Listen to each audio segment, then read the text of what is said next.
Chapter 1346. Yuzura? L. Sarwin. Level 79. Galahad. Level 74. Standing in the middle of Guflin's dragon horns, Wu Yan couldn't help but sigh. With that kind of beauty, even if Ikaros were here, she would have a 50-50 chance of beating her. The saintess of the silent night. She's a knight. A saintess. That kind of beauty isn't something an average person can look up to. Only an angel like Ikaros can compare to her. Of course, in this arena, Wu Yan's looks aren't the only thing worth paying attention to. What's more important is Ursula's strength. Level 79. Peak of rank 8. Although they were both sacred sky dragon knights, Ursula's level was far above Lebecca and Gulien's by almost an entire level. No wonder she's the strongest in the world. No wonder no saintess dragon knight can hurt her. With her paladin armor and magic device, even if Galahad isn't included, even the world's strongest Elaine might not be Yuzura's match. Naturally, Wu Yan won't be able to defeat her with all his abilities sealed. It's just as Veronica said, Yuzura. He was definitely an opponent with enough strength to deal with him. On the other side, Ursula also cast her gaze over. Looking straight at Wu Yan, her eyes as clear as a lake revealed traces of emotion. You are my opponent? The quiet voice spread to every corner of the arena, causing everyone in the arena to subconsciously hold their breaths. They widened their eyes and focused on all the movements in the arena. But now, the audience isn't here to watch the duel. They're here to watch the saintess of the silent night. Maybe he sensed this. Wu Yan's expression turned into one of helplessness. He smiled faintly, and without anyone noticing, a nimble longsword appeared in his hand. That's Shana of the Holy Temple. He's facing a peak rank 8 opponent. Even if Wu Yan doesn't plan to undo the seal, he still opened it a little and took out Shana of the Holy Temple from the Gate of Babylon. Rune. Randall. Wu Yan pointed Shana of the Holy Temple to the ground and looked at Yuzura's beautiful eyes. Please advise me. Show me your full strength.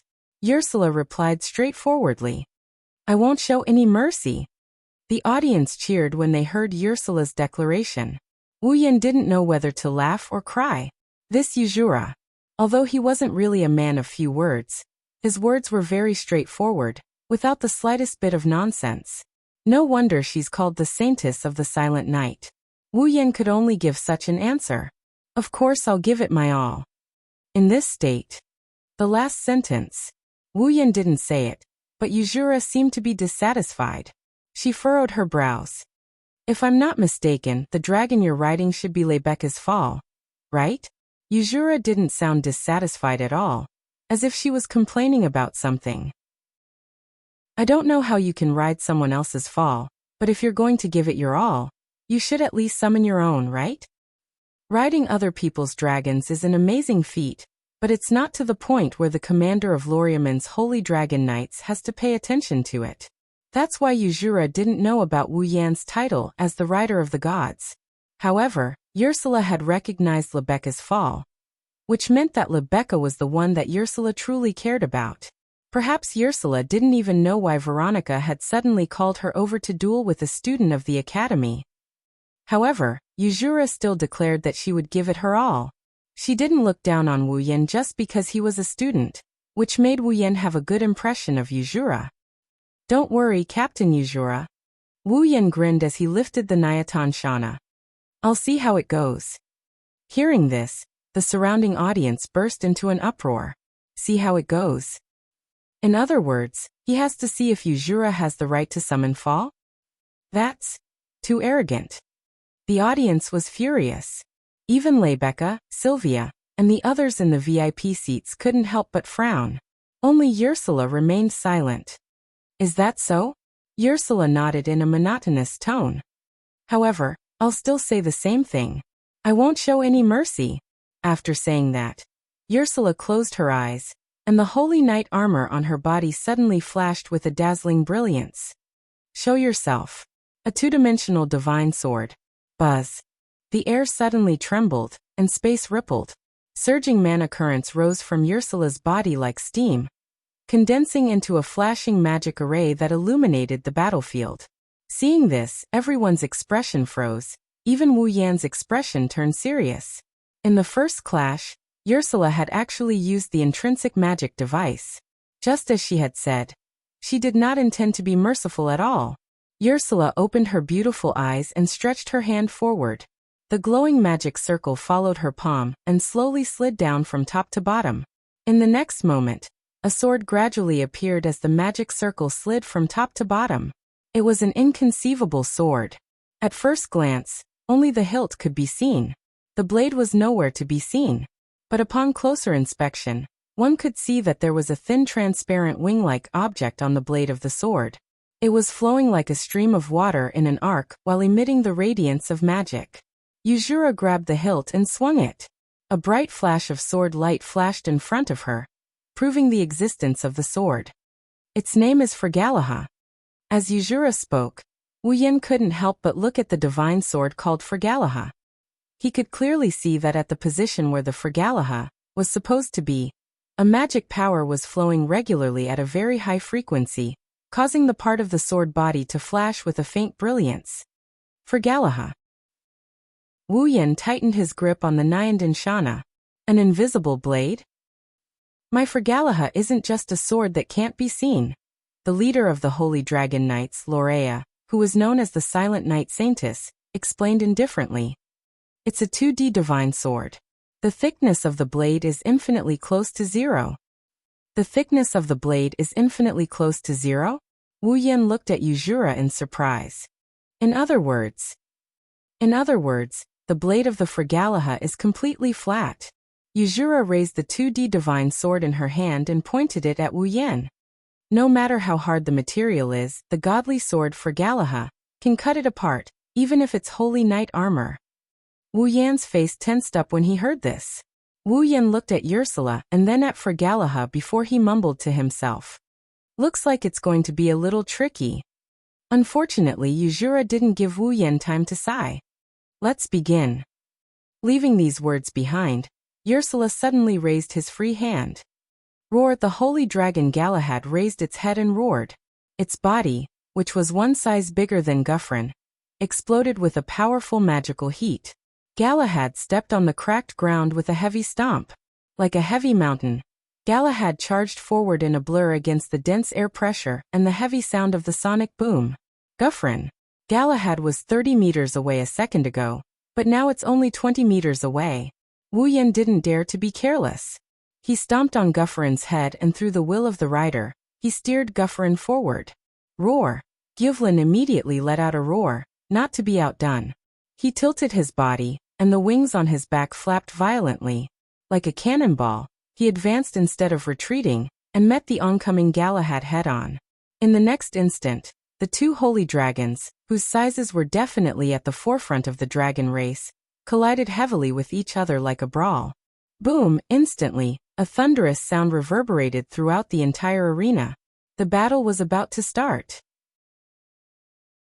Chapter 1347. Boom! A loud, dull sound exploded in the air, and also in the ears of the audience. The explosion made everyone's mind go blank. Even their vision was spinning, and their hearts were filled with horror. He actually chose a direct confrontation. In the VIP seats, Veronica covered her ears and head in pain as she forced out a laugh. You've got guts. Roland. Lebecca, Sylvia, Yashur and the others also had pained expressions, but they resolutely stared at the center of the arena, not relaxing for even a moment. Boom, however, right after the first boom, a second boom followed, shaking everyone so much that they almost screamed out loud. Their ears were already in a half-ringing state. Boom, boom, boom, boom. Under everyone's gaze, two streams of light shot out from the center of the arena, spiraling into the sky. As they flew, they collided with each other, causing the entire arena to resound with a deafening roar, piercing everyone's eardrums and causing many people to howl in pain. Everyone's face was pale as they watched the two streaks of light colliding with each other. It was as if the two streaks of light were colliding with each other. It was just a collision, but it was already so powerful. Boom! A muffled boom louder than ever before reverberated through the air like a sound wave. The audience was so frightened that they covered their ears in fright, and a riot almost broke out. Amidst the muffled boom, which was even louder than before. The two divine dragons collided with each other with greater force than ever before. Roar! The massive rebounding force sent the two holy dragons flying. Two cries of pain rang out as the distance between the two holy dragons widened. Wu Yan, who was standing on Guffrin's head, looked up at Galahad, who was also flying away. He grabbed Nian Temple Shana and shook it. Streams of air visible to the naked eye immediately wrapped around him, forming a halo of light. It flickered. Chaotic return. A cold shout reverberated in the air. Sky dance. The saber light, which was as red as the sky, left a long trail of fire behind.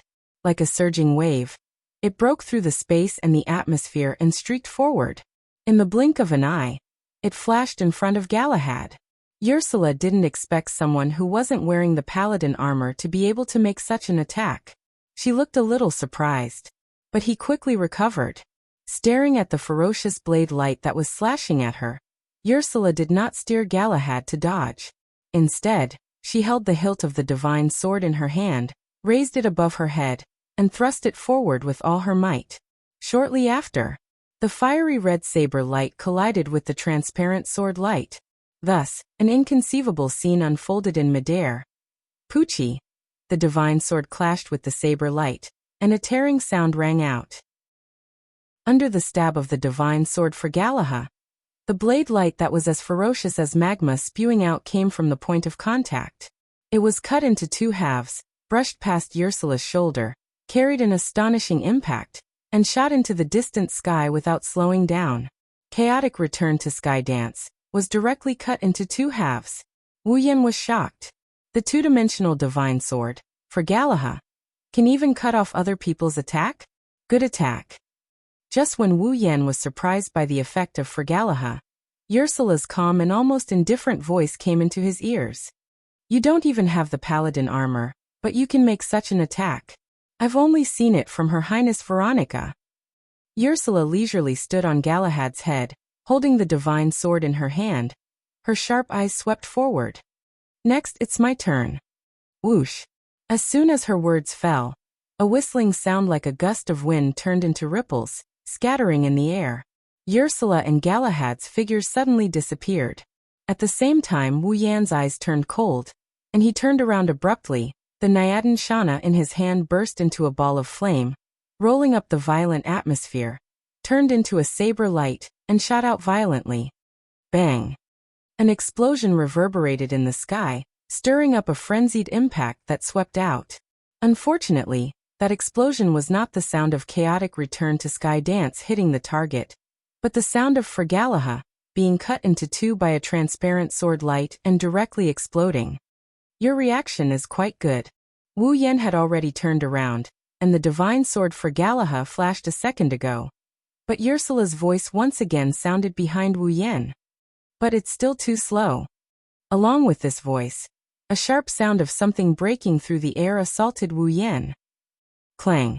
Amidst the crisp sound of the collision, traces of sparks shot out from the point of collision between the agile long saber and the transparent sword, bursting out bursts of ear-piercing sounds of metal scraping against each other. Ursula, holding the Galahad in her hand, slightly raised her head. Her gaze pierced through the sparks bursting out from the collision between the two armaments, and looked at Wu Yan with a surprised expression on her face. He actually blocked it. Ursula was not surprised that Wu Yan could react at the critical moment and turn around to block her attack, but she was surprised that her Galahad was blocked by a strange long saber. In the past, if someone blocked the Galahad with a weapon, the opponent's weapon would have been destroyed long ago, and even the intrinsic magic device of the paladin armor would be directly cut off. The Galahad, which was known as the secondary divine sword, was blocked. This is the first time. This made Ursula feel a little unconvinced. She abruptly pulled back the divine sword in her hand, pulled it to the side, and in the midst of a sharp screech, the transparent sword made of magic power fiercely slashed towards the Nyama no Shana. Extremely sharp piercing sounds burst out. The transparent sword rapidly enlarged in Wu Yan's eyes. Such a fierce attack did not allow Wu Yan the slightest hesitation, so he clenched his teeth, held the Nyama no Shana tightly, and met the transparent sword head-on. Clang! The crisp sound of metal clashing once again reverberated in the air. But this time, Ursula did not compete with Wu Yan. Instead, with a cold face, she repeatedly slashed out with the Nyama no Shana in Wu Yan's hand, creating a series of sharp sword images, unceasingly slashing towards the Nyama no Shana in his hand. At this time, Ursula's opponent had already transitioned from Wu Yan to the Nyama no Shana. Clang clang clang clang clang. One after another, the sword shadows landed on the same spot on the Niandian Shana thin knife. Loud and clear clashing noises echoed in the arena, like the sound of a blacksmith hammering iron. The vigorous ripples of energy spread out rapidly along with the sounds of collision. The air in the entire arena was like the surface of a lake that had a stone thrown into it, creating a series of ripples. It was as if invisible fireworks were being set off in the air above the arena. Wave after wave of air ripples shook the place. Below the arena, the audience was already dumbfounded. In the VIP seats, Veronica's hand clenched on the armrest of her chair, a trace of excitement surging in her eyes. To be able to fight with Ursula for so long, that kid really has some skill. That weapon. Rebecca frowned, her expression somewhat uncertain. It can actually block the Fragalaha. It's very ordinary. It's indeed extraordinary. Veronica nodded in agreement, but she soon smiled again. But it's almost the end. A 2D divine sword isn't that easy to block. Just as Veronica finished her sentence, a different sound finally emerged from the continuous echoes of the collision in the air. Crack! The moment this sound rang out, Wu Yan's expression changed, but Ursula revealed a faint smile. Then the Fragalaha slashed down fiercely from top to bottom. Pa! After this sound, a small blade flew out of the air and fell to the ground. Wu Yan's pupils constricted. Nyama no Shana broke, a gold armament that only a Tier 9 powerhouse has the right to wear, and it's also a noble artifact, was broken by a single slash. Whoosh! At this time, the sound of something breaking through the air rang out in everyone's ears. A blurry shadow rushed out like a spirit snake and arrived in front of Wu Yan in the blink of an eye. Ursula raised her head. Her beautiful face that could overshadow the heavens and earth was exposed to Wu Yan's vision. But also exposed to Wu Yan's vision was a flickering sword light. Puffed! With a tearing sound, dark red blood splattered across the arena. Chapter 1348. Roan, Rebecca, Sylvia, and Yashur turned pale with fright when they saw the crimson blood falling from the sky. They almost cried out subconsciously. In the arena, all the spectators were in an uproar. Without any consideration, their bodies moved on their own. In the end, all the spectators in the arena stood up at the same time. In midair, drops of blood slowly dripped down and landed on the arena below, forming a puddle of blood. Ursula looked at the blood dripping down, but there was no joy on his face. Instead, his expression changed slightly. Yes, the expression of the Saintess of the Silent Knights changed. This was because the two-dimensional godly sword, Fragalaha, which could cut through anything, was being held by a hand at this moment. The crimson blood had appeared when Fragalaha broke through the skin of the hand and dripped down. Everyone present could clearly see that the magic power carried by the blade of the divine sword Fragalaha was turning into pure heat, constantly calcining the hand that was spilling blood. Apart from the heat generated by the conversion of magic power, the heat generated by the intense friction caused by the slash of the divine sword was also burning the hand that dared to hold the transparent blade directly. The terrifying heat kept surging up, and the scalp-numbing sizzling sound kept coming from the divine sword in his hand. Wisps of smoke and the smell of something burnt lingered in the air. Just by looking at this scene, one could see that the divine sword was already burning. Everyone's hearts trembled. Just how painful would that be? That hand. Was it going to melt soon? However, what was even more frightening was the fact that the divine sword Fragalaha had been blocked. One had to know that the blade of the godly sword Fragalaha was a product of two dimensions. As long as it was a sword or a blade, no matter how thin they were made, they were still three-dimensional objects and could never break free from the shackles of the third dimension. Because no matter how thin they were made, there was always a gap between the two dimensions. There would always be a gap. However, Ursula's fall, Holy Dragon Galahad, had truly broken free from the shackles of the third dimension. It was a divine sword that had no width and was absolutely flat. That was the Fergalaha. Because there was no width, the entire sword, whether it was from the front or the side, it was a straight line that was thinner than a line. It was purely made of magical power. Therefore, Fergalaha could cut through anything. It was even a gold armament. Moreover, it was a noble artifact, but in the end, it couldn't escape the fate of being cut in half. Just think about it. Using one hand to block such a sword was a display of bravado and lack of strategy. A divine sword that could cut through any object.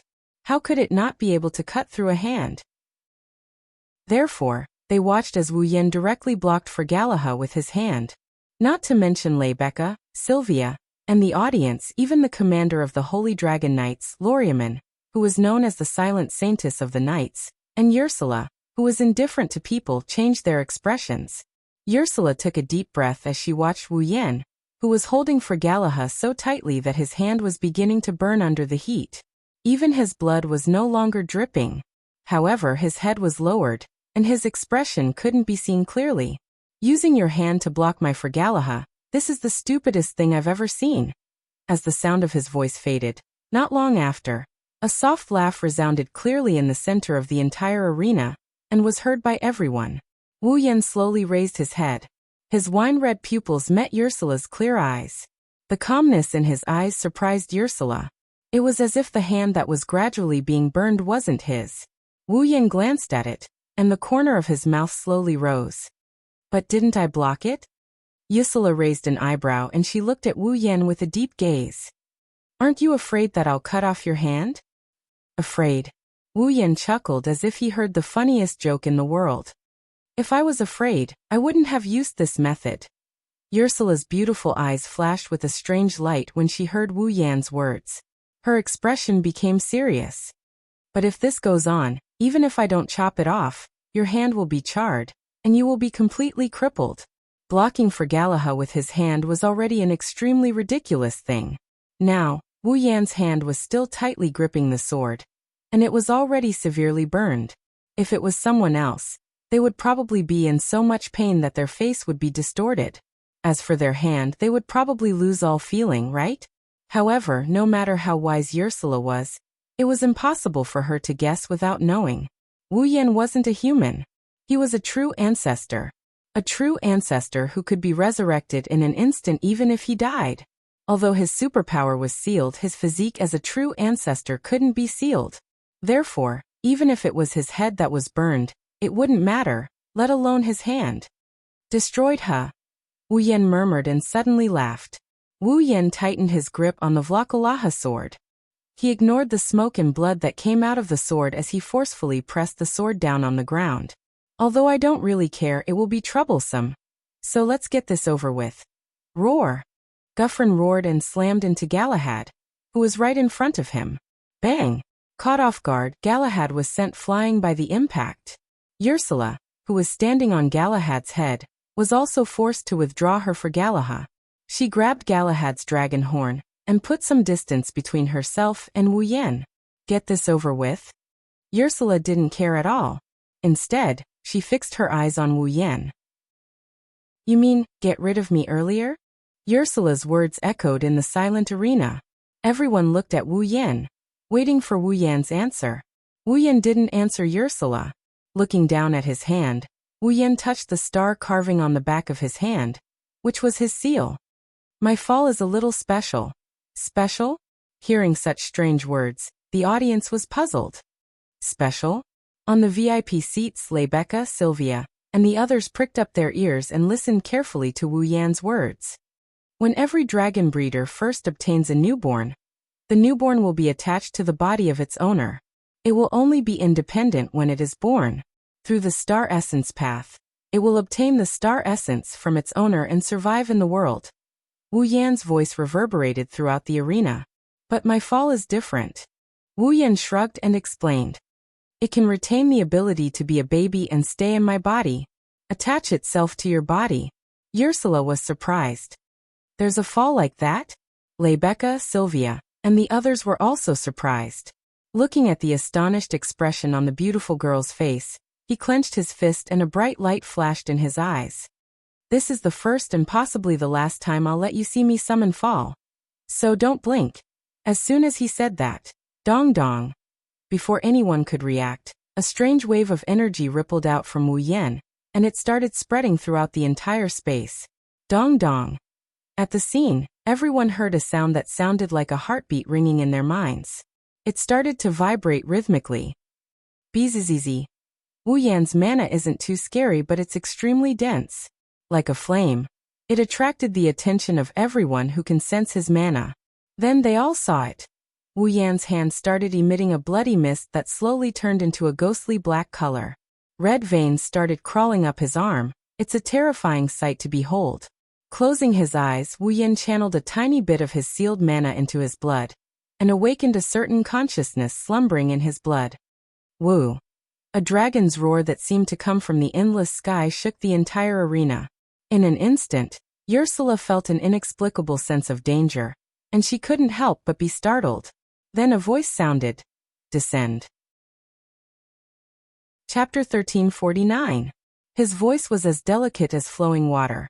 As if it had broken free from the shackles of space, it penetrated all the sounds in the stadium. The audience seemed to have sensed something. They shut their mouths out of reflex, and their breathing slowed down subconsciously. Their eyes were fixed on the figure standing on Guffrin's head, and they felt nervous for no reason. Even the ordinary audience reacted this way, let alone the powerhouses who could clearly feel the vast magic power emerging from Wu Yan. Rebecca, Sylvia, Veronica, Yashur, Yak, Jirian, and the others all tensed up. Ursula's grip on the divine sword for Galaha became tighter and tighter until her hands turned white. Her face was unprecedentedly solemn. Feeling the magic power rising from Wu Yan's body, Ursula's heart couldn't help but feel alarmed. Her heartstrings suddenly tightened. Ursula's intuition told her that something extremely frightening was awakening. Her clear eyes gradually changed as the alarm in her heart screamed frantically. Ursula's eyes were filled with uncertainty. She looked at Wu Yan, who was as calm as the calm before the storm. In the end, Ursula didn't choose to continue watching. If this continues, I will lose without a doubt. For some reason, Ursula had such a thought that she couldn't help but jump in fright. But Ursula didn't doubt it. Because with the passage of time, the frantic alarm in her heart had turned into a complete sense of crisis. No, I can't watch any longer. Otherwise I will lose. Yuzura's tense heartstrings completely collapsed under the urging of this thought, and her eyes became sharp. Ursula's eyes sharpened, and she grabbed the divine sword for Galaha. Galahad. Roar. The holy dragon Galahad, who also felt a sense of crisis, roared as soon as it received Ursula's order. As if it was released, almost all the remaining magic power in its body was detonated and exploded in the space around it. Galahad seemed to be equipped with some kind of engine.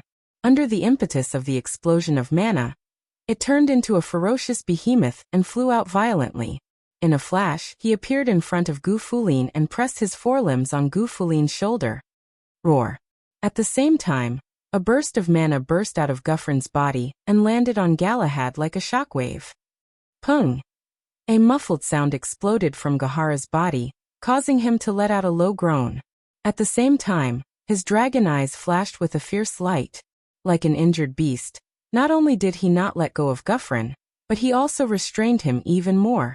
So, while Galahad was restraining Guffrin, Ursula flung the cloak on her paladin armor and shot out. His body turned into a bolt of lightning, and in an instant, he was surrounded by bloody mist. Wu Yan, whose eyes were closed, had one of his hands completely transformed into a ghost hand. Be careful. At the VIP seats, Rebecca, Sylvia, Yashur, and the others couldn't help but cry out in surprise. Ha! Ursula's eyes flashed with determination. She raised the VLA Galaha above her head, and mercilessly stabbed it towards Wu Yan's chest. TCH. The sound echoed between Wu Yan and Ursula. However, it wasn't the sound of the VLA Galaha piercing through Wu Yan's body. Instead, it was the sound of a ball of white flame that appeared out of nowhere. It was the sound of a ball of white flame burning. Yuzura's intrinsic magic device, the divine sword for Galaha, happened to stab into the white flame, but the white flame blocked it as if it was blocking it.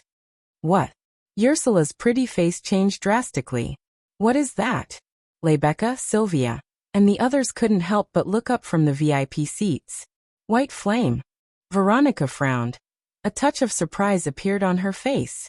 Looking at the white flame that suddenly burned and blocked the divine sword for Galahad, like a flowing shield.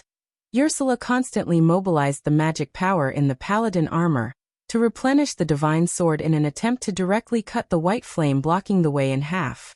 However, the small white flame was still burning there, completely unaffected by the divine sword for Galahad. Instead, it was the divine sword for Galahad itself, the blade made of pure magic power, that actually began to slowly incinerate from the tip of the sword that came into contact with the white flame.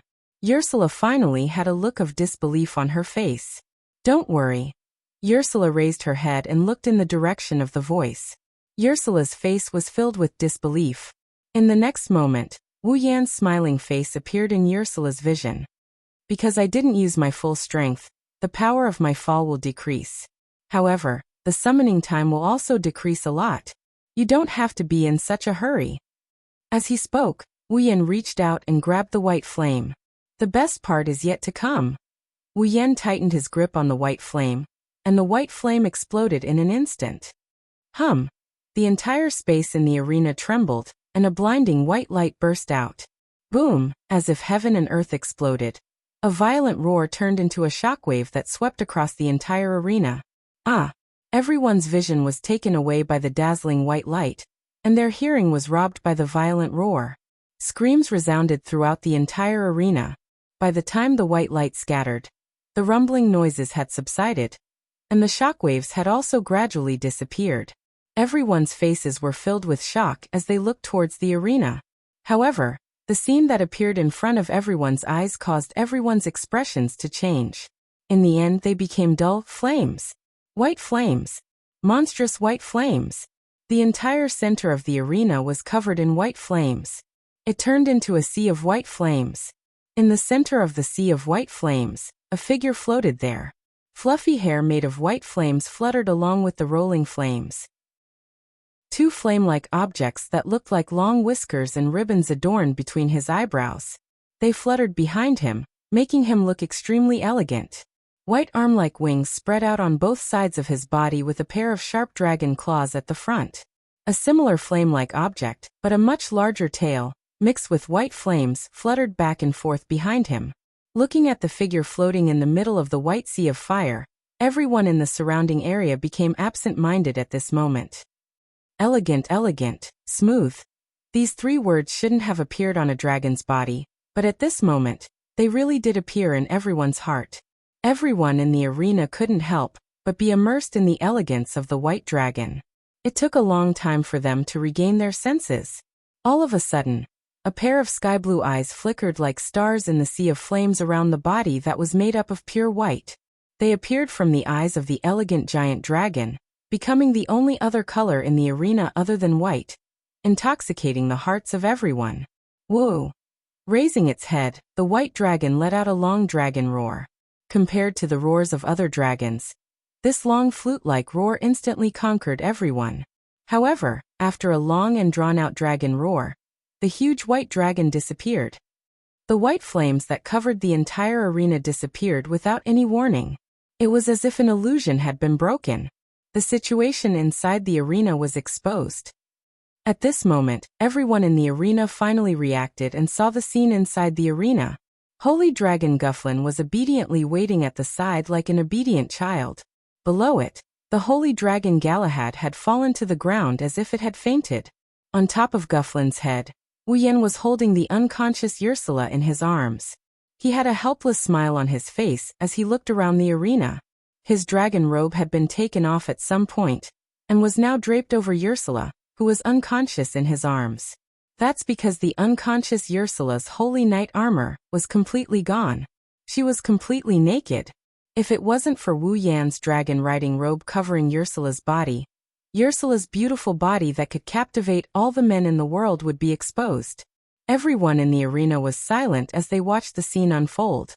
Looking in the direction of the VIP seats, Wu Yan saw that Rebecca, Sylvia, Veronica, and the others were still in a daze. The corner of his mouth curled up.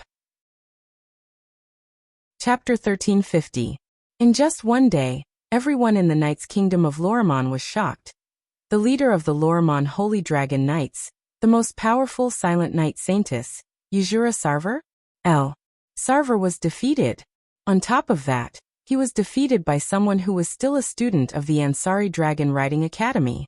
When this news spread throughout the Knight's Kingdom of Lorea within a day, all of the Knight's Kingdom of Lorea were dumbfounded. Yuzura's status in the Knight's Kingdom was not low. She was not the ruler of a kingdom, nor was she the beloved daughter of the ruler. Her status and background could not be compared to those princes and princesses from the royal family.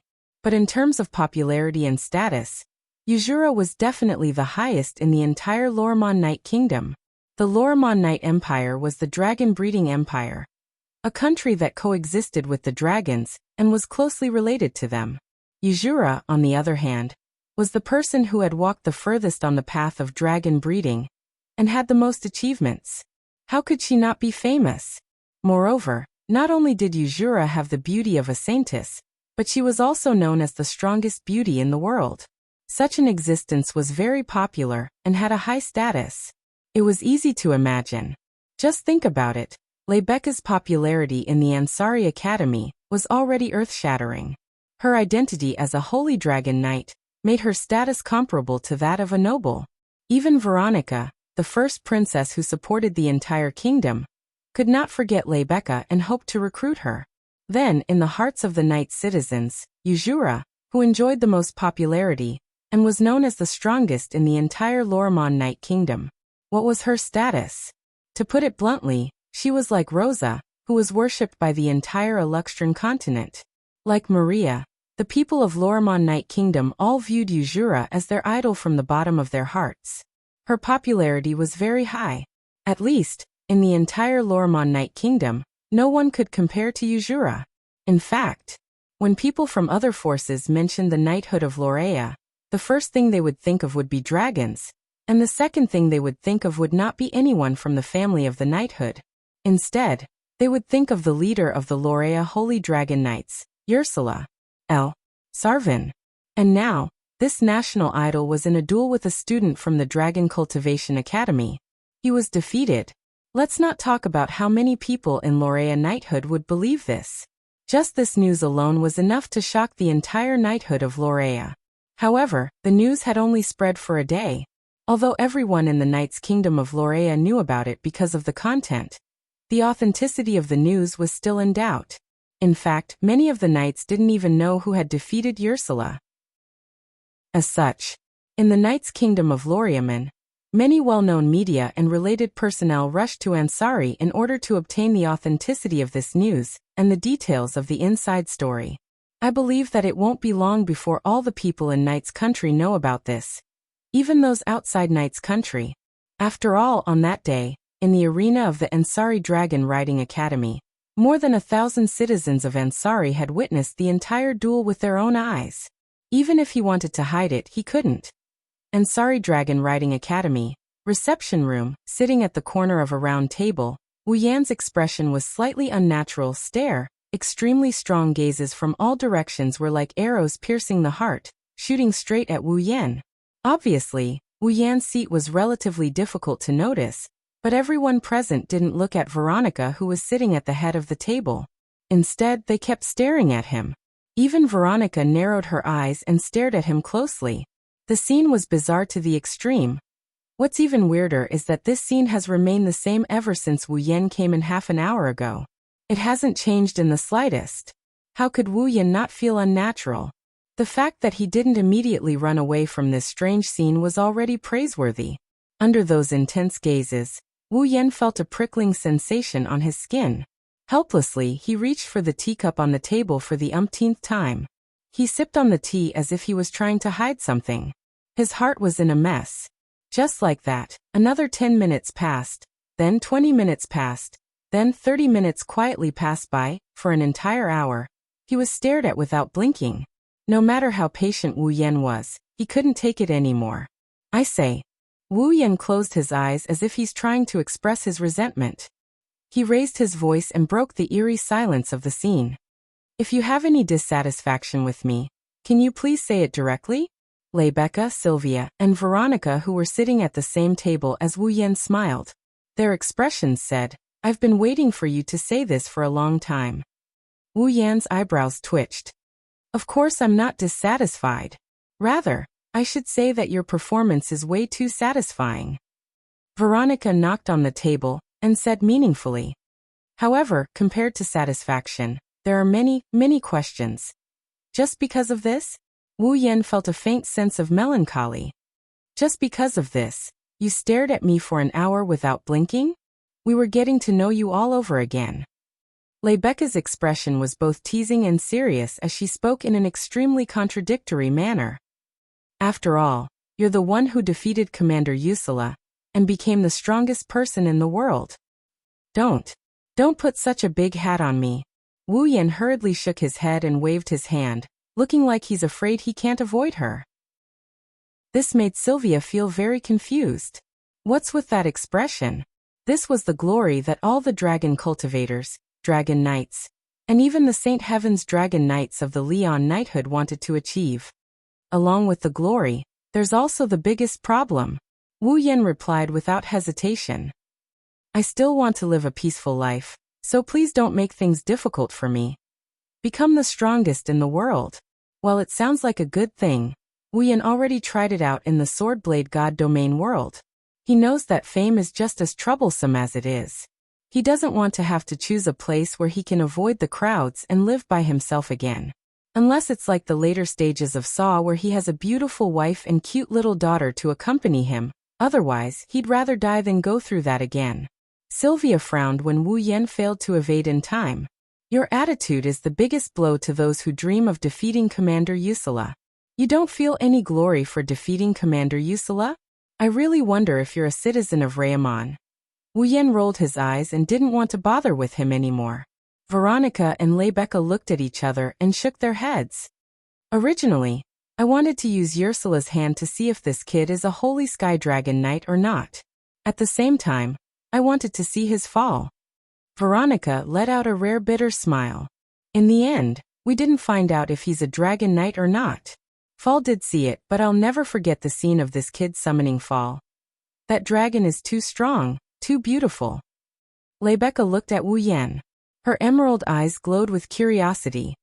To be able to survive in its master's body as a newborn, possess such power, and have that white flame, what kind of dragon is it? Rebecca expressed the thoughts of everyone present. Unlike other ferocious-looking dragons, Wu Yan's Fall was simply too good-looking. Of course, good-looking was only secondary. More importantly, its power and white flame were simply too shocking. Everyone had no choice but to react that way. That was why Rebecca, Sylvia, Veronica and the others gathered here, hoping that Wu Yan could answer their questions. However, it was clear that they wouldn't be able to wait that long. Forget it. Seeing that Wu Yan didn't want to say anything, Veronica rubbed her forehead as if giving up. She stood up and walked outside. Seeing this, the others looked at each other and followed after him. Chapter 1351. Ansari Dragon Riding Academy, First School Building. Wu Yan, Rebecca, and Sylvia followed Veronica to the first school building where Sylvanus was parked. They stood in front of the first school building and looked at Veronica. Veronica's purpose in coming to Ansari was to comfort the citizens who had been frightened by the Corpse Ash Dragon's attack. Secondly, she wanted to personally investigate the Corpse Ash Dragon's attack. Perhaps there was a third reason, which was to see Sylvia. Now, including the last unknown purpose, all three purposes of coming to Ansari have been completed. It's time for Veronica to leave Ansari. Unlike Sylvia, who is still a student, Veronica has to deal with state affairs and can't stay in Ansari for too long. If it wasn't for the duel between Wu Yan, Sylvia, and Yuzura and Wall, Veronica wouldn't have stayed here for 3 days. Now it's been a day since the duel ended. In other words, Veronica has been in Ansari for 5 days. That time was simply too long, so it's time to leave. In front of the first school building of Ansari Dragon Riding Academy, the mayor, the dean, Yashur, and Yak formed a group again. They came to see Veronica off. Apart from them, In front of Sylvanus on the empty ground of the first school building, Gulian led a group of personal guards and their fall. They lined up neatly and prepared to escort Veronica. At the center of these holy dragons, there was a holy dragon that was more than twice the size of the other holy dragons. Its aura was ferocious, and it was the most eye-catching one. It attracted the attention of more than 80% of the people present. Holy Dragon Galahad. Lorium and Holy Dragon Knights Commander Uzura? L. Sarvan's fall. The famous Silent Knight Saintis was also present. It would be better to say that 80% of the attention on the scene was actually focused on the legendary figure, who was standing in front of Gaharad. Her appearance was stunning, and she was as holy as a saintess. However, when Wu Yan arrived, everyone's attention was on him, including Uzura. No matter how big the commotion caused by Ursula's defeat was, everyone in the Ansari Federation knew about it. It was this person who defeated the invincible Uzura and pulled her down from her pedestal. So, everyone was curious about Wu Yan. Uzura's eyes lit up when she saw Wu Yan walking towards her. Her lips curled into a grin. The saintess's smile made everyone present dazed. Uzura? Veronica was surprised to see Uzura here. Veronica was a little surprised. Why are you here? Didn't I tell you to rest? Your Highness Veronica. Uzura stopped looking at Wu Yan and bowed to Veronica. Thank you for your concern, Princess Veronica. I'm fine. Uzura looked straight at Wu Yan, her clear eyes rippled with rich light. The moment the Holy Knight armor was shattered, Lord Lune stopped his attack. That's why I didn't suffer any injuries. I just fainted. She fixed her gaze on Wu Yan's face as she spoke. Her clear eyes are like sweet fruit wine. It's easy to lose yourself in them. Being stared at by such a beautiful girl. Even Wu Yan couldn't help but feel uncomfortable. Everyone in the surroundings had also quieted down. They looked at the man and woman who had been opponents yesterday and secretly guessed what kind of friction would occur between the two of them. Under everyone's gaze, Uzura lifted her feet and slowly walked in front of Wu Yan. Rune-sama, thank you for going easy on me yesterday. Uzura looked at Wu Yan in the eye and she sincerely thanked him. I said that I wouldn't be merciful, but in the end, Lord Rune, you showed me mercy. I'm ashamed. Shouldn't I be the one ashamed? Wu Yan looked away awkwardly. He didn't dare to look into Uzura's clear and beautiful eyes. Not only because Uzura is extremely beautiful, but also because from Wu Yan's point of view, he could see a pair of round breasts hidden under the paladin armor. Wu Yan couldn't help but recall the scene where he incinerated her paladin armor. He saw her beautiful body in a sea of white flames and his heart started to heat up. He could only look away to prevent himself from losing his composure. It's a pity that I can't witness Lord Lune's full strength. Ursula, who had no idea that her entire body had been seen, or perhaps she knew but did not mention it, said in a regretful tone from the bottom of her heart. If possible, I really want to fight Lord Rowan with his full power. Wu Yan raised an eyebrow when he heard that. How can you be sure I didn't use my full power? Lord Rowan's fall. That white dragon definitely has more power than that. I can feel it. Uzura said solemnly. Besides, Lord Rowan didn't equip the paladin armor. Lord Rowan held back too much in yesterday's battle. Hearing this, everyone looked at each other in dismay. Indeed, Wu Yan didn't equip the paladin armor from beginning to end, but he still defeated the world's strongest Uzura. Then how strong was this person's true strength? Thinking of this, everyone could not help but feel a chill in their hearts. You make it sound like I'm a saintly dragon knight. Wu Yan blinked. Maybe I haven't gotten Fall to submit to me yet? If even my lord can't make your Buer submit, then there won't be any holy sky dragon knights in the entire Loriaman knighthood. Ursula gave what could be said to be the highest evaluation. Her eyes were shining brightly, and she seemed to be in a good mood. With a faint smile, Uzura slowly extended her hand to Wu Yan. If there's a chance, Lord Rowan, please fight me again. Ignoring the shocked crowd, Ursula looked at Wu Yan with sincerity. You're the only one who can defeat me. I hope to see your full power. A silent atmosphere suddenly descended in this world, causing everyone to hold their breaths as they stared blankly at the two people in front of them. Wu Yan looked at Ursula's bright eyes and solemn expression. He couldn't help but sigh. Wu Yan couldn't see any dejection or unwillingness in Ursula's eyes. Instead, he could see excitement and optimism coming from the bottom of her heart. So what if she's famous? So what if she's beautiful? Invincible? Strongest? This also means that there are no like-minded friends who are qualified to stay by his side. It means that he's lonely. In the end, this girl who's been rumored to be a goddess is just a lonely person. I understand.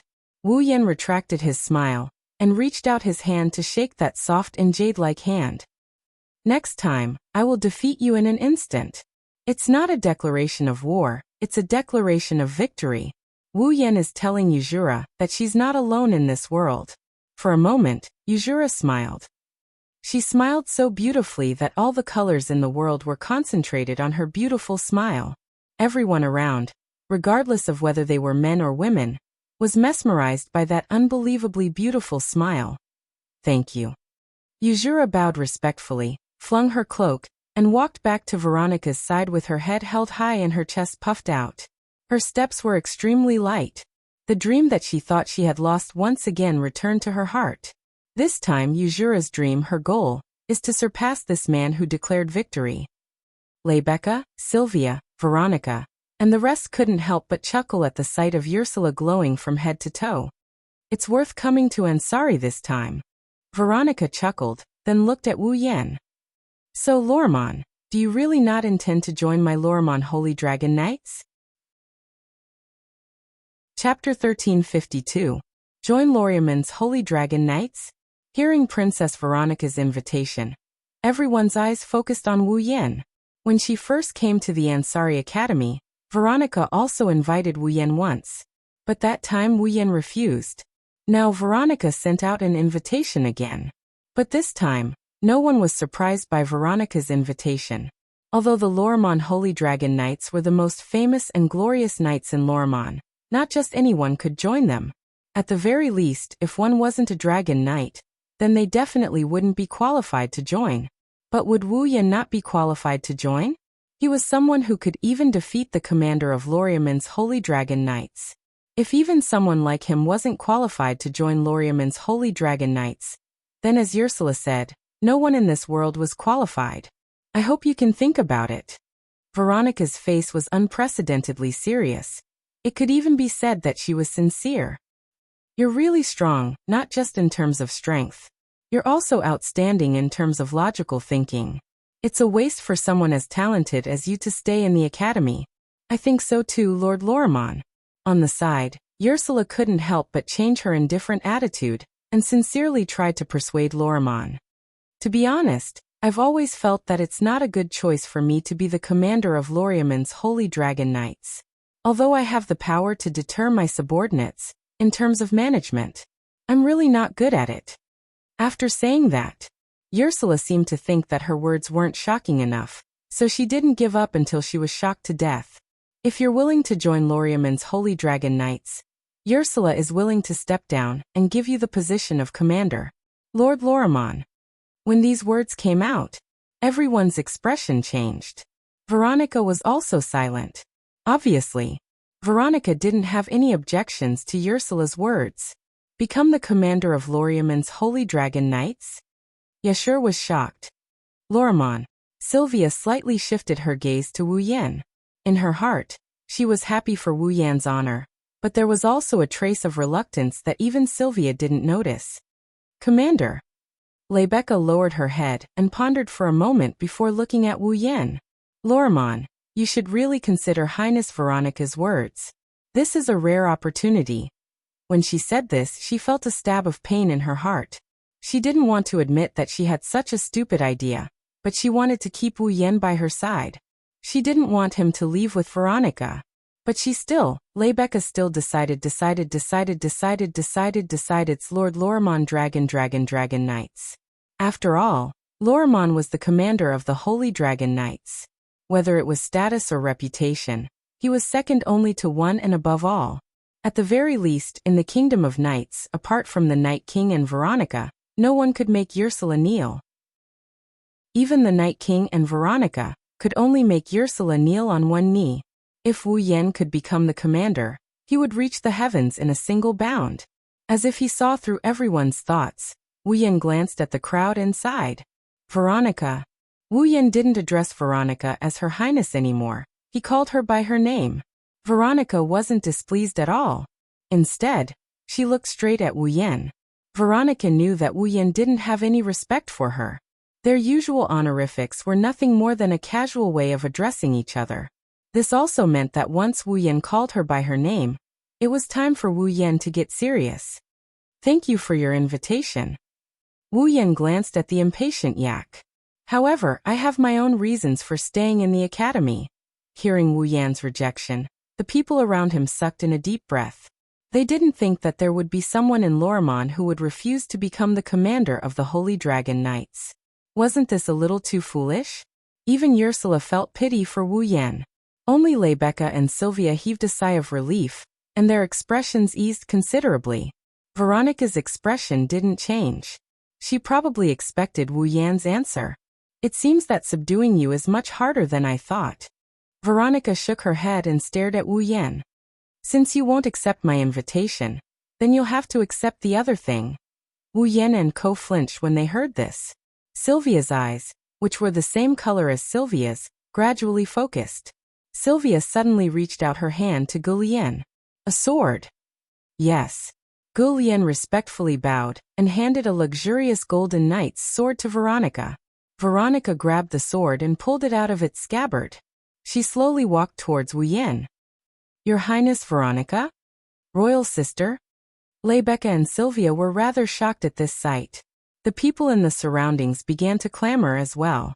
Could it be that Her Highness Veronica is angry because of Wu Yan's repeated rejections? Wu Yan frowned but didn't do anything. Instead, he silently watched Veronica approach. Veronica nodded and raised her voice as if she was announcing something. First year of the Ansari Dragon Riding Academy's advanced course, Rune Randall. In the name of Veronica Yamamoto, I hereby appoint Veronica Yamamoto. In the name of Loriaman, I hereby appoint you as a Dragon Knight. A Dragon Knight? Rebecca, Sylvia, and the others' eyes lit up. They finally understood Veronica's actions. There were different levels of masters who had dragons as their partners. The most basic of all was to obtain a dragon cultivator who had successfully obtained Fall. Following that was the Dragon Knight. The difference between a Dragon Knight and a dragon breeder was the state of Ball. When a dragon was born, it was divided into 3 forms: a pterosaur, an earth dragon, and a water dragon. However, in the process of being nurtured by humans, they had a chance to evolve into a holy dragon based on their master's ability, and the bloodline growth of the pterosaur, earth dragon, and water dragon. The moment a dragon breeder, Ball, transformed into a holy dragon, a dragon breeder would have the right to become a Dragon Knight. At that time, the royal family of the Knights of Lorimon would summon the outstanding dragon breeder and give him a silver pocket watch called the Dragon Knight Certificate, officially appointing him as a Dragon Knight. That was what Veronica was doing right now. As for whether Wu Yan's Ball was a holy dragon or not, there was no need to prove it. If a dragon that wasn't a holy dragon could defeat Ursula, it would truly be heaven-defying. Rune Randall. Veronica rested her knight sword on Wu Yan's shoulder. Are you willing to swear an oath and sacrifice everything you have in the name of a Dragon Knight to protect the knighthood of Lorimon? Looking at Veronica's grim expression, Wu Yan bitterly laughed inside. He knelt down on one knee and with a completely formulaic tone, he made a statement that didn't even scratch an itch. I am willing to bet my star carving and Ball. Very good. Veronica sheathed her sword in satisfaction and took out a silver pocket watch with the royal family of the Knights of Lorimon engraved on it. She handed it to Wu Yan. From today onwards, you are a Dragon Knight of Lorimon. Yes. Following the procedure that every dragon breeder had to follow, Wu Yan took the silver pocket watch from Veronica and placed it on his chest where his heart was. Clap, clap, clap, clap. Immediately, a warm round of applause could be heard from all directions. It was rare to be able to witness a Dragon Knight's appointment ceremony with one's own eyes. Well then, it's time for me to go. After announcing the end of the ceremony, Veronica turned her head and looked at Sylvia. Her gaze suddenly sharpened. Sylvia, since you've grown a little, I'll acknowledge you this time. But if I hear even the slightest bit of bad news about you, you know the consequences." Under Veronica's sharp gaze, Sylvia shrunk her neck in embarrassment. But when she saw Wu Yan's smiling eyes, she calmed down and puffed out her chest. "I won't let you down, royal sister." Veronica curled her lips and a smile appeared on her face. Chapter 1353. Ansari Dragon Riding Academy, Apollyon. Cheers. Inside Wu Yan's dorm room, Rebecca, Sylvia, Cosette, Yashu Yak, and the others gathered at the dining table in the middle of the room. They raised their cups filled with fruit wine, and they clinked them against Wu Yan's cup before he could react. With a ding sound, they downed the wine. Yak was the first to finish the large cup of fruit wine in her hand. She couldn't wait to look at the dishes on the table. "Can we eat now?" At the side, Yashio picked up a handkerchief and wiped the fruit wine from the corner of Aika's mouth. "You haven't congratulated Roland yet. Tisk, humans sure are troublesome to the core." Aika pursed her lips in displeasure. She looked at Wu Yan unwillingly. "Congratulations on becoming a dragon rider." "Congratulations, Roland." "Congratulations." Rebecca, Sylvia, Yashur, and the others also smiled and gave their congratulations. Even Cosette smiled and raised his cup to express his congratulations. "Well, thank you guys." Wu Yan said that, but he still couldn't let go of the burden on his face. "But it's only becoming a dragon rider. Is there a need to go to such lengths to celebrate?" "What do you mean only becoming a dragon rider?" Sylvia was the first to put on a serious face. A dragon rider is not only the national treasure of Loriaman, it's also the #1 dream of every dragon breeder. Even our academy only has 5 dragon riders. Including you, there are 6 in total. Isn't that worth celebrating? In the Ansari Dragon Riding Academy, every dragon breeder par's birth has to be celebrated, let alone the birth of a dragon rider. Rebecca winked playfully. "When I became a dragon knight, everyone in the dormitory gathered to celebrate." "The entire dorm?" Wu Yan looked at Rebecca in surprise. "The entire dorm is considered pretty good." Rebecca glanced at Sylvia in amusement when she saw Wu Yan's surprised expression. When Sylvia became a dragon rider, it was even more exaggerated. Not only was the entire academy celebrating, but the entire royal family also spread the word of Loriaman. The Knight royal family has also spread the news to the entire Knight Kingdom of Lorraine, causing more than half of the Knight Kingdom to fall into a festive mood. Isn't that a little too exaggerated? Wu Yan was speechless. Dragon cultivators who could obtain fall were extremely rare, and those who could make fall evolve into a holy dragon and become a dragon knight were even rarer. Even in the entire Ansari Academy, there were only 5 or 6 of them. It was easy to imagine just how many dragon knights were there. However, in the entire Loriaman knighthood, there were still quite a lot of dragon knights compared to the truly rare existence of the Holy Sky Dragon Knights. So it was indeed a bit exaggerated for the entire country to celebrate the birth of a dragon knight. "I didn't want to." Sylvia's expression turned ugly as she recalled what happened back then. "But in the royal family of Loriaman, now I'm the only one with par. Plus, I'm the 4th princess.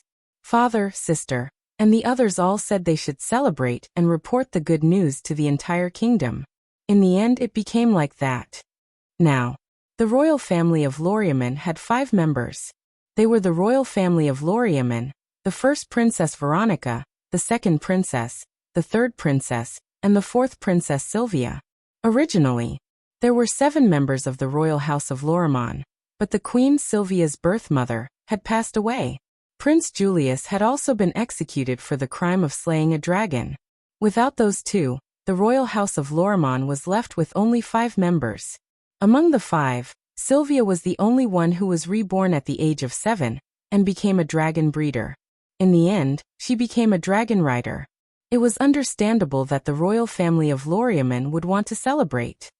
If we really want to count it, it's actually a very small celebration with just the few of us. Rebecca rubbed her chin and pretended to be serious. "You're now a member of the student council. You're also the one who ended the undefeated legend of Commander Yusula. Shouldn't we publicize it, and at least let the citizens of Ansari celebrate?" "I think it's a good time to celebrate." Without hesitation, Wu Yan raised his glass and said resolutely, "I'll accept your blessings. Cheers." Then, as if afraid that Rebecca would regret it and die, Wu Yan drank the fruit wine in his glass in one gulp. He almost choked. Everyone in the dorm couldn't help but laugh. Ugh. While Wu Yan choked on his food, Yaku sneakily reached out to grab the food on the table and swallowed it in one gulp, also whimpered and rolled her eyes. Hey. Didn't I tell you to eat later? Yashur patted Yak's back in a flurry. You're not the main character today. Why do I feel like you're busier than anyone else? Yak, who finally caught her breath, glared at Yashur fiercely. As a holy and noble dragon, I'm already giving face by coming to this stupid, ignorant, and stupid human's party. Do you still have a problem with that? You. Yeshu immediately smiled dangerously. That stupid, ignorant, and stupid human. You speak of defeated the strongest Saint Dragon Knight in this world. If you're too arrogant, be careful that he doesn't release that dragon. Upon hearing that, the image of the white dragon's burning flames, graceful figure, and terrifying white sea of fire flashed across Yak's mind. Her aura instantly weakened. What? At that moment, Aika stammered weakly and powerlessly. If it's me, I can do it too. Yes. Yashur brushed her off disapprovingly. Yak almost went berserk. Corset had no choice but to step forward and mediate the situation. Lord Yashur, no matter what, today is a celebration. Just let Yak eat to her heart's content. Dragons are the symbol of the knighthood. Sylvia also stood on Yak's side. Even if Yak isn't the main character, Yak should still be the most distinguished guest. Sylvia and Corset are the most sensible. Yak instantly nodded, causing Yashur to be slightly unconvinced. If you guys spoil her like this, be careful that she doesn't take advantage of you. Bang! Before Yashur could finish speaking, Aika ruthlessly kicked him in the chest. Goo! Yashur let out a strange howl as he was sent flying and heavily crashed into the wall. The impact caused the entire room to shake. Some of the items placed on the table, and the bed fell to the ground and scattered all over the floor. You guys, are you really here to celebrate with me? Wu Yan was dumbfounded. I strongly suspect that you guys are here to tear down my house. Yak snorted and turned her head away. A mere watchdog. If I don't teach him a lesson, he'll really climb over my head. Looks like I haven't taught him enough. Train. Sylvia's face instantly turned red as she glared at Yashur, who was wailing in grief. Why, you guys are doing something unhealthy? You're the shame of our Ansari Dragon Riding Academy. I can roughly guess what you're thinking, but I'm sure your imagination is wrong. Rebecca said in an outsider's tone. Besides, even though Yak is in human form, her power is truly of the dragon attribute. Even if Yashur wants to, I don't think he has the guts. Pervert without the guts. Cosette chuckled. It was unknown whether he was taking pleasure in Yashur's misfortune, or adding insult to injury. Lord Yashur, you're surprisingly useless.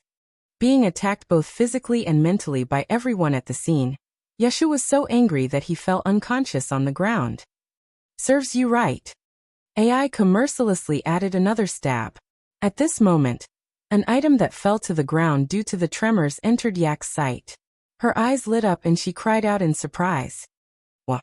With lightning speed, Alec leaped over and picked it up. What is this? It's so cute.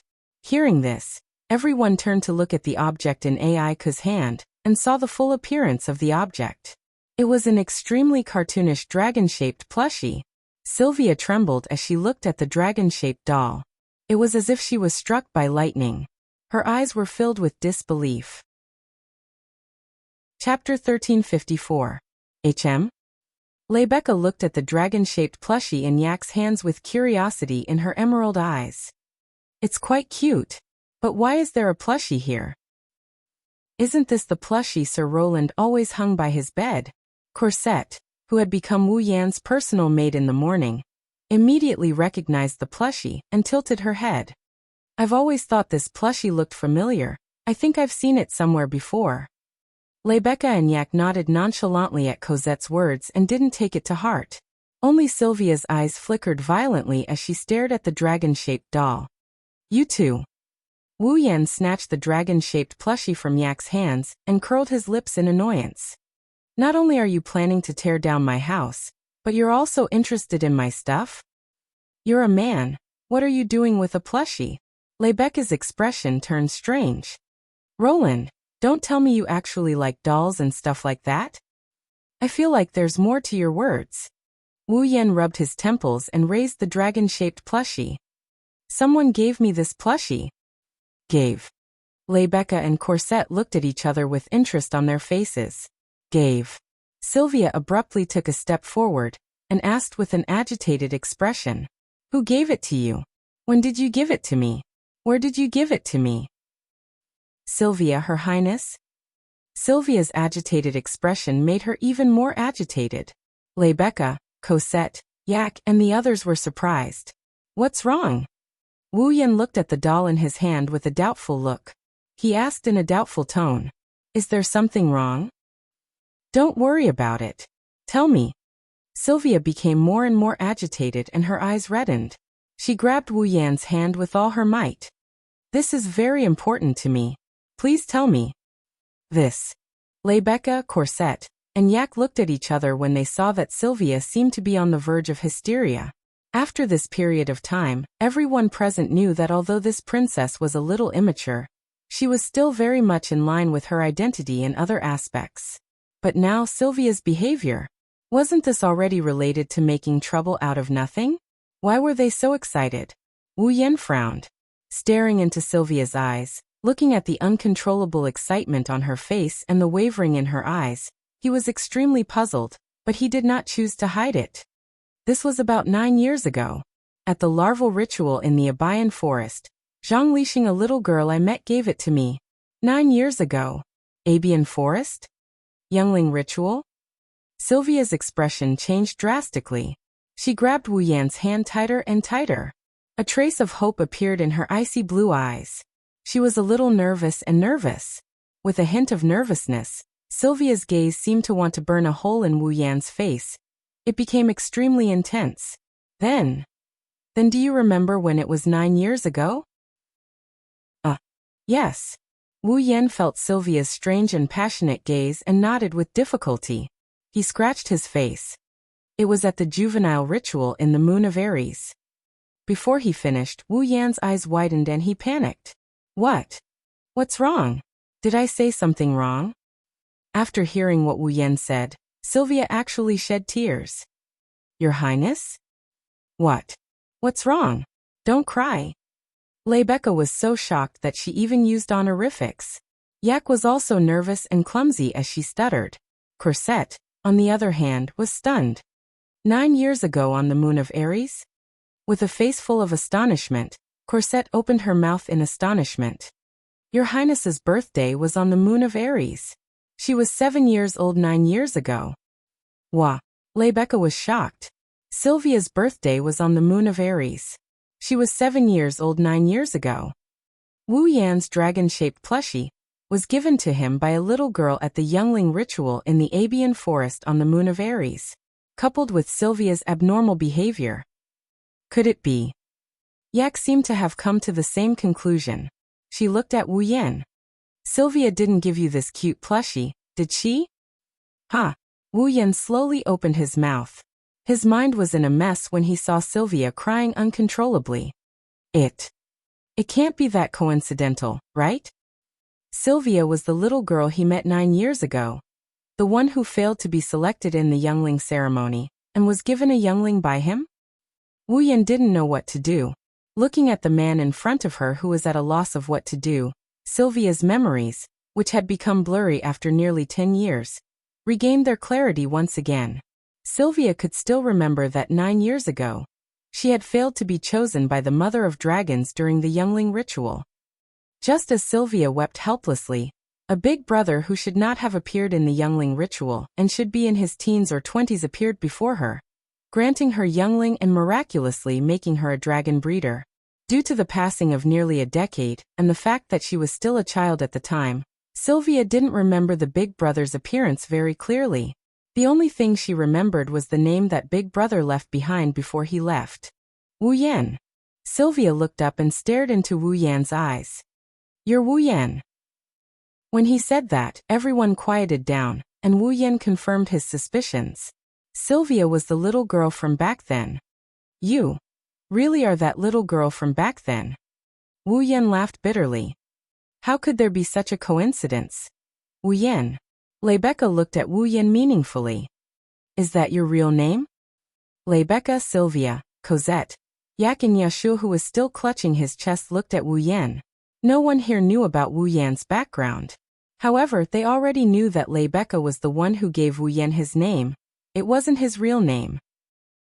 Thus, everyone was curious about Wu Yan's name. This was especially true for Rebecca and Sylvia, whose eyes were burning with passion. Of course, the reason was different. Rebecca was excited because she could finally understand some things about Wu Yan. Sylvia was excited because she wanted to confirm whether the person in front of her was the one who gave her a new lease on life. Wu Yan sighed when he saw everyone looking at him with different natures but similar gazes. "There's nothing to hide. Indeed, my real name is Wu Yan." Hearing this, everyone fell silent. "It's really you." Sylvia looked at Wu Yan in a daze. But, that's not right." Sylvia didn't remember the big brother who gave her life clearly because too much time had passed, but she at least remembered that he was a big brother in his teens or 20s. As for Wu Yan, he looked to be in his teens or 20s. Could it be that Wu Yan's appearance didn't change at all after 10 years? He even became her classmate? Sylvia wanted to laugh, but she couldn't bring herself to do so. Of course, Wu Yan knows what Sylvia is thinking. This is also the reason why he didn't know what to do when he found out that Sylvia is the little girl from back then.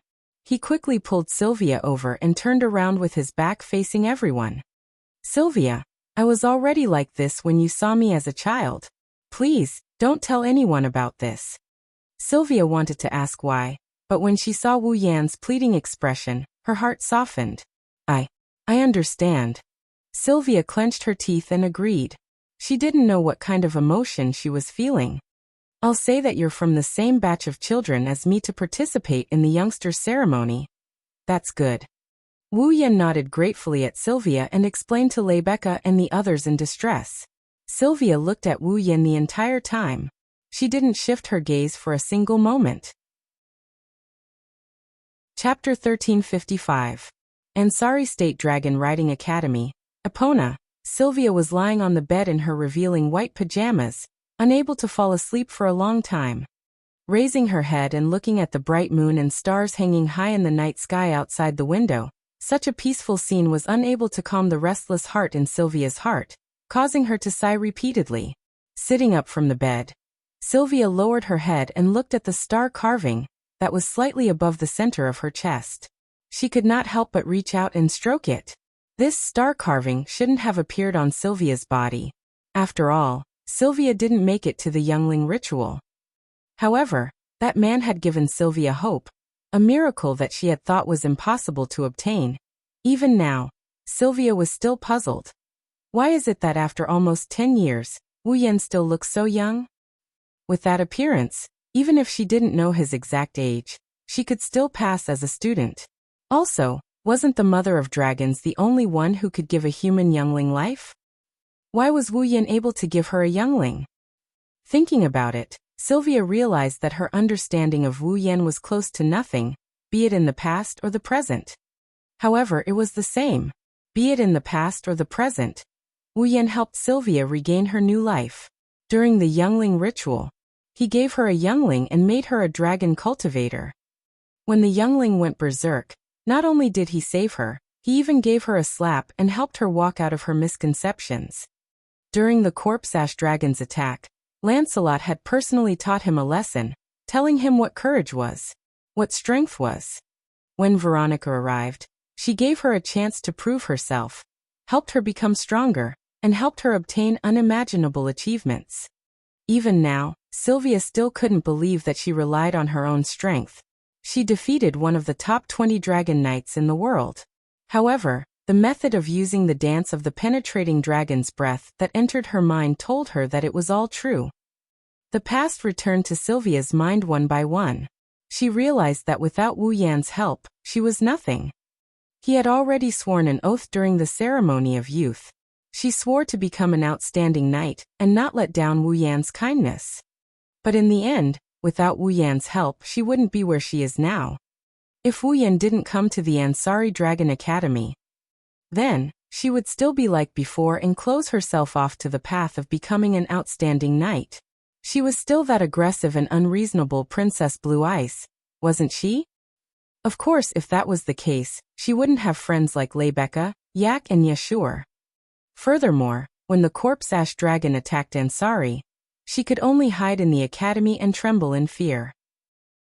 After that, when Sister Veronica came to Ansari, she wouldn't admit that she was like that. She would think that Sylvia was a disgrace to the Wang family and marry Sir Jirian, so that she could become a breeding tool.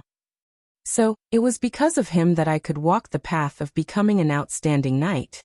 Sylvia could feel the warmth from Wu Yan's body through the star carving on her chest. Her face started to burn. Of course, what Sylvia isn't sure about is how she's going to face Wu Yan with these complicated feelings in the future. Actually, Your Highness, you just need to face your own feelings. Just as this thought surfaced in Sylvia's mind, a voice that seemed to have seen through her thoughts, and as if it had been calculated, rang out in a timely manner. It was a pity that the timid Sylvia was frightened by this sudden response. She wanted to scream, but a soft hand covered her mouth and stuffed her words in her throat. Shortly after, the owner of the voice didn't know whether to laugh or cry. I thought Your Highness would have changed a lot by now. Who knew that your reaction would still be so timid? This time, Sylvia finally heard the voice clearly. She turned to the source of the voice and her eyes widened slightly. Cosette. Yes, it's me. Cosette smiled helplessly and Sylvia complained angrily. Please, can you not scare me when you know me well? Your Highness, you didn't recognize my voice. Not only did Cosette not admit her mistake like a subordinate, she even made a false accusation. If Your Highness hadn't been thinking about Sir Roland, you wouldn't have failed to recognize my voice. What? Sylvia stared blankly for a moment before her face flushed red, and she started stammering. Who's thinking about Roland? Your Highness, don't even think about hiding it from outsiders, let alone me. Cosette clicked his tongue and shook his finger. Princess, if you plan to hide it from me, then there will be no one to help you. Sylvia was at a loss for words. She pursed her lips and mustered up her courage. Cosette, what do you think I should do? Before asking what to do, Your Highness, you should answer a question of mine. Cosette didn't hide her curiosity at all. Your Highness, do you like Sir Roland? Like? Sylvia's cheeks were so red that water was about to drip out. She lowered her head and shyly pointed her fingers together. I don't know. Then, Your Highness, think about it carefully. Sir Roland treated you so well. Cosette said with a smile. Think about the way Lord Roar saved you when the baby dragon went berserk. The way he rode Lancelot and carried Her Royal Highness to bravely suppress the corpse grey dragon. The way he helped Her Royal Highness become stronger and obtained Her Royal Highness Veronica's approval. Also, the way Lord Roar interacted with you during the juvenile ritual. Hearing this, Sylvia couldn't help but recall the various things that she had just recalled, and a dazed smile unknowingly appeared on her face. Seeing this scene clearly, Cosette laughed slyly. It seems that Your Highness has already understood your feelings for Sir Roland. Sylvia was startled. Looking at Cosette's teasing expression, she suddenly felt ashamed and rolled her eyes at Cosette. So what? It's very simple. Cosette's next words almost made Sylvia jump up in fright. Your Highness, just go down and confess to Sir Roland. Wah! Sylvia's eyes widened. She looked at Cosette in disbelief.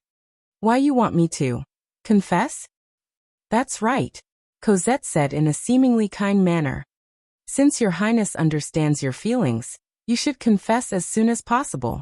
Otherwise, look at Lord Loon. He has an invincible dragon riding skill and invincible strength. Even Captain Yuzura is no match for him. He's also a good cook. With such good qualities, he'll attract other girls sooner or later. The other girls? This time, Sylvia had no choice but to hesitate. Look at President Lebeka. She seems to be interested in Sir Roland as well.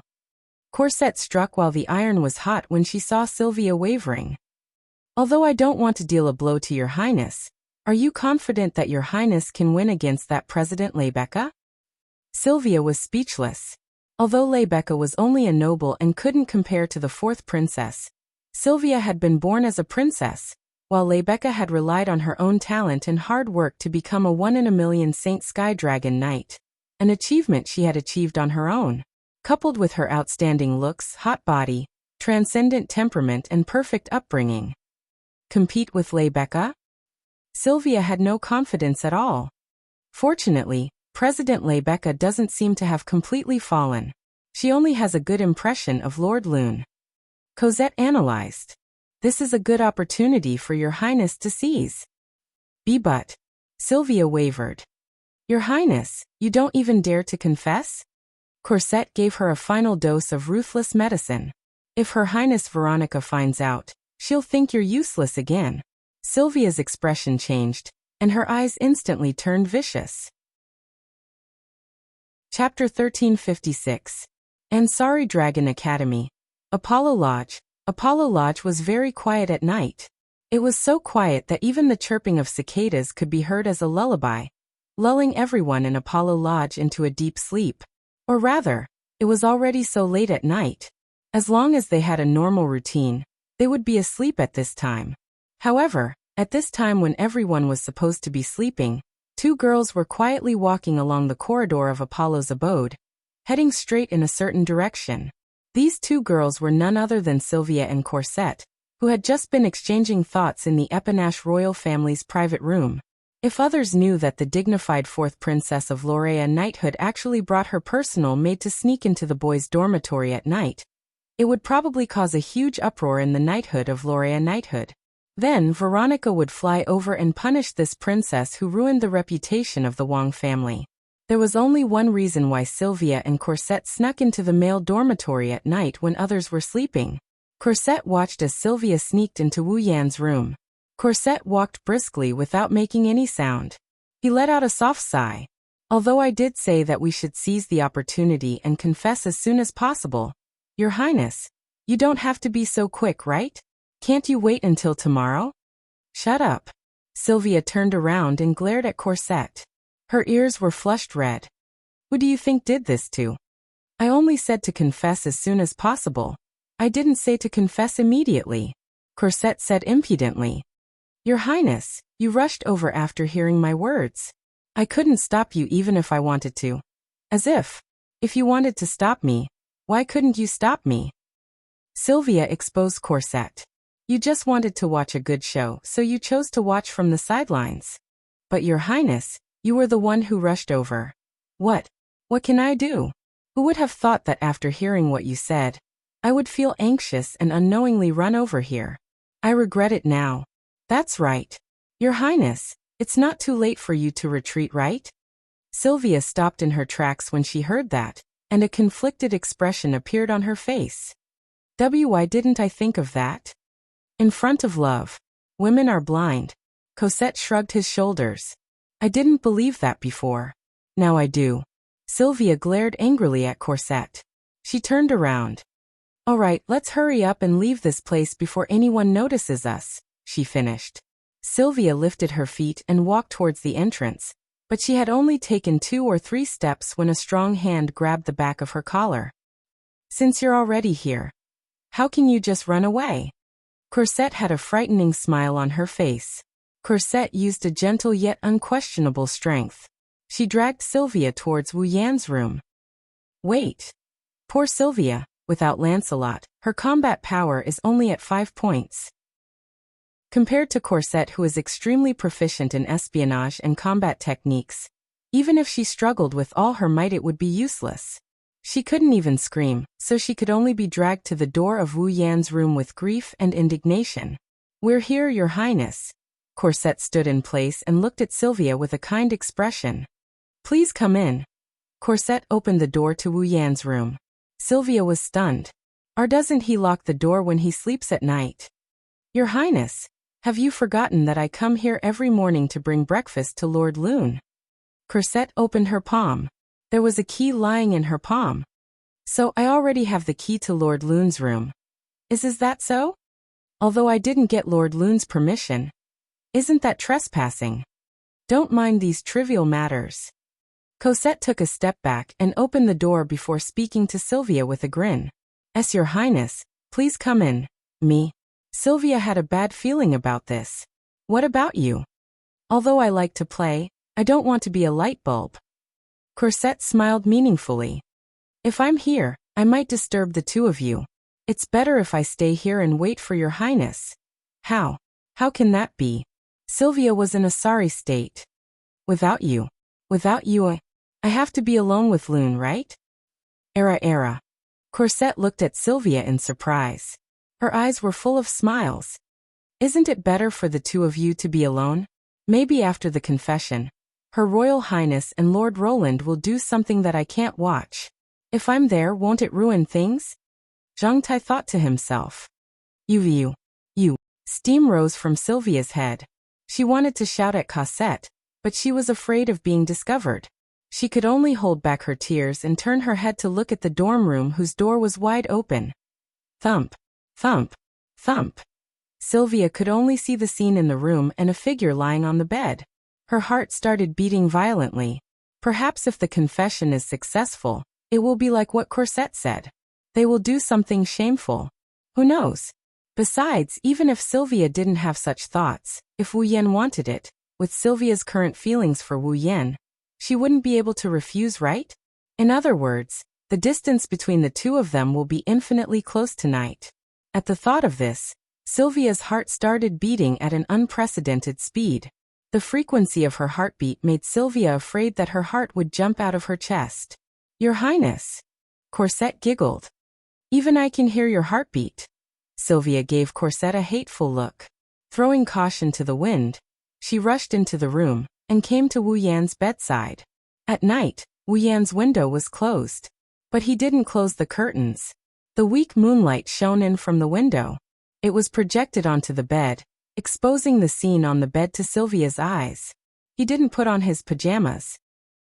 Wu Yan took off his jacket and with a calm breath, he fell into a deep sleep with a serene expression on his face. The moonlight shone on Wu Yan's body. At this moment, Wu Yan was like a cloak made of gauze. He blended in perfectly with the moonlight. The temperament of a vampire ancestor was vividly displayed in the room. He was like the king of the night. Looking at this beautiful scene, Sylvia was mesmerized and intoxicated. Cosette waited outside the door for a full 10 minutes, but didn't hear anything from the room. She was surprised. With doubts in her mind, Cosette pushed open the unlatched door, walked into the room, and came to the bedside. The next moment, the scene in front of her made Cosette stunned on the spot. Wu Yan was still lying on the bed, sleeping peacefully. Sylvia, who was supposed to wake Wu Yan up and confess her love for him, somehow slipped under the blanket. She laid in Wu Yan's embrace with one hand hugging Wu Yan, and the other hugging the dragon-shaped plushie that originally belonged to her.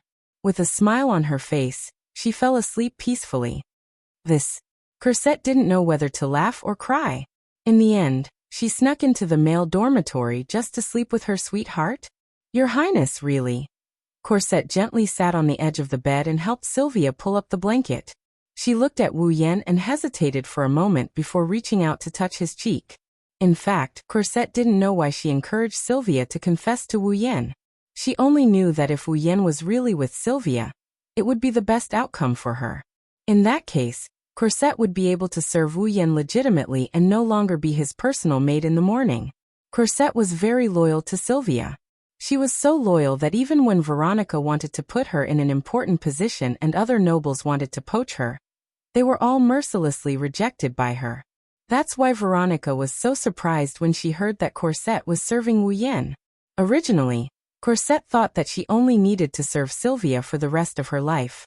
She didn't need a second master at all. In the beginning, she said that she was Wu Yan's personal maid in the morning. In fact, that was just a joke. Other than making breakfast for Wu Yan, Cosette didn't do anything else that resembled serving him. Making breakfast wasn't really serving him, was it? But recently, Cosette started to do more and more things while helping Wu Yan make breakfast. She even helped Wu Yan get dressed and washed his face in the morning. This was completely within the scope of serving him. Cosette didn't know why this was. Her loyalty didn't allow her to serve two people. But if Wu Yan and Sylvia could become a couple, then Wu Yan could also become her master and be served by her. With this thought in mind, Cosette unconsciously started to encourage Sylvia. Perhaps, Cosette should also ask herself the same question she just asked Sylvia. Like? Cosette murmured to himself. Chapter 1357. That night, Wu Yan slept exceptionally soundly. Not for anything else, but during his sleep, he didn't know when it started, but there were two extremely pleasant fragrances that accompanied Wu Yan throughout the night, and they went into his nose without any explanation, making him feel as if he was bathing in a sea of flowers, and his entire body and mind became comfortable. Wu Yan didn't know how to describe that fragrance, but he felt that it was particularly pleasant, and it smelled even better than the fragrance of the plants that he smelled in the bathroom of Sylvanus, that could calm one's mind. Therefore, that night, not only did Wu Yan sleep particularly well, but he also had a very good night. It was also because of this that when the night passed, and the morning sun shone through the window and domineeringly into the room, Wu Yan slowly opened his sleepy eyes. Although his wine-red pupils were still a little confused, they didn't have the laziness that they should have when he slept in the past. He slept until the sun rose, and he slept until he woke up naturally. This made even Wu Yan, who liked to sleep in very much, wake up early. He was in a particularly good mood, and he didn't have the mood to sleep in anymore.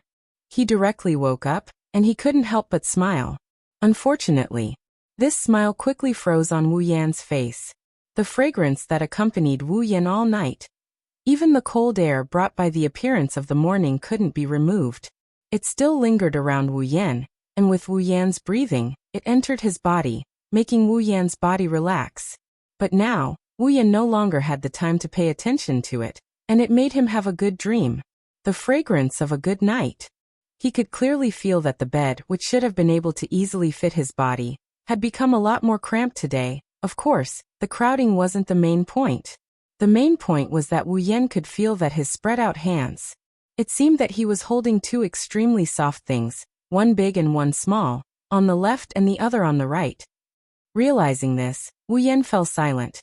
Although he didn't know what was going on, the crowded feeling, the familiar feeling of the two soft lumps in his hand, and the fragrance that kept drilling into Wu Yan's nose were all telling him.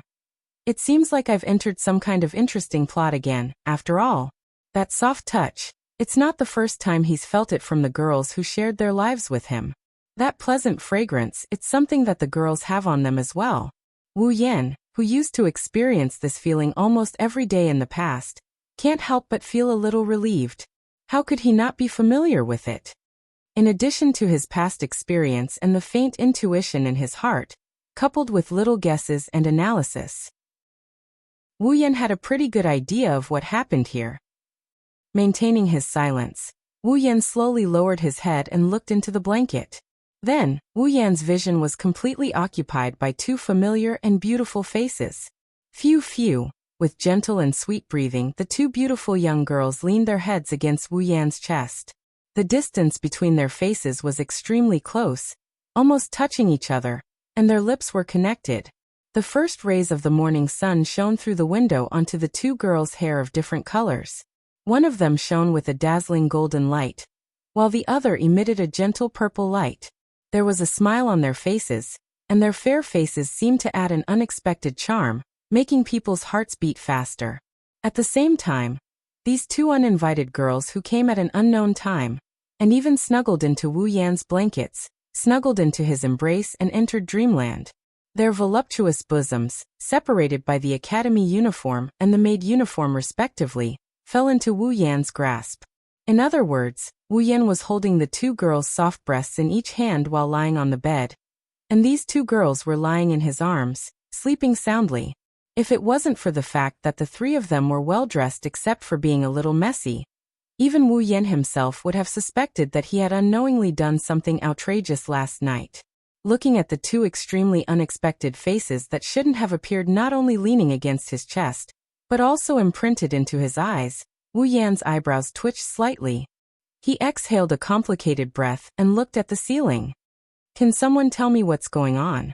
Wu Yan mumbled as if he's asking for help. Why did Sylvia and Corset come to my bed and give me benefits? Lucian asked.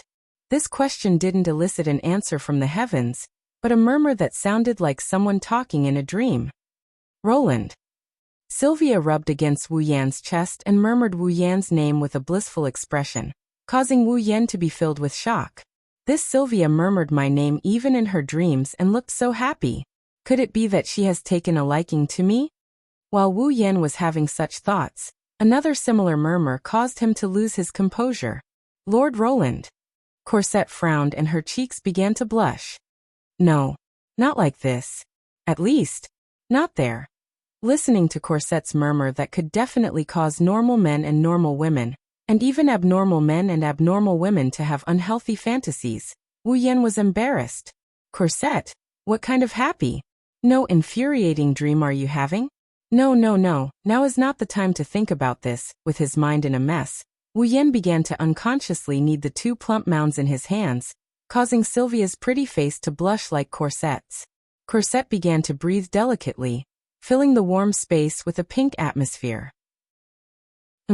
Perhaps because Wu Yan's movements were too violent, or perhaps because Corset's combat strength was high and her senses were sharp, Corset slowly opened her eyes with a soft groan. She woke up the moment she sensed the abnormality in her body. She raised her head and met a pair of wine-red eyes. Wu Yan looked at Cosette, and Cosette looked at Wu Yan. Both of them could see their own reflections in each other's eyes. Even their breaths intertwined with each other. They were so close to each other that they fell into an eerie silence that lasted for a long time. In this strange atmosphere, Wu Yan also saw that Corset's pretty face was blushing at a speed visible to the naked eye. However, while her face was blushing, Corset's expression showed a slightly playful smile as usual. Good morning, Lord Roland. Good. Good morning. Wu Yan nodded with a blank face. When he came back to his senses, his first reaction was to ridicule. Is this the time to say good morning? What else? Corset blinked and said in a teasing tone. Lord Roland, do you want to take the opportunity to do something else? Well, Corset not only didn't seem to care, but also seemed to be flirting with him. Wu Yan couldn't help but become bolder and resumed his kneading. Not now, I don't know later. Wu Yan's kneading caused Corset's expression to change slightly. Her purple eyes suddenly became blurred. Looking at Corset's blurred appearance, Wu Yan couldn't help but feel a fire in his heart. With tacit understanding, the two looked straight at each other as if they could only see each other. Then the two faces slowly began to close the distance. You. Just as Wu Yan and Cosette were about to kiss each other, a melodious voice came from the other side, causing the two to stiffen up in an instant. You. Another whimper. Sylvia finally woke up. Perhaps because she hadn't completely regained her consciousness, Sylvia raised her head and rested her chin on Wu Yan's shoulder like the most intimate of lovers. Her soft long hair fluttered down and sprinkled on Wu Yan's face. She murmured in a confused tone. Corset, are you up? It seems that Sylvia mistook Wu Yan for Corset, but soon, a strange feeling rose in her heart. Because compared to Corset, Sylvia's shoulder was undoubtedly more robust, and faintly carried an unfamiliar aura. Sylvia's misty eyes regained their brightness as she abruptly looked over. Then Wu Yan's face appeared in front of her eyes. Yo! Wu Yan smiled bitterly. Good morning. Sylvia was stunned, and then her face flushed red. You, a sharp and piercing scream echoed through the sky. Chapter 1358. Sigh. Wu Yan sighed tiredly on his way to the lecture hall. I finally had a good morning, but it turned into a farce in the end? Why do I have to be so tired? Thanks to Sylvia's shrill scream and her tearful, disheveled appearance as she ran out of Apollo's cottage, the boys of Apollo's cottage, who had heard the noise and seen the whole process, were in an uproar. No matter how you look at it, it looks like a girl running away after being violated. Therefore, even though it was a bright and pleasant morning, all the boys in the Apollo dormitory seemed to have gone crazy early in the morning, and were in a mess.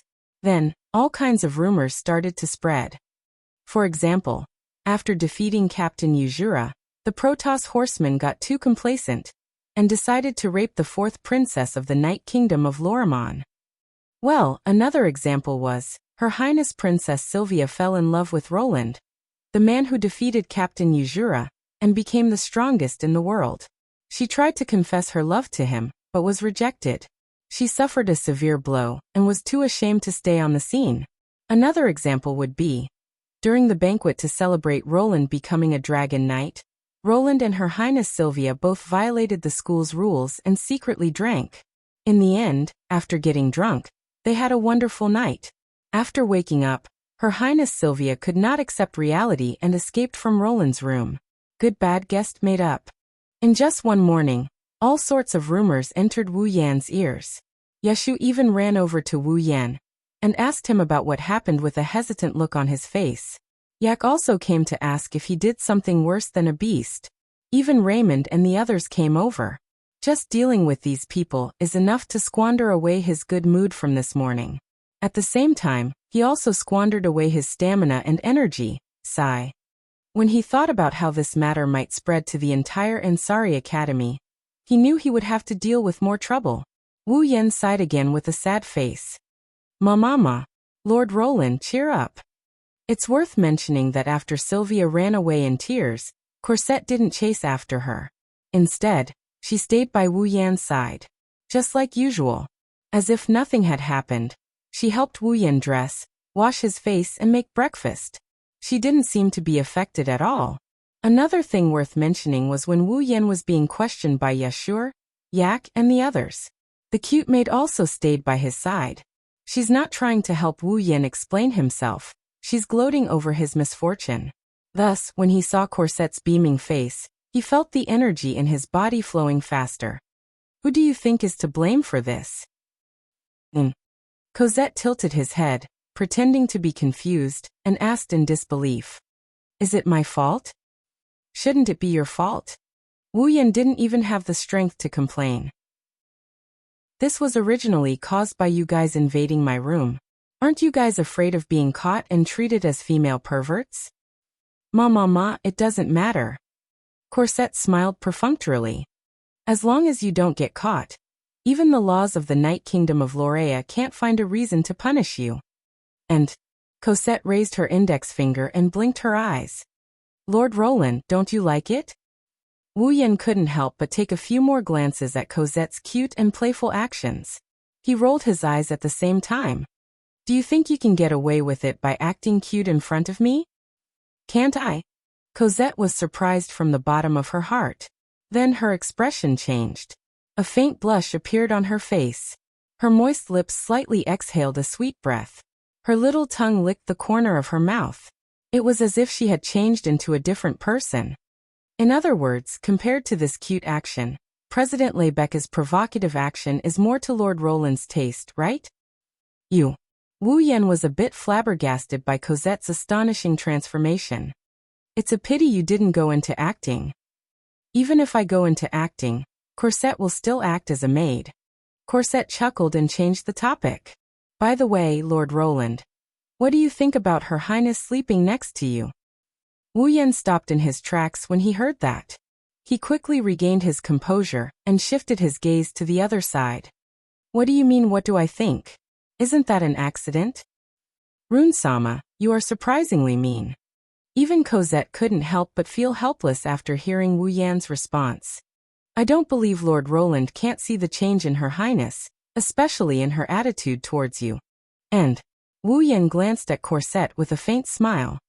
Do you want me to take the initiative and pursue Sylvia? Yes. It would be best if that's the case. Corset sighed and her expression turned serious.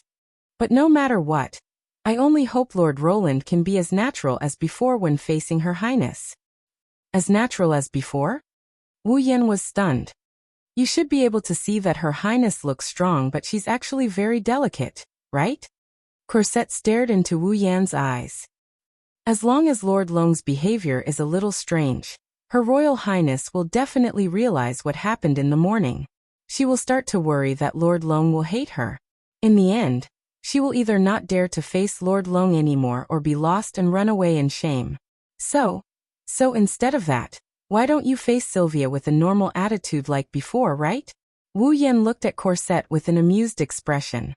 It seems like you are very loyal to Sylvia. Of course. Cosette raised her head without hesitation. She made a rare arrogant reply. She looked deeply into Wu Yan's eyes before opening her mouth with a tone full of ambiguity. Perhaps in the future, I will have to change from 1 to 2. Oh. Wu Yan raised an eyebrow. Will you really serve 2 people at the same time? Yes. If Her Highness becomes Lord Roland's partner, then she will become my master. Cosette pursed her lips and said with a seductive smile. By that time, I will have to obey Lord Roland's every command. Is that so? Wu Yan pursed his lips in a nonchalant manner. He didn't notice the serious look in Cosette's eyes despite the grin on her face. There it is. While Wu Yan and Cosette were chatting happily, a scream suddenly sounded in front of them and attracted their attention. When Wu Yan and Cosette looked up at the source of the sound, the scene in front of them stunned them. What really appeared? Lord Roland. Lord Roland. A series of crazy screams resounded in the sky above the Ansari Dragon Riding Academy. It was as if they wanted to shatter the eardrums of others. It shook Wu Yan's ears and made him see stars. Rumble, rumble, rumble, rumble. Along with the screams, the ground started shaking like an earthquake. It's getting closer and closer to Wu Yan. The screams that resounded through the sky came from the female students of all grades, all dressed in the academy's uniform, who filled the entire area in front of them. The trembling sound was caused by the female students who filled the entire field of vision. They rode their respective dragons and charged towards Wu Yan with hearts in their eyes. Wu Yan's eyes almost popped out of their sockets as he watched the sky-covering scene of the female students riding on pterosaurs, earth dragons, and water dragons charging towards him. His face is full of shock. What's going on? Cosette also recovered from the shock, revealing a wry smile. Lord Roland, it seems like your fan club has finally appeared. Fan club? Don't forget that you're the one who defeated Captain Ursula and became the strongest dragon knight in the world. Is it strange that those girls who are attracted to you have become your fans? Cosette smiled gloatingly. You have to be careful. The female students in our academy are very open. Be careful not to be pushed into bed by your fans. Wu Yan's curses were mercilessly drowned out by the deafening screams and the rumbling sound that shook the ground. Chapter 1360. The 7th Dragon House's rooms were very spacious. After all, this was a place for holy dragons to rest in. Even the youngest dragon whelp was larger than an adult earth dragon, water dragon, or winged dragon. If the place was too small, it would be impossible for them to live in it, let alone an existence like Yuvlin, who was close to the largest holy dragon. Gawain's room wasn't small either. With Gawain living in it, more than half of the room was empty. Faint light poured in from the window and shone on Gawain, who was curled up on the ground, making his silver fur sparkle. However, if one looked closely, they would discover that Gawain's eyes were only half closed. There was still enough light left for him to see what was in front of him. At the same time, he could clearly see the elf-like girl who was cowering in front of him, not daring to step forward. Wu Yan couldn't help but laugh when he saw this scene. That fairy-like girl with pointy ears should be Gawain's master, right? In other words, this girl was the one who had ridden Gawain and fallen off his back. She was the one who had been afraid of Gawain and was rejected by Gawain. This girl had probably appeared here to figure out why Gawain had rejected her in an attempt to win him back. Wu Yan didn't know if this girl knew why Gawain had rejected her. However, Gawain had been pretending to be asleep the whole time, but he had been observing her. It seemed that Gawain was also testing his master. Look at her. Has he walked out of the shadows? If she had, Gawain would have responded to this girl immediately and reconciled with her, right? However, looking at the girl's behavior, Wu Yan began to sigh inwardly. Her shoulders were trembling slightly. Although there was longing for Gawain in her eyes, there was also an indelible fear. She kept a distance from Gawain. She wanted to go forward, but she didn't dare. This kind of behavior, this kind of distance, was too unnatural for a dragon knight in her ball. At the very least, as his master, the girl could go forward. She could rub Gawain's fur to express their closeness. The girl seemed to be thinking the same thing, but she kept hesitating on the spot. She seemed to be struggling. With Gawain's proud personality and consideration for his master, he definitely wouldn't accept her, right? The girl's goal in coming to the dragon house. In the end, if nothing unexpected happened, it would end in failure. She had no idea that her goal had been seen through. Even the result was predicted. Her eyes were filled with struggle. She raised her foot. She put it down, then raised it again. She put it down again, repeating it over and over again, her shoulders trembling. After a long time, the young girl still didn't choose to go forward. Her hands tightly gripped the uniform on her body as she softly called out. She called Gawain. When Gawain heard the girl call his name, but did not step forward, a trace of imperceptible disappointment flashed across his eyes. He opened his eyes and looked coldly at the girl before him. He looked. Gawain was Gawain. No. Under Gawain's cold gaze, the fairy-like girl's hands began to tremble. She took a step back, tears welling up in her eyes. Gawain. The girl sobbed and called out sorrowfully. I beg you, don't do this. I can't live without you. Rejected by her own ball and not even allowed to get close to him? For a dragon knight, this must be a very painful thing. In particular, her image was extremely lovable, making people unconsciously want to protect her. With that helpless and sad look on her face, no matter how hard-hearted a person was, their heart would soften for a second or two, right? However, Gawain had a heart of stone. He didn't even bother to respond. He turned his head away and acted extremely cold. Why did you reject me? Seeing Gawain's indifference, the girl's tears began to roll down her face. I've always treated you as my family. Why did you reject me? Treat me as your family? Then why are you afraid of me? Why are you riding me with fear? Why don't you dare to approach me? Should I be afraid of my own family? Roar. Gawain couldn't help but feel sorrow and anger. He raised his head and roared at the girl. The girl took a step back in fright. She looked at Gawain, who was roaring at her as if she was an enemy. Sorrow welled up in her heart. She couldn't stop her tears. She turned around and tried to escape. Bang! However, just as the young girl turned around and ran out, she suddenly bumped into something. With a cry of surprise, she fell backwards. Just as the girl was about to fall to the ground, a hand suddenly reached out and grabbed her, pulling her back. The girl jumped in fright. She hurriedly raised her head and looked in front of her. She was stunned. That was because there was a person standing right there. Clearly, the thing she crashed into was the person in front of her. Are you all right? Wu Yan scratched his face and asked apologetically. I'm sorry. I didn't know you would suddenly turn around and run. By the time I wanted to avoid you, it was already too late. I'm fine, the girl mumbled. She quickly reacted and wiped her tears. She lowered her head. She probably didn't want others to see her cry. As long as you're fine. Wu Yan smiled and glanced at Gawain. Gawain didn't expect him to appear at a time like this. He shook his head with a smile. That? Wu Yan pretended to be confused. He looked at the girl. That's your fall, right? Hearing this, the girl's slender shoulders trembled violently, as if they would break at the slightest touch. She fell silent. However, Wu Yan had no intention of letting her go. Since it's your fall, why don't you go over? The girl was silent for a moment. She raised her head and looked at Wu Yan. Her eyes were filled with sadness. I wanted to go over, but Gawain wouldn't let me. Is that so? Wu Yan looked at the girl, and then at Gawain, whose head is full of question marks. He grabbed the girl's hand. The girl was stunned. She wanted to struggle, but before she could, Wu Yan pulled her towards Gawain. Wait a minute. The girl quickly reacted and shouted. Don't get close to Gawain. He won't let anyone get close. Be careful not to get hurt. Roar. Gawain immediately roared. However, he didn't sound as fierce as before.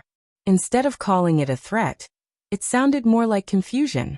The girl who heard the change in Gawain's voice was stunned. Wu Yan took this opportunity to pull the girl to Gawain's side. Gawain immediately turned to look at the girl. His eyes were fierce, but he didn't try to threaten her. Instead, there was a hint of dissatisfaction in his eyes. His dissatisfaction was naturally directed at Wu Yan. Gawain didn't want his master, who was afraid of him, to get close. However, Wu Yan brought her over. How could Gawain not be dissatisfied? If it weren't for Wu Yan, Gawain would have yelled again to intimidate him. The girl knew that Gawain would do that. She stood there in a daze, unable to react. Why won't Gawain refuse you? Wu Yan didn't answer the girl's question. Instead, he patted Gawain's head. You come and touch him. What? The girl was shocked. I said come and touch him. Wu Yan looked into the girl's beautiful eyes. Even I touched him. As his master, shouldn't you touch Gawain? The girl's expression changed. She couldn't help but look at Gawain. Resistance appeared in Gawain's eyes. However, Wu Yan slapped him on the head. You don't make a sound. Gawain immediately stopped responding. The girl looked at Wu Yan in astonishment. She's also very surprised. Gawain was actually so obedient to him. Then can I also? A trace of hope rose in her heart. The girl finally reached out to Gawain. However, at this moment, a scene appeared in the young girl's mind. It was the scene of her falling off Gawain's body. The girl stopped abruptly. Fear appeared in her eyes. Roar, seeing the girl like this, Gawain finally couldn't take it anymore and roared, waking the girl from her fear. You. The girl cried again. She turned around and rushed out of the dragon house without looking back. Looking at the girl running away, Wu Yan rubbed Gawain's head. He looked at Gawain, who was looking at him with a sad expression, and didn't say anything for a long time. Chapter 1361. There were a total of 4 student dormitories in the Ansari Academy. The male dormitory for the advanced class was called the Apollo Dormitory. It was where Wu Yan and Yashur lived. The female dormitory for the advanced class was called the Epona Dormitory. It was where Lebecca and Sylvia lived.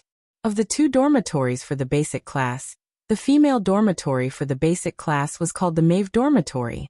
There was no one in the Maeve Dormitory at the moment. It was almost time for class. As students of the basic class, this was the time for them to lay down a solid foundation for their path as dragon cultivators. Therefore, there was no one in the Maeve Dormitory. They were all in their own classes at the moment. However, in such an uninhabited dormitory, a burst of messy footsteps abruptly sounded in the corridor. If one looked closely, one would see a person running down the corridor. This person was the fairy-like girl who escaped from the 7th dragon dormitory. She was Gawain's master. Gawain was a true holy dragon. In other words, this girl was also a true dragon knight. However, this dragon knight with such extraordinary abilities was, in fact, only a student of the basic course. How could she become a dragon knight when she was still in the basic class? Her talent wasn't bad. However, the fairy-like girl didn't have the slightest bit of pride. As a dragon knight, she was refused a ride by her own fall. She even refused to get close to him. How could she have the leisure to be proud of herself? She recalled how Gawain roared at her like she was an enemy. She felt sorrow in her heart. Tears flowed down her cheeks. She ran back to her room without looking back. Bang! With the sound of the door closing, the girl came to her room and leaned against the door. Her expression was filled with sorrow. Her sparkling tears were abnormally bright in this dark room that was completely blocked out. They shone and dripped onto the floor. After crying silently for a while, the girl raised her hand. She wiped the tears from her face and looked up.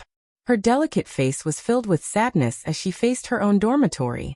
This room was very different from an ordinary student's room.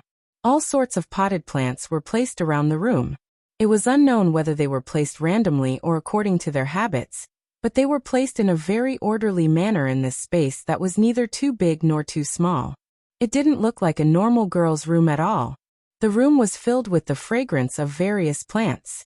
Except for a round table in the middle of the room, the rest of the furniture was basically filled with potted plants. The number of potted plants was astonishing. From the wall to the window, there were traces of plants everywhere, giving people the feeling that they had stepped into a small forest. And in the middle of the room, there was a coffin with white flowers at the bottom. There were potted plants all around, and in the center was a coffin. It was absolutely not an exaggeration to describe this feeling as strange. Perhaps it was because this scene was too strange, or perhaps it was because there were so many potted plants. But in this basic course dormitory where 3 people were supposed to share a room, Only this fairy-like girl occupied this room alone. This could be considered the benefit of a dragon knight. The girl had lived in this room for nearly 3 years, so she didn't feel anything strange about it. She looked around at the tightly drawn curtains that didn't let in a single ray of light. It was very dark in the room. The girl casually took off her uniform and exposed her body to the air. Exquisite doll-like facial features, amethyst-like eyes, sharp ears, a delicate body that looked like it would shatter at the slightest touch, and a pitiful and mysterious charm. Such a delicate body could be said to be against the rules. It didn't look like it belonged in this world. The young girl didn't put on any other clothes and just walked into the coffin that was covered with white flowers. She hugged her knees and curled her fair body into a ball. Her purple eyes were filled with confusion about the future. The girl's name was Luca. Shalanin was a third-year student of the Ansari Dragon Academy's basic course. He was also a member of the Yekibrad clan, known as the Forest Fairies, the Yekibrad people. The Yekibrad clan. They were commonly known as the Forest Fairies. Since ancient times, they had lived in the forest and lived in the forest. They were a race that was generally outstanding and beautiful. And Luca was a famous genius in such a clan. Just by looking at Luca's appearance, you could tell. Her sharp ears, delicate face, and imperfect but extremely alluring body were exactly the same as the fairies in fairy tales. In addition to the potted plants around her, she was known as the Forest Fairies in reality. In the knighthood of Loriman, the Yekibrad clan was also a very famous clan. In addition to their beautiful appearance, they were also proficient in herbology. They were definitely the best in the world when it came to herbs. The effects of the Yekibrad's herbs were unanimously praised by people all over the world. The prices of their herbs were always high in the market. However, the Yekibrad people weren't famous for their beautiful appearance or their profound knowledge of herbology. Instead, they were famous for their fighting prowess as dragon knights. In the past, the Yekibrad clan was famous for producing excellent dragon knights. Their people weren't that outstanding when it came to raising dragons, but they had unimaginable talent when it came to riding dragons. Among them, the most famous was the magical dragon riding skill that only the Yekibrad clan leader could use. It was passed down from generation to generation. The dragon dance. It was a dragon riding skill that, once completed, could activate all kinds of magical effects. It was a flying dragon riding skill. Luca slipped up when she was practicing the dragon dance and fell off Gawain's back, resulting in the current situation. Today, the heroic legend of the Yekibrad people had become a legend of the past. The lifespan of the Mother of Dragons was coming to an end, and the dragons were gradually declining due to the lack of star essence. As a result, the decline of the dragons led to a sharp decline in the number of dragon nurturers among the Yekibrad.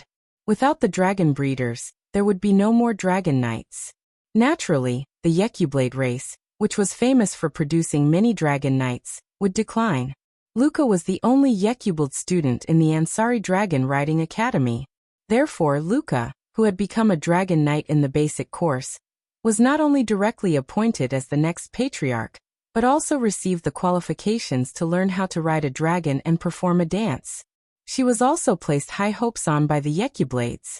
How disappointed would the Yekiblades be if they knew that their fall had refused to ride Luca, and that her star essence path had been cut off, and that she was facing the danger of death. Luca felt an unprecedented pressure when she thought of this. The reason why he had sealed himself in a room without any light was probably due to the immense pressure he was under, right? Under such circumstances, it was easy to imagine how helpless Luca would be. She wanted to go back in time and fly in the sky like Gawain. However, Gawain kept rejecting her. Luca didn't understand why Gawain kept rejecting her. She only knew that if this continued, Gawain would one day die due to the lack of star essence. At that time, she wouldn't even be a dragon breeder, let alone a dragon knight.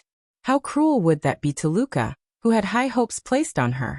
If Luca could confess to others that she fell off Gawain's back, they might be able to figure out why Gawain refused her.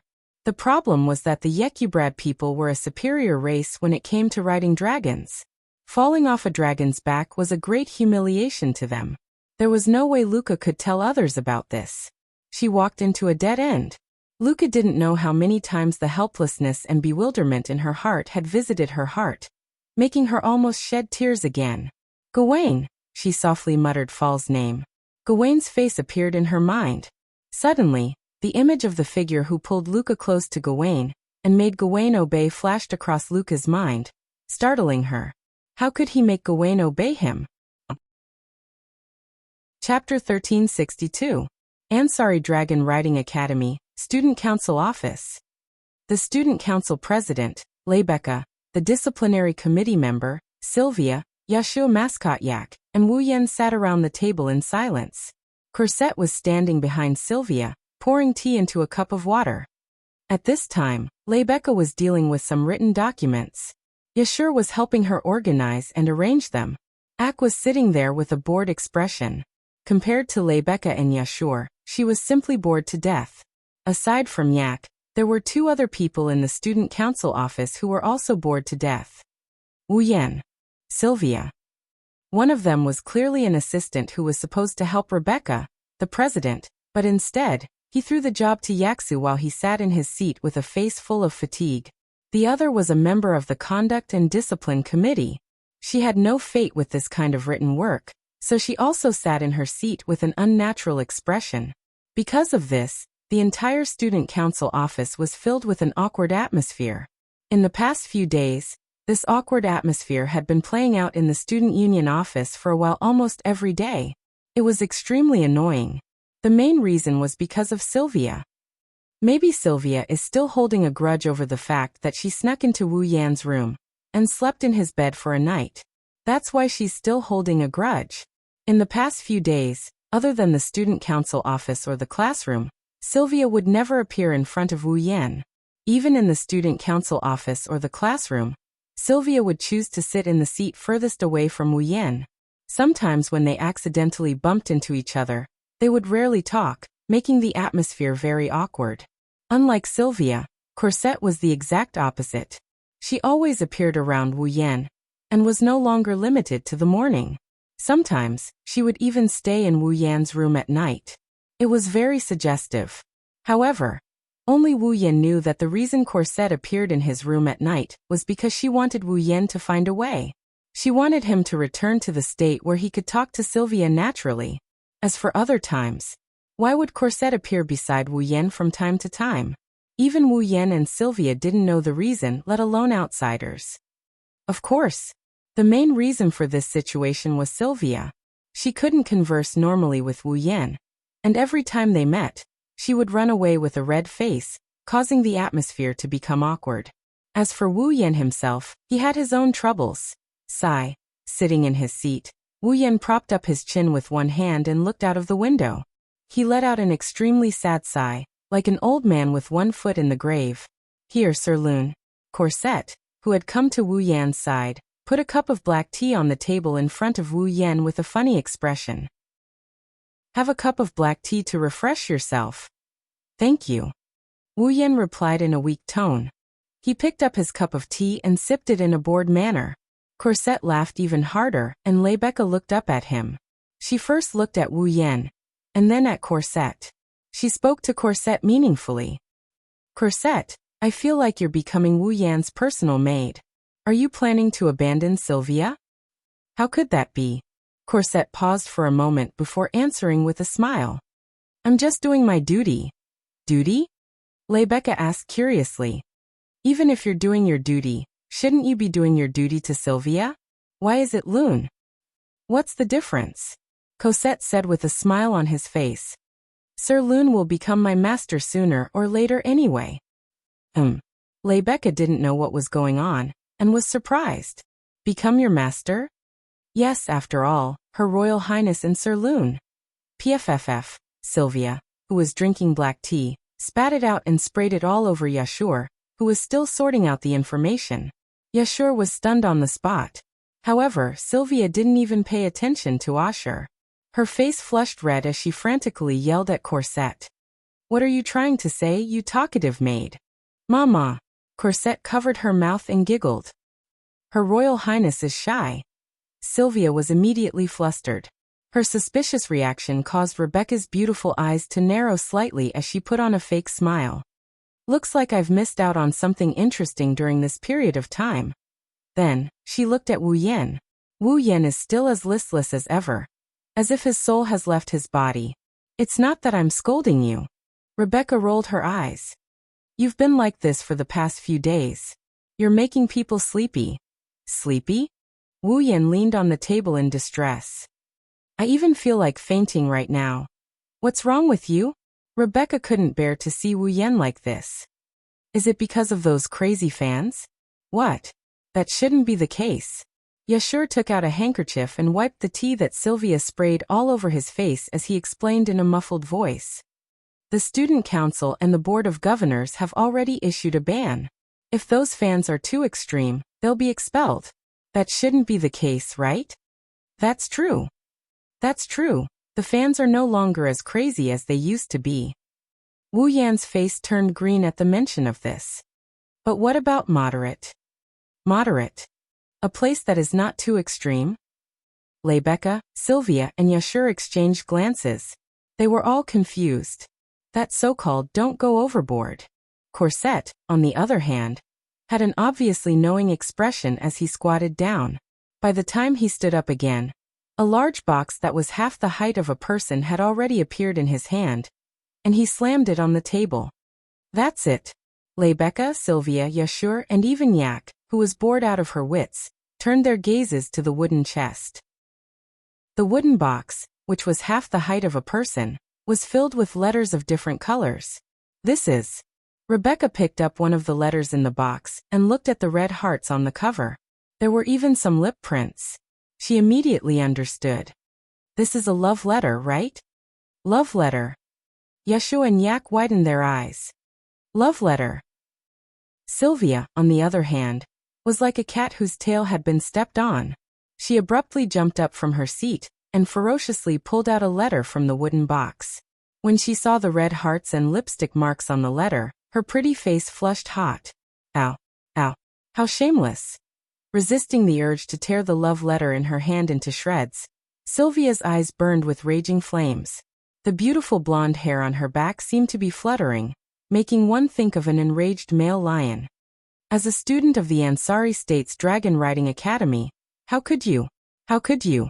Seemingly triggered by the lipstick print on the cover of the love letter, steam began to rise from Sylvia's head. She stomped her feet on the ground, causing the floor to resound loudly. Not perfect. Not perfect at all. Your Highness, don't you think your reaction is a little too extreme? Yashu asked carefully. It's just a love letter. Compared to the fans who declared their desire to be Rune's mistress in public, this can only be considered moderate.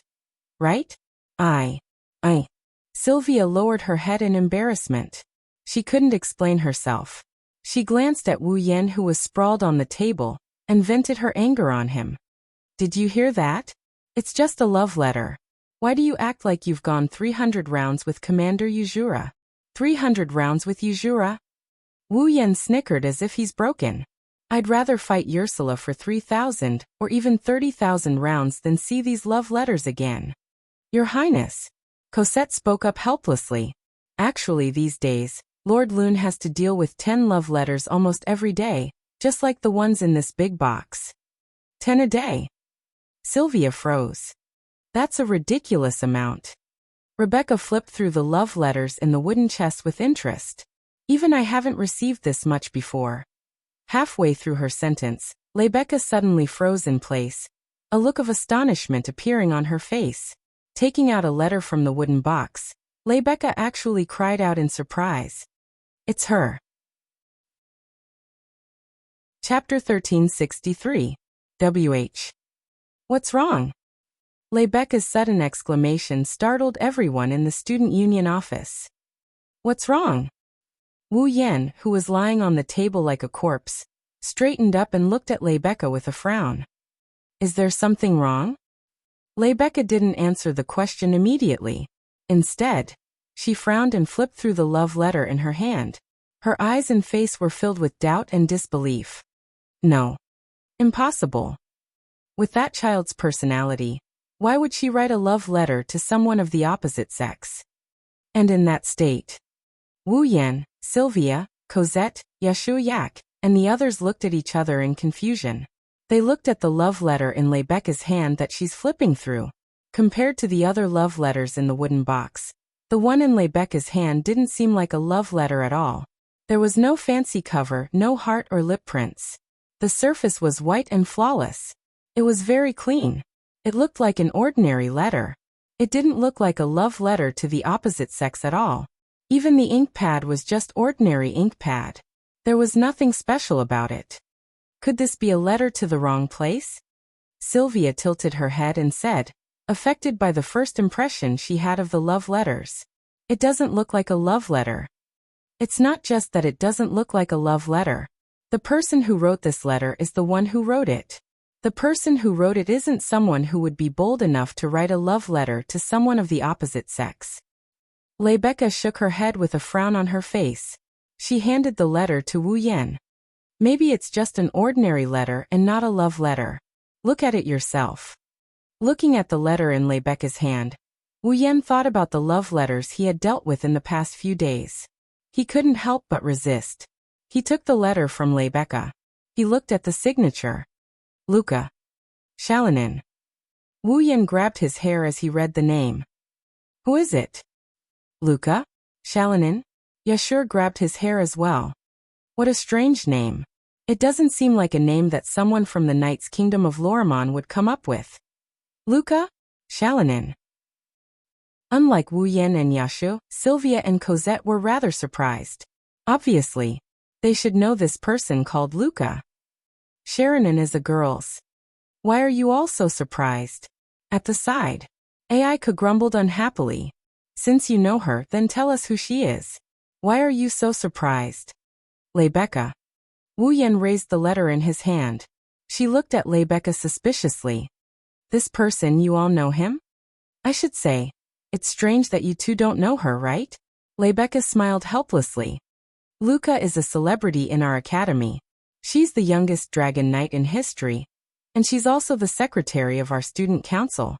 How can you not know her? The youngest dragon knight in history. Yashur was shocked from the bottom of his heart. And she's from our student council? Wu Yan raised an eyebrow. Now that Rebecca mentioned it, Wu Yan recalled that there are two members of the student council who haven't been on duty. One is the vice president, and the other is the secretary. It's because these two haven't been on duty in the student council that Wu Yan has an extra assistant position.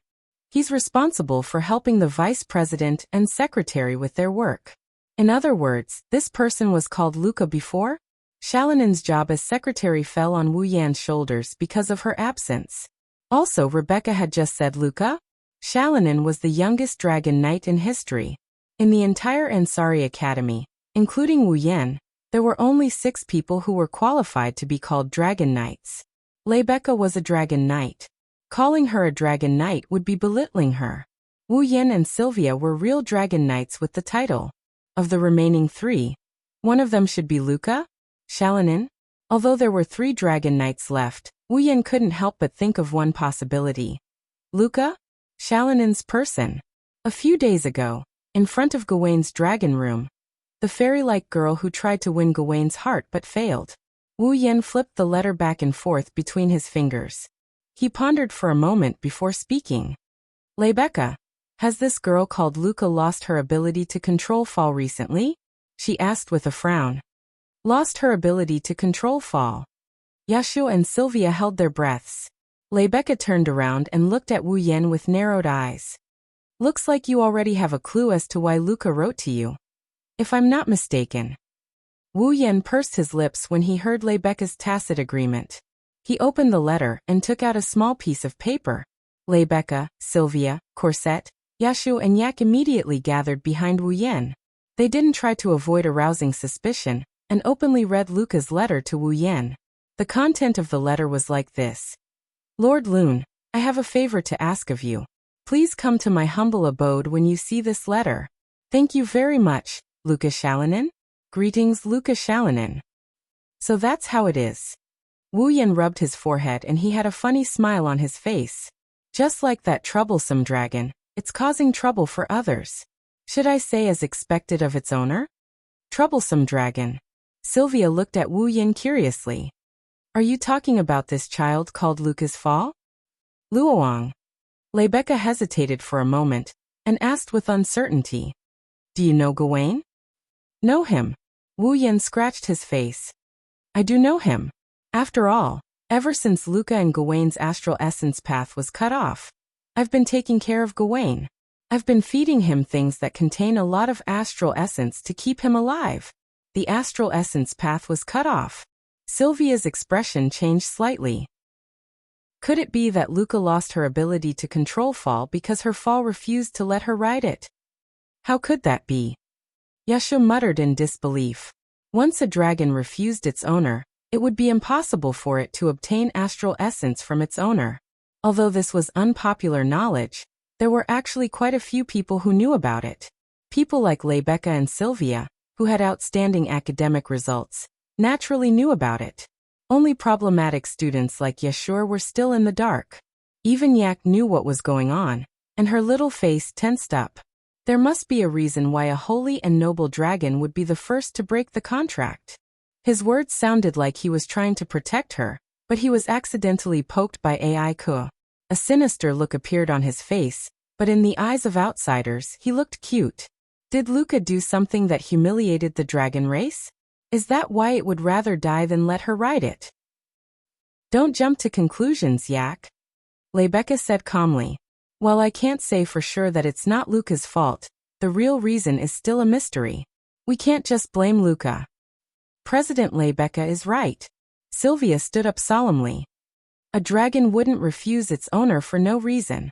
Perhaps there's another reason. Rune. Rebecca looked straight at Wu Yan. You're saying that you've been taking care of Gawain's diet. Does that mean Gawain has accepted you? You've tamed it? You can say that. Wu Yan shrugged. Although it was difficult at the beginning, but now even if I ride it, that fellow won't reject me. Then. Rebecca's eyes lit up. Do you know why Gawain refused Luca's ride? I guess you can say that. Wu Yan poured a bucket of cold water on Rebecca when he saw her smile. But the situation isn't as easy to solve as you think. The smile that had just appeared on Rebecca's face collapsed. How should I explain this? Well, it's a bit complicated to explain. Wu Yan picked up the letter Luca wrote to him. He read the letter and his wine-red eyes turned around. Anyway, let's go meet this Luca first. Chapter 1364. Ansari Dragon Academy Mafi Lodge. Isn't that President Rebecca? Where? It's true. President Rebecca came to Mafi Lodge. And Her Highness Princess Sylvia. Her Highness Princess Sylvia came too. That man. Is he Lord Rune? Lord Rune? Heavens. Even Lord Rune came. Lord Rune. When Wu Yan, Rebecca, and Sylvia arrived at Mafi Lodge, the girls in the basic course class noticed them. When they saw Wu Yan, they went into an uproar.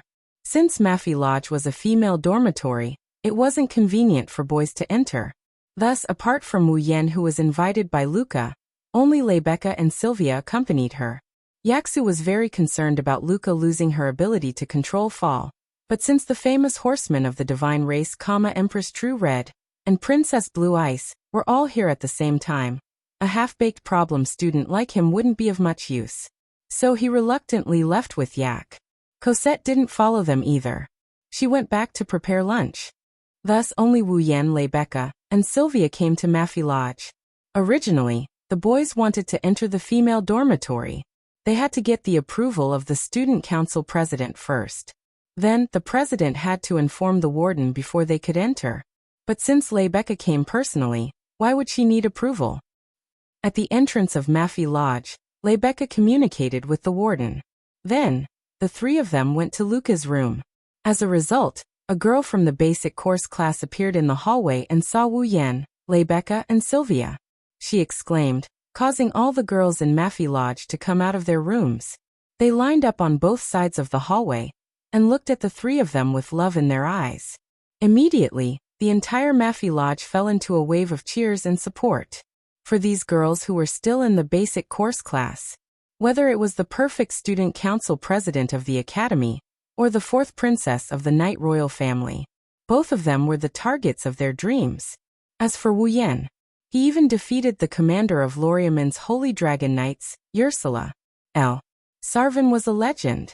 In the hearts of these young girls, the fact that a senior from the same school was the strongest existence in the world was enough to make Wu Yan their Prince Charming. Now, all of a sudden, the object of their yearning all came to their dormitory. These girls were so crazy that even the dormitory supervisor could only stay downstairs. He could only smile bitterly as there was nothing he could do. Looking at the girls with hearts in their eyes and shrieking at the top of their lungs as if they would pounce on him at any moment, Wu Yan, who was already traumatized, shrunk his neck and angrily increased his pace. Ah! Rebecca laughed mockingly. I remember that not long ago, you were still regarded as a cheating student who got in through the back door by the students in the academy. Who would have thought that the cheating student is now the most popular person in the entire Ansari Dragon Riding Academy, and even the entire Lorimon Knights Kingdom? Stop it. Let's not talk about it anymore. I'm starting to regret it.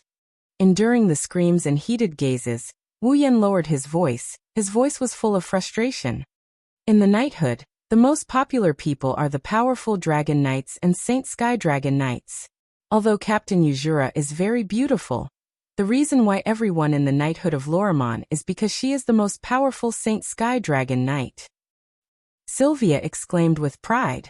Now that Roland defeated Commander Ursula, it's only natural that he's so popular. I already said that I'm starting to regret it. Wu Yan slapped his forehead as if he had a headache. So all of you should stop talking. Rebecca and Sylvia looked at each other and couldn't help but laugh. Rebecca seemed to have come to the Maeve house to look for Luca. Under her lead, and with the support of the girls in the foundation class, the three of them soon arrived at the end of the third floor. They stopped in front of a door at the end. Above the door, there was a door plate with only one name on it. Luca? Shalinin? In the dorms of the foundation class, regardless of whether it was the male or female dorms, 3 people would share a room. The nameplate should have 3 names as well. However, Luca's room only had her name on it. Luca must be living alone. Although Wu Yan was curious as to why a girl in the foundation class would want to live alone, it wasn't the time to be concerned about such trivial matters. Luca, are you there? Rebecca started knocking on the door as if she was already used to it. Respond if you're there. I've brought the person you want to see.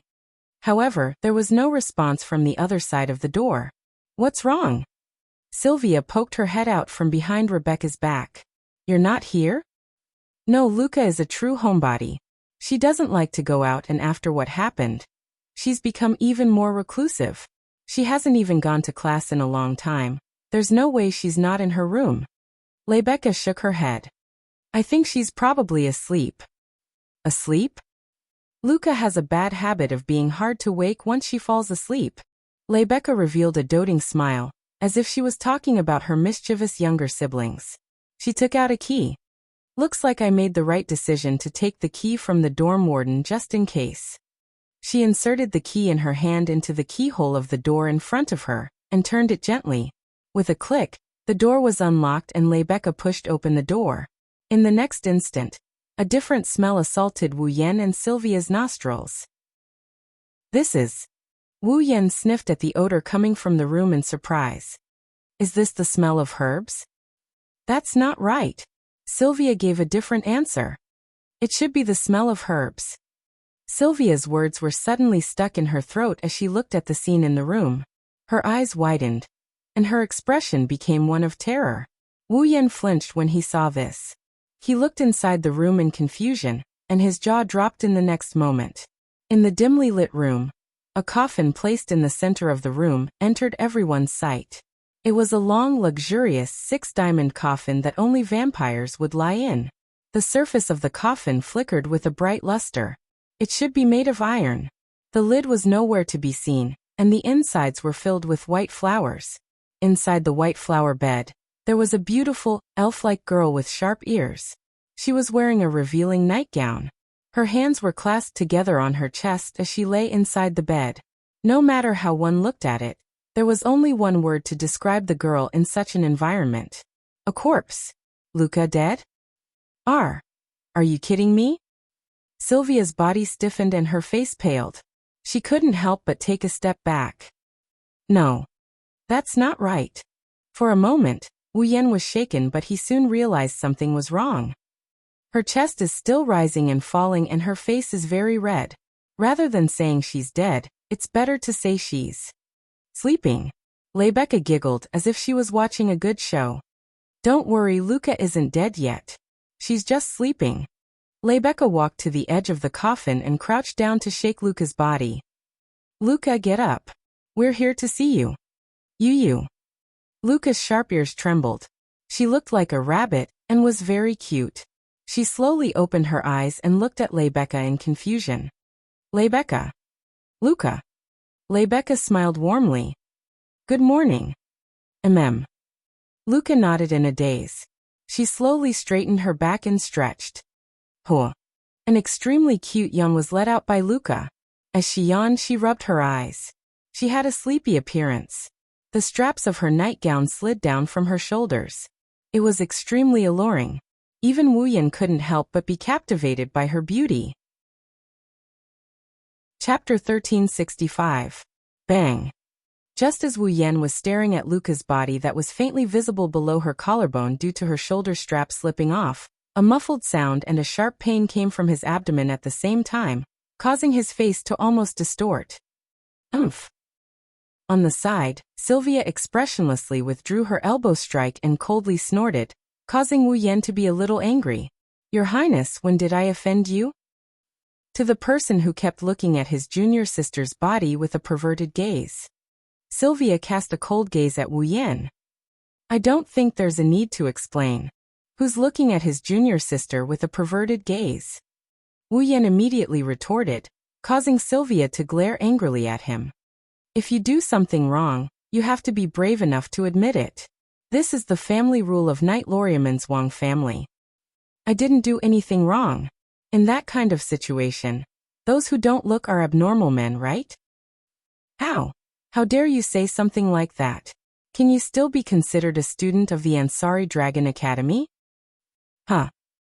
Alright, you two stop arguing. Rebecca, who had unknowingly arrived between Wu Yan and Sylvia, placed one hand on each of their shoulders and forcefully separated the two who were arguing. Arguing in someone else's room. Luca doesn't know what to do because of you two. Hearing that, Wu Yan and Sylvia were slightly stunned. They turned around and looked at the coffin. Only then did they see Luca rubbing her small fists, not knowing what to do. Clearly, Luca was a little panicked by the sudden argument between Wu Yan and Sylvia. Sorry. Wu Yan and Sylvia awkwardly apologized. They couldn't help but look at each other. Their faces darkened and they snorted at each other. They turned their heads away. Rebecca found it funny that they were quarreling with each other like children. That. Luca stole a glance at everyone present. Then she fixed her gaze on Wu Yan. Her purple eyes lit up slightly. He climbed out of the coffin. Luca suddenly walked in front of Wu Yan. He actually sat down on his knees. He bowed so deeply that his head hit the floor. Lord Lun. What are you doing? It wasn't just Wu Yan. Rebecca and Sylvia were startled by Luca's actions. Last time. I'm really sorry. Luca raised her head. His eyes were fixed on Wu Yan, and a pitiful aura emanated from his body, making Wu Yan feel guilty, as if he had done something wrong. Why are you apologizing? Even Wu Yan panicked when faced with this situation. He quickly crouched down and held Luca's shoulder. Wu Yan felt her smooth touch through his hand. Wu Yan wanted to help Luca up, but that unbelievably smooth touch tugged at his heartstrings. For a moment he forgot to do so. Sir Long had helped me so much last time, but I didn't recognize him. If I didn't ask around, I wouldn't have known that the person who helped me was Sir Long. Luca apologized from the bottom of her heart as she lowered her head again. Sir Long. Luca apologized from the bottom of her heart and lowered her head again. Please forgive my rudeness, Lord Lun. No. I didn't take it to heart. Wu Yan froze when he saw Luca pressing her forehead to the floor like a servant who had done something wrong. He didn't know what to say. It was just that she didn't recognize him. Even if Luca's performance last time was indeed a little rude, there was no need for her to be so respectful just for an apology, right? Isn't this a little too much? Don't mention Wu Yan. Even Sylvia, who has been in a high position for a long time, felt that Luca's way of apologizing was a bit too exaggerated. She opened her mouth but no words came out. Rebecca, on the other hand, seemed to have thought of something. She put her mouth next to Wu Yan's ear and whispered a sweet explanation. Luca is a member of the Yequblade clan. The Yequblade clan is best at dragon riding and they have their own pride in dragon riding. However, because of this, the Yequblade clan will give the highest respect to those who are also outstanding in dragon riding. You have the title of Divine Rider, and your dragon riding skill is already recognized as unparalleled in the world. I'm afraid that Luca has already treated you as the most respectable person in the world. There's something like that. Wu Yan didn't know if he should laugh or cry at the same time. He thought that Luca knew who he was, and that he was the one who defeated Ursula. That was why she was so respectful. He didn't expect that she was only interested in his dragon riding skills. Even Gawain didn't refuse Lord Lune. He even listened to Lord Lune. Lord Lune's dragon riding skills must be superb. Luca clasped her hands together and placed them in front of her chest as if she was worshipping something. However, her face was always weak, making people want to protect her and bully her at the same time. I didn't recognize Lord Roland last time. I deserve 1,000 deaths. Isn't that too much of an exaggeration? Wu Yan's expression turned bitter. He ignored the slippery feeling in his hand and helped Luca up. All right, I didn't take it to heart. You don't have to worry too much. Oh, really? Luca carefully looked at Wu Yan. She only relaxed when she confirmed that Wu Yan didn't blame her. That's great. You're the one who's exaggerating, Luca. Wu Yan scratched his cheeks and he followed Luca's example. He sat down on the floor and cut to the chase. I've already read your letter. I can roughly guess why you've asked me to come here, but let me listen to your reason. Rebecca and Sylvia also turned serious as they looked at Luca. They were probably very worried about Gawain's condition as well. Luca lowered her head and fell silent. It took her a while to muster up the courage to meet Wu Yan's eyes. I hope Lord Roland can teach me how to not be rejected by Gawain. Teach you how to not be rejected by Gawain. Wu Yan closed his eyes. Why? Luca didn't know what to say. Because Gawain has been rejecting me. So I thought. Don't tell me. Wu Yan interrupted Luca. His wine-red eyes exuded a sense of pressure that made Luca shiver. Have you never thought about why Gawain rejected you? Reason. Luca was stunned. Let me tell you the truth, Luca. Wu Yan spat it out in a merciless manner. Strictly speaking, I'm on Gawain's side. Wah. Luca's slender shoulders trembled. On Gawain's side? Rebecca, who had been silent all this time, finally spoke. In other words, the reason why Rowan and Gawain rejected Luca was because of Luca? It's because of me. Luca couldn't stop herself from wavering. It's just as Sylvia said. A dragon wouldn't reject its master for no reason, let alone use its own life to reject its master. Wu Yan stared at Luca until she lowered her head in fear. Gawain might be a proud dragon, but he cares about Luca more than anyone else. Luca, I don't believe you don't understand this. Of course I understand. Luca's expression carried a hint of grievance. But Gawain won't talk to me. He should have at least told me why he rejected me. Gawain has gone overboard. Wu Yan shook his head. Kaluka, because of me last time, Gawain controlled his bad temper and allowed you to get close to it. At that time, I also let you touch it, but why did you stop halfway? All of a sudden, Luca froze on the spot as if she had been struck by lightning. That's right, last time, I could have touched Gawain. Why did I stop halfway? Until she stopped, Gawain clearly didn't reject her. Looks like Roland was right. Sylvia's expression tensed up when she saw Luca's reaction. The problem is most likely with Luca herself. Luca's expression changed drastically. Her large, watery eyes were filled with frustration. Chapter 1366. Just as Wu Yan said, as Gawain's master, it was impossible for Luca not to know how much Gawain cared about Luca. She had been connected to Gawain's consciousness almost every day as his rider. That was why Luca was so upset when Gawain refused to let her ride him. It wasn't just because Luca had to bear the pressure of the high hopes of her clan. It was also because Gawain, who Luca saw as her family, refused to ride her. It wasn't that Luca didn't consider why Gawain would refuse her. It wasn't that she didn't think it was because of her. However, when she realized the truth, Luca still couldn't hide the sadness in her heart.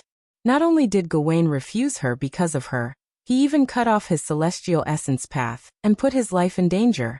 To Luca, this was no different from her causing Gawain's death. Roan.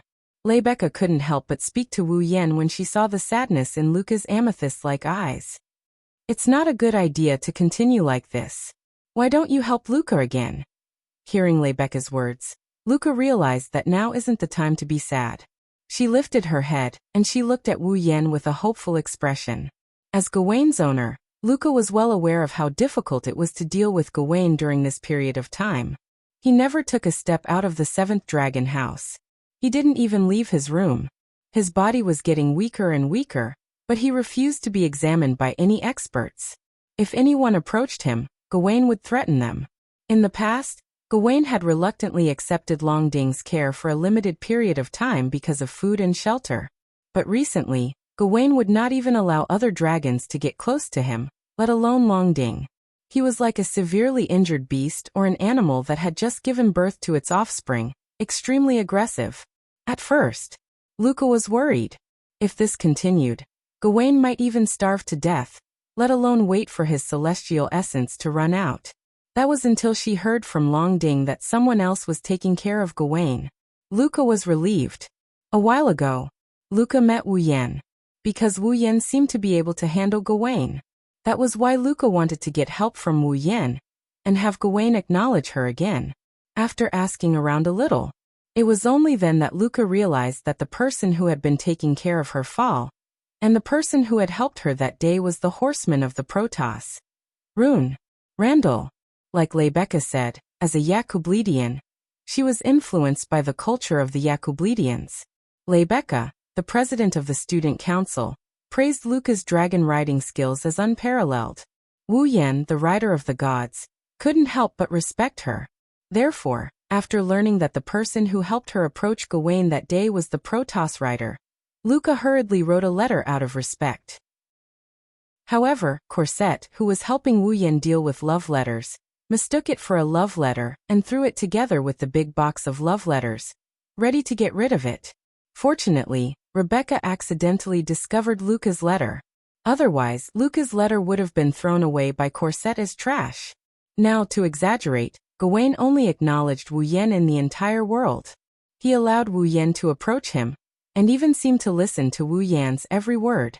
If Wu Yan could help her, then her chances of getting Gawain's acknowledgement would be much higher. Roland, please help her if you can. Even Sylvia lowered herself and pleaded for Luca in a soft voice. The dragon is the symbol of our knight's kingdom. As the 4th princess of the knight's kingdom, I can't just sit by and watch a dragon die in front of me, let alone a precious holy dragon. Roland, please help Luca this once. Lord Roland, please help me.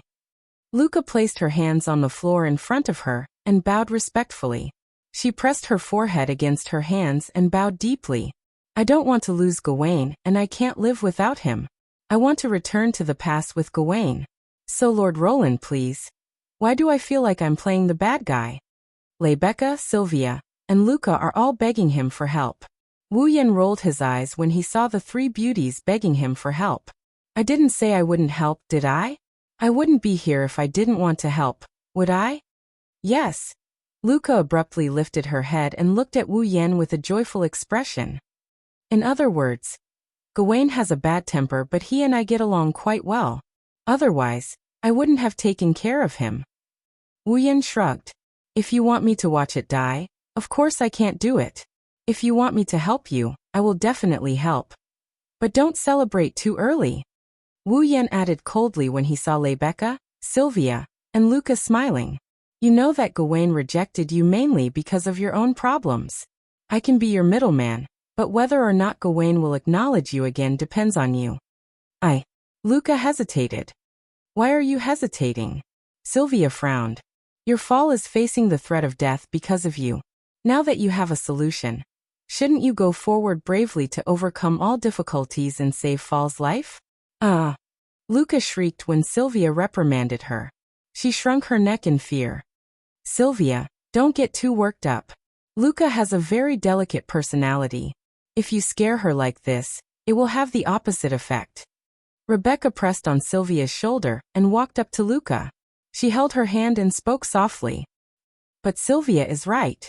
Luca, you can't hesitate anymore. Gawain is waiting for you to save him. Rebecca. Luca took a deep breath. She finally regained her composure and nodded. I understand. Luca turned to Wu Yan and spoke respectfully again. Then Lord Lune, I'll have to trouble you. Well, just leave Gawain to me. Looking at Luca's respectful yet weak demeanor, Wu Yan rubbed Luca's head. It's up to you whether or not we can succeed. Aha! Luca blushed, but she didn't break free from Wu Yan's hand. Instead, she narrowed her eyes and revealed a shy yet enjoyable expression. Her pointy ears even twitched. She looked very cute. Luca's cute appearance made Wu Yan unable to resist moving his hand away from Luca's head. Instead, he touched Luca's pointy ears. Something unexpected happened. Ugh. Luca shivered and let out a cute whimper. Her face turned pink and her body became weak. She fell forward and into Wu Yan's arms. She gasped for breath. My ears. Luca's reaction startled Wu Yan. Wu Yan felt Luca's white and smooth body falling into his arms. Her cheeks were red, and she was gasping for breath. She looked like she was at his mercy. He couldn't help but think of a prank. Therefore, Wu Yan didn't let go of Luca's ear. Instead, he pinched her other ear with his other hand. No. You can't. Luca shuddered. Her delicate body suddenly tensed up, and the blush on her face deepened. And Luca's performance naturally attracted a certain wolf's gentle and unbridled kneading. Wu Yan started to rub her pointy ears as if he was harassing her. Yunn, Luca felt like she was struck by lightning. Her tensed-up body turned limp as she laid in Wu Yan's arms. She kept panting, causing the air around them to be tinged with a pinkish hue. Wu Yan found this rather amusing. Just as Wu Yan was about to take it one step further, the temperature around him suddenly dropped to the lowest point as if it had frozen over, startling Wu Yan from his enjoyment. Wu Yan finally remembered. There were two other people at the scene. Tomorrow morning, 7th Dragon House. I'll take you to see Gawain. Wu Yan realized the danger and his face tightened. He left those words and ran out of Luca's room like a gust of wind. Stop right there. You shameless bastard who dares to touch your junior. Sylvia clenched her fists and her face darkened. She chased after Roland like a madwoman. Haha. Rebecca had a gentle smile on her face, but there was no trace of a smile in her eyes. She slowly walked out of Luca's room. Lord! Roland! Luca was the only one left. She was panting and lying on the floor. She looked like she was tortured. Chapter 1367. It was a night filled with dense dark clouds but with a bright moon hanging high in the sky. This was one of the few commercial cities in the Knights' Nation of Lorraine, Dambali City. In this city surrounded by thick city walls, what could be seen everywhere was not tourists from home and abroad like in Ansari City. Instead, there were famous or unknown merchant guilds and cunning merchants. Unlike Ansari City, which was known as the Academy City, and had a tranquil atmosphere, although Dambali City was filled with a noisy and lively atmosphere on the surface, and the streets were also filled with sharp-tongued merchants. In fact, this was a city with many hidden dangers. It was because when Dambali City became a famous commercial city, in order to promote the circulation and convenience of goods, it was also very convenient to open to the outside world, and did not set up any defenses. Therefore, Dambali City was also a famous mixed city of various ethnic groups. Walking on the streets of Dambali City, one could easily see some ethnic groups who did not look like citizens of the Knights' Nation. For example, tall people who looked extremely barbaric, ordinary people who wore strange clothes, and people with dark skin who wore revealing clothes. If such a person were to walk in Ansari City, he would more or less attract some attention, but in Dambali City, the pedestrians did not even give him a second glance. Therefore, people who did not look like citizens of the Knights' Nation could walk here without worry. Naturally, there were also some ethnic groups who were more radical, and wanted to rebel against the Knights' Nation of Lorraine. This also included people like Anya who had joined the Sephiro's empire. On the bustling street, Anya lowered her head and used the scarf around her neck to cover her face as she walked forward. In Danbailey City, it was fine even if an outsider like Anya was exposed under the sun. However, hiding her appearance, it had almost become an instinct of Anya's. Keeping her head down and burying the lower half of her face in the scarf, Anya walked on the street with ease. It was obviously not her first time in Danbailey City. She turned into an alley from the main road. She walked all the way into the alley, when there was no one around. Only then did Anya raise her head to reveal her face. In front of him was an ordinary building. He appeared in front of Anya. It was a secret stronghold set up by the Sephiro's empire within the borders of the Knights of Lorraine. Generally speaking, some of the secrets and urgent matters that had been discovered by spies in the Knight of Lorraine were all delivered and discussed here. Although the Sephiro's empire had set up many secret strongholds like this within the borders of the Knight's Kingdom of Lorraine, recently, due to a person with a relatively strong background living here, this place had become a place of more frequent activity. Anya, on the other hand, was here to meet this so-called important person. She pushed the door open and walked inside. She walked up the stairs and nimbly moved up the stairs until she was in front of a door. Anya, come back and report. Come in. Almost at the same time, a voice entered Anya's ears, causing her heartbeat to involuntarily quicken. She hurriedly took a deep breath, suppressed the nervousness in her heart, pushed open the door, and walked in. Behind the door was a room that was decorated like a study. It wasn't very big. Inside the room, behind a desk, a silver-haired man with a mask on his face was leisurely sitting on a chair. It was the one who revived the corpse dragon and escaped from Wu Yan's grasp, Mikavez's. Looking closely, one could see that Mikavez's artificial limb that was broken by Wu Yan was now in perfect condition. It seems like he had a new artificial limb installed. Anya? Mikawo shifted his gaze to Anya. From the looks of it, you seem to have gained something. Yes, Lord Mikavez. Anya respectfully bowed. I have infiltrated the Ansari state. I see. Mikavez nodded. Then, have you investigated the matter I asked you to investigate? Yes. We are still investigating, but we have preliminary information. Anya took out a document from her waist bag and placed it on the desk. This is information about the boy who defeated the corpse dragon and the girl who was swallowed into its stomach. Please take a look, Lord Mikavez.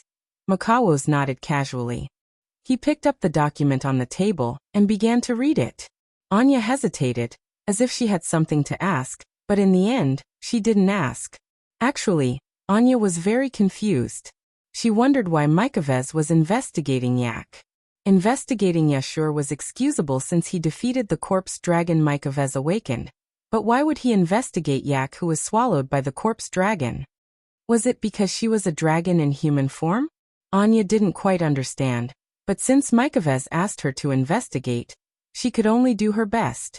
After a while, Mikavez lifted his head from the document in his hand and looked at Anya. Then what about the student who stopped us? For a moment fear flashed through Anya's eyes. I've collected it too. Her face that was originally filled with determination turned pale. She gritted her teeth and handed another document to Mikawo's. Mikavez didn't seem to notice the change in Anya's expression. He took the document and began to read it, but not long after he frowned in surprise. Defeated Loriaman's Holy Dragon Knight Commander Usula? L. Sarwin. Why yes. Anya's expression turned ugly. That was an open duel. I was there at the time. This is interesting. Mikawise narrowed his eyes under the mask, looking at the document in his hand with a serious expression. However, Mikawo's was stunned by what he saw. A white dragon that wields white flames. Hearing Mikawo's words, Anya's body trembled violently, and the expression on her face became even uglier. This time, even Mikawo's noticed Anya's strange behavior. Anya, what's wrong? Lord Mikavez. Anya was hesitant like never before. She clenched her teeth and spoke softly. Do we really have to go against Roland? Against Randall? Mikavez didn't answer. Instead, he looked straight at Anya. Are you afraid? Anya wanted to deny it, but she couldn't. Why? Mikovez continued to stare at Anya. As a warrior, you're not even afraid of death. Why are you afraid now? Anya's pretty face became bitter as she took out a crystal from the bag at her waist. It's a product developed by the Empire that can store images. Lord Mikovez, do you want to see Roland personally? Randall and Ursula?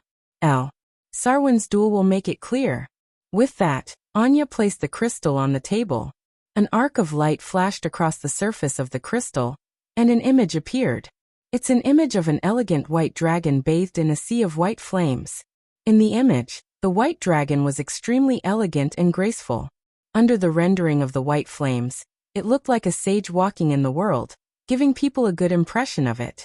However, looking at the white dragon in the image, Makawos' scalp suddenly went numb, and his eyes were filled with horror.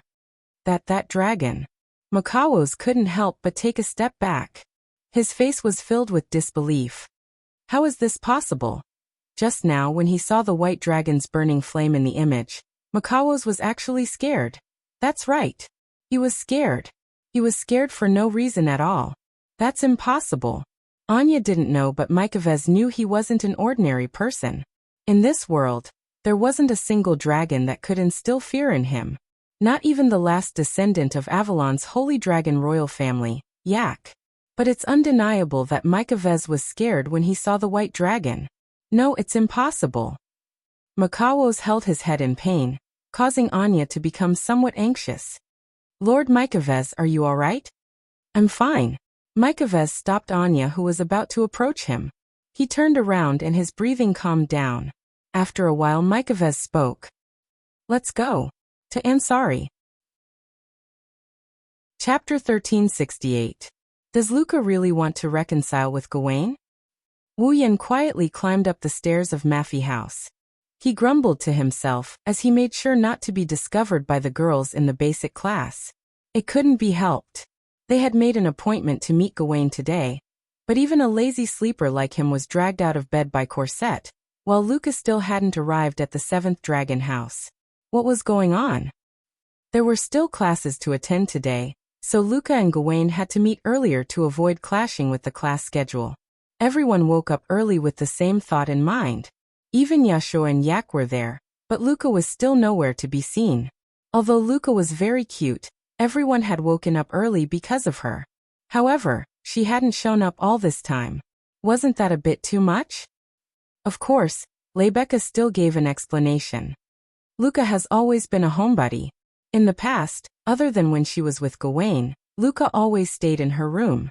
According to her, she could only feel at ease in a room filled with the smell of herbs. Therefore, it was not easy to drag her out of her room.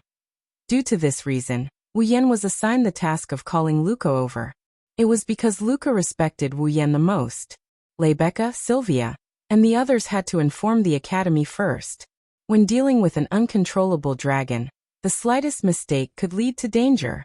Furthermore, once the dragon went berserk, the buildings and whatnot would be destroyed without restraint.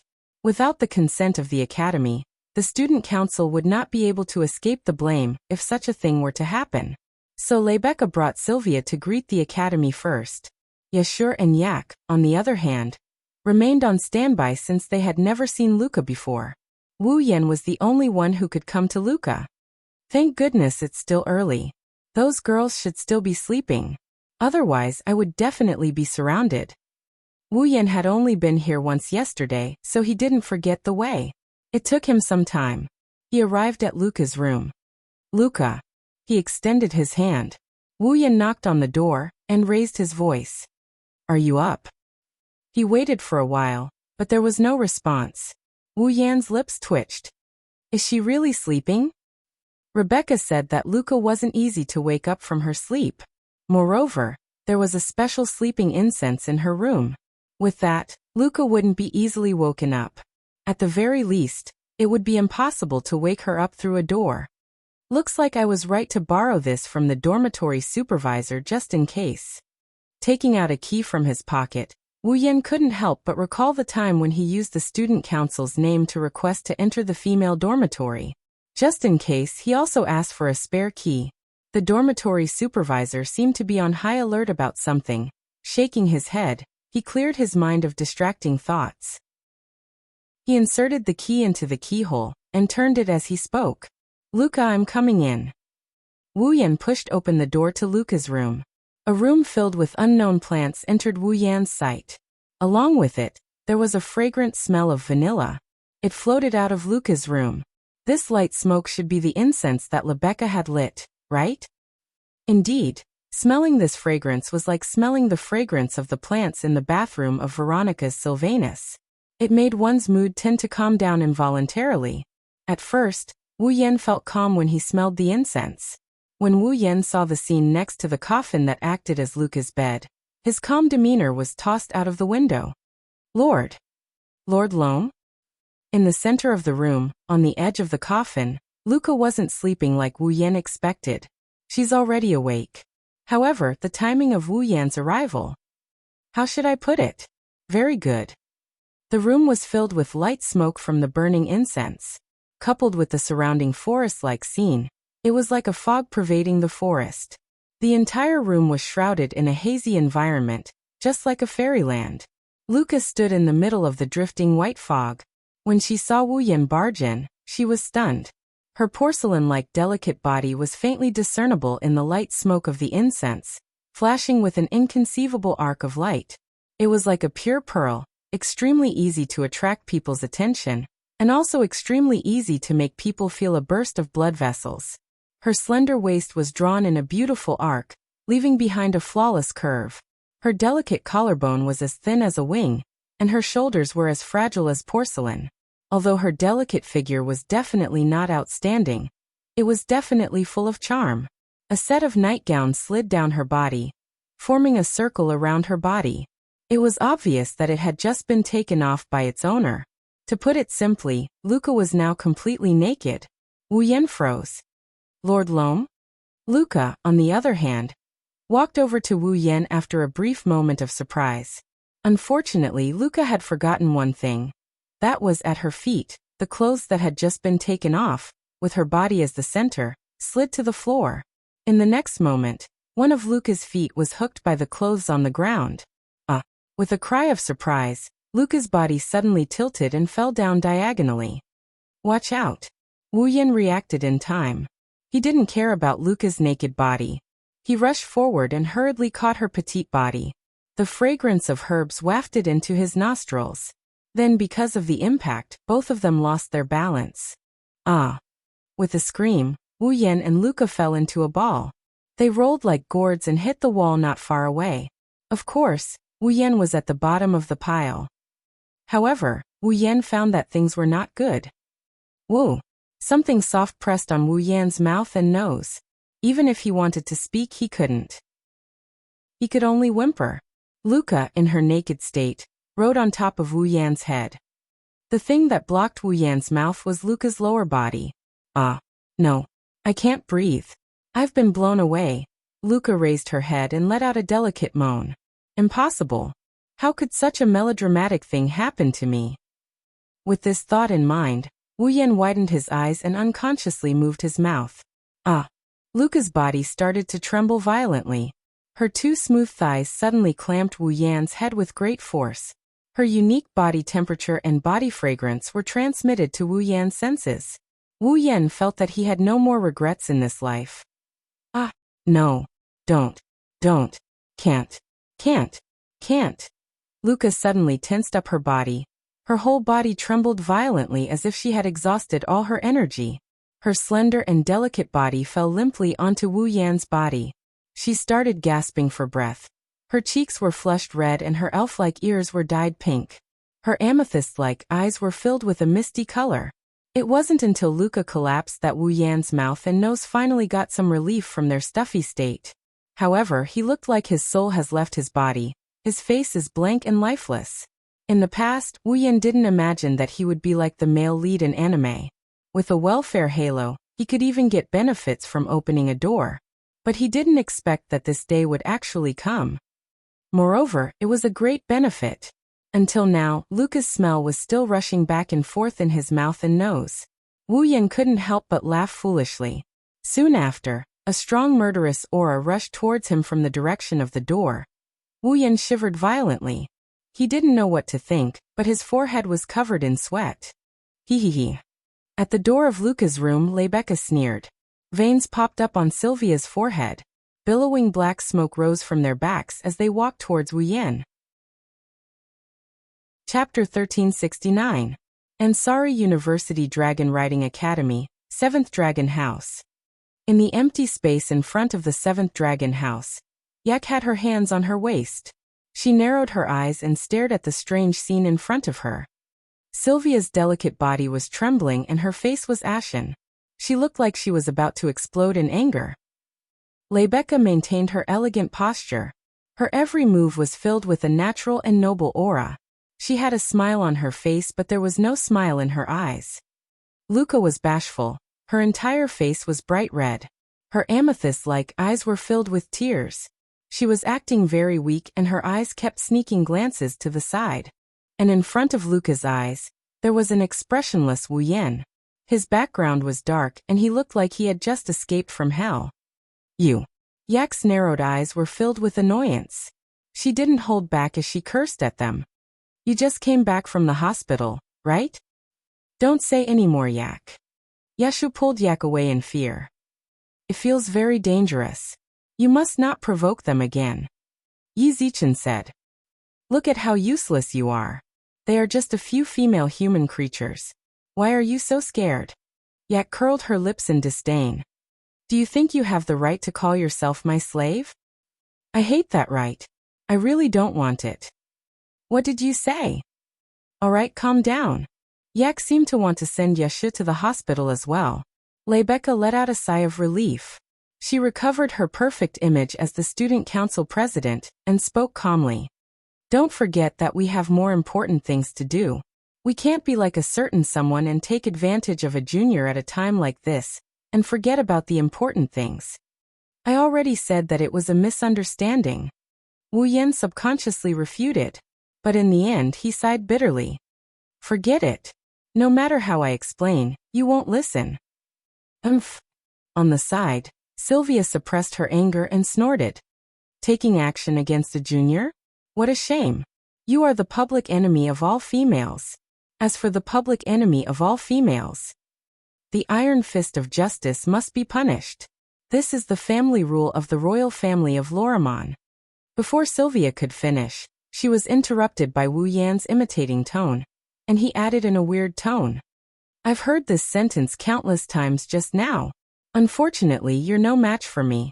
You can't punish me. Hearing this, Sylvia immediately glared at Wu Yan, but there was nothing she could do.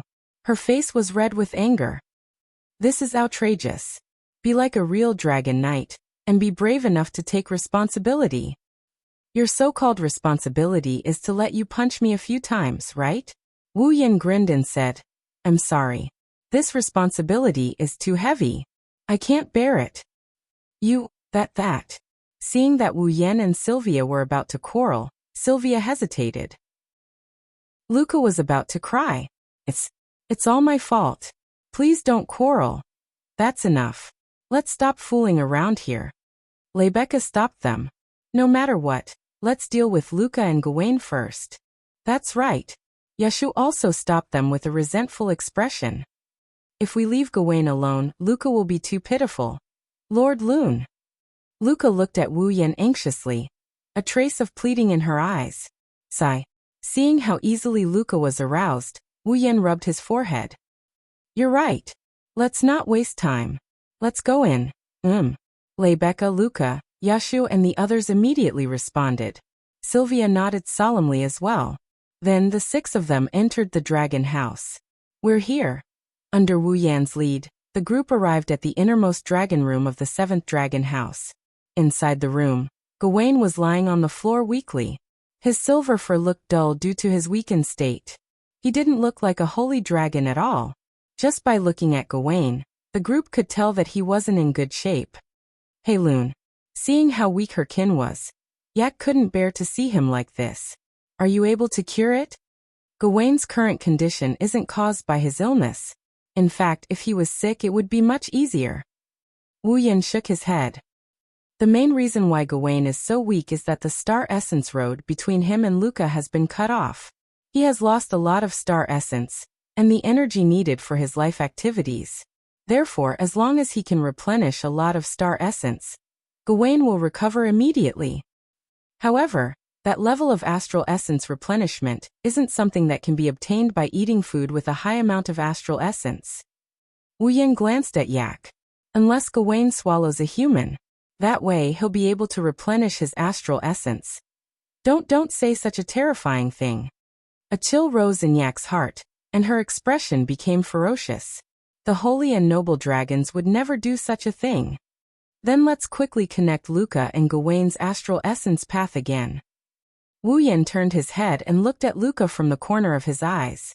In any case, we can only rely on Luca. Go. Laika. Rebecca's heroic voice reverberated through the air. No matter what, let's greet Gawain first. And me? Luca shrunk her neck and looked at Wu Yan. It wasn't until Wu Yan nodded at her that Luca nervously clenched her fists and walked forward timidly. However, halfway through, Luca suddenly stopped and didn't go forward. It seemed like Luca wanted to talk to Gawain at this distance. Isn't this a little too far? Sylvia couldn't help but voice her own opinion. Since she's talking to her ball, she should be closer. Gawain hasn't woken up yet. He didn't refuse either. Luca stopped herself. Rebecca frowned thoughtfully. It seems like the problem lies with Luca herself. Is there a reason why she can't get close to Gawain? Everyone looked at each other in silence. Wu Yan is the only one who kept looking at Luca. No one knows what he's thinking about. Gawain. After a while, Luca finally called out Bale's name and woke Gawain from his slumber. However, when Gawain saw that it was Luca who called out to him, his eyes turned cold. He turned away and closed his eyes again, not noticing that there were other people present. Gawain. Luca lowered her head when she saw this. She was dejected. What kind of attitude is that? Sylvia was also angered by Gawain's attitude. Is that the attitude he should have toward his master? Has he rejected Gawain to this extent? Rebecca's expression darkened. The situation is worse than we thought. She's still as bad-tempered as ever. Even Wu Yan didn't know whether to laugh or cry. There's no need for this, Gawain. Luoang. Rebecca pursed her lips at Luca and Gawain. I think you'd better go help Luca. I guess that's all I can do for now. Wu Yan shrugged. He walked past Luca and headed towards Gawain. Follow him. Luca froze out of reflex when she heard Wu Yan's words. When she came back to her senses, she started hesitating. Follow him? Does he want me to follow Gawain? But will Gawain agree? Luca felt uneasy when she thought of this. Wu Yan's voice drifted into Luca's ears. If you don't even dare to get close, both you and Gawain are doomed. Luca's heart tightened. She looked up and saw Wu Yan approaching Gawain. Her heartbeat quickened. Gawain. Luca kept repeating Boer's name in her heart. She clenched her hand into a fist and placed it on her chest as if she was cheering herself on. She mustered her courage and finally lifted her foot. Slowly, she approached Gawain's direction. However, if one were to look closely, they would notice that Luca's feet were trembling slightly as she moved forward. It was as if the one approaching wasn't Baal, who was destined to be with her for the rest of her life, but a terrifying prehistoric beast. Chapter 1370. As Wu Yan and Luca got closer to Gawain, the atmosphere felt like a volcano is about to erupt. Rebecca, Sylvia, Yasho Yak, and the others felt like their nerves were about to explode. Gawain seemed to have sensed a familiar presence approaching, and abruptly opened his eyes. When he saw Wu Yan and Luca approaching him together, Gawain paused and began to hesitate. Should he continue to refuse his master's approach? However, the friend of his benefactor who had helped him was also present. Wouldn't it be inappropriate to reject him like this?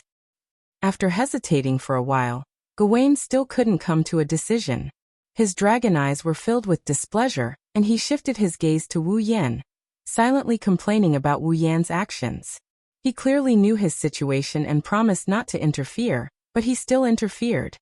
Gawain didn't know how to speak the human language, but his displeased gaze revealed his thoughts. Wu Yan was amused. What's with the tantrum? He's still a young dragon after all. With that in mind, Wu Yan chose to ignore Gawain's displeasure and brought Luca to Gawain's side. Go Gawain. Luca hid half of her body behind Wu Yan's back. She looked at Gawain timidly. Gawain's cold stare made Luca's mood plummeted. Gawain watched as Wu Yan brought Luca closer to Gawain. Gawain didn't show any obvious signs of rejection. Rebecca, Sylvia, and the others couldn't help but sigh in relief. Roland really managed to tame that Gawain. Rebecca said with a sigh. Gawain may still be a young dragon, but his abilities aren't inferior to Lancelot's at all. His personality is also rather difficult to deal with. I didn't think he'd actually be tamed. Roan didn't disappoint his title of Rider of the Divine Race. Lancelot is still a young dragon. Sylvia retorted unhappily. Also, Lancelot has mastered the flying method of speed burst, and I'm getting more and more familiar with the dance of piercing dragon's breath. Lancelot's strength is also much stronger than Gawain's. Indeed. Gawain doesn't have speed burst and Luca doesn't know the dance of piercing dragon's breath. If they really fight, they'll be defeated in an instant. Rebecca looked deeply at Luca, who was hiding behind Wu Yan. A meaningful smile appeared on his face. But if you underestimate Luca, you will suffer a great loss. Don't forget. Luca is the next leader of the Yekablad tribe. Patriarch of the Yekablad tribe. Sylvia seemed to have remembered something, and her expression froze. Dancing on a dragon? If Luca can master the dragon dance, who will win? That's hard to say. Rebecca said before turning her gaze to the front. Of course, the prerequisite is that Luca has to gain Gawain's approval again. While Rebecca and Sylvia were talking, Wu Yan patted Gawain's neck and shook his head when he saw the displeasure in Gawain's eyes.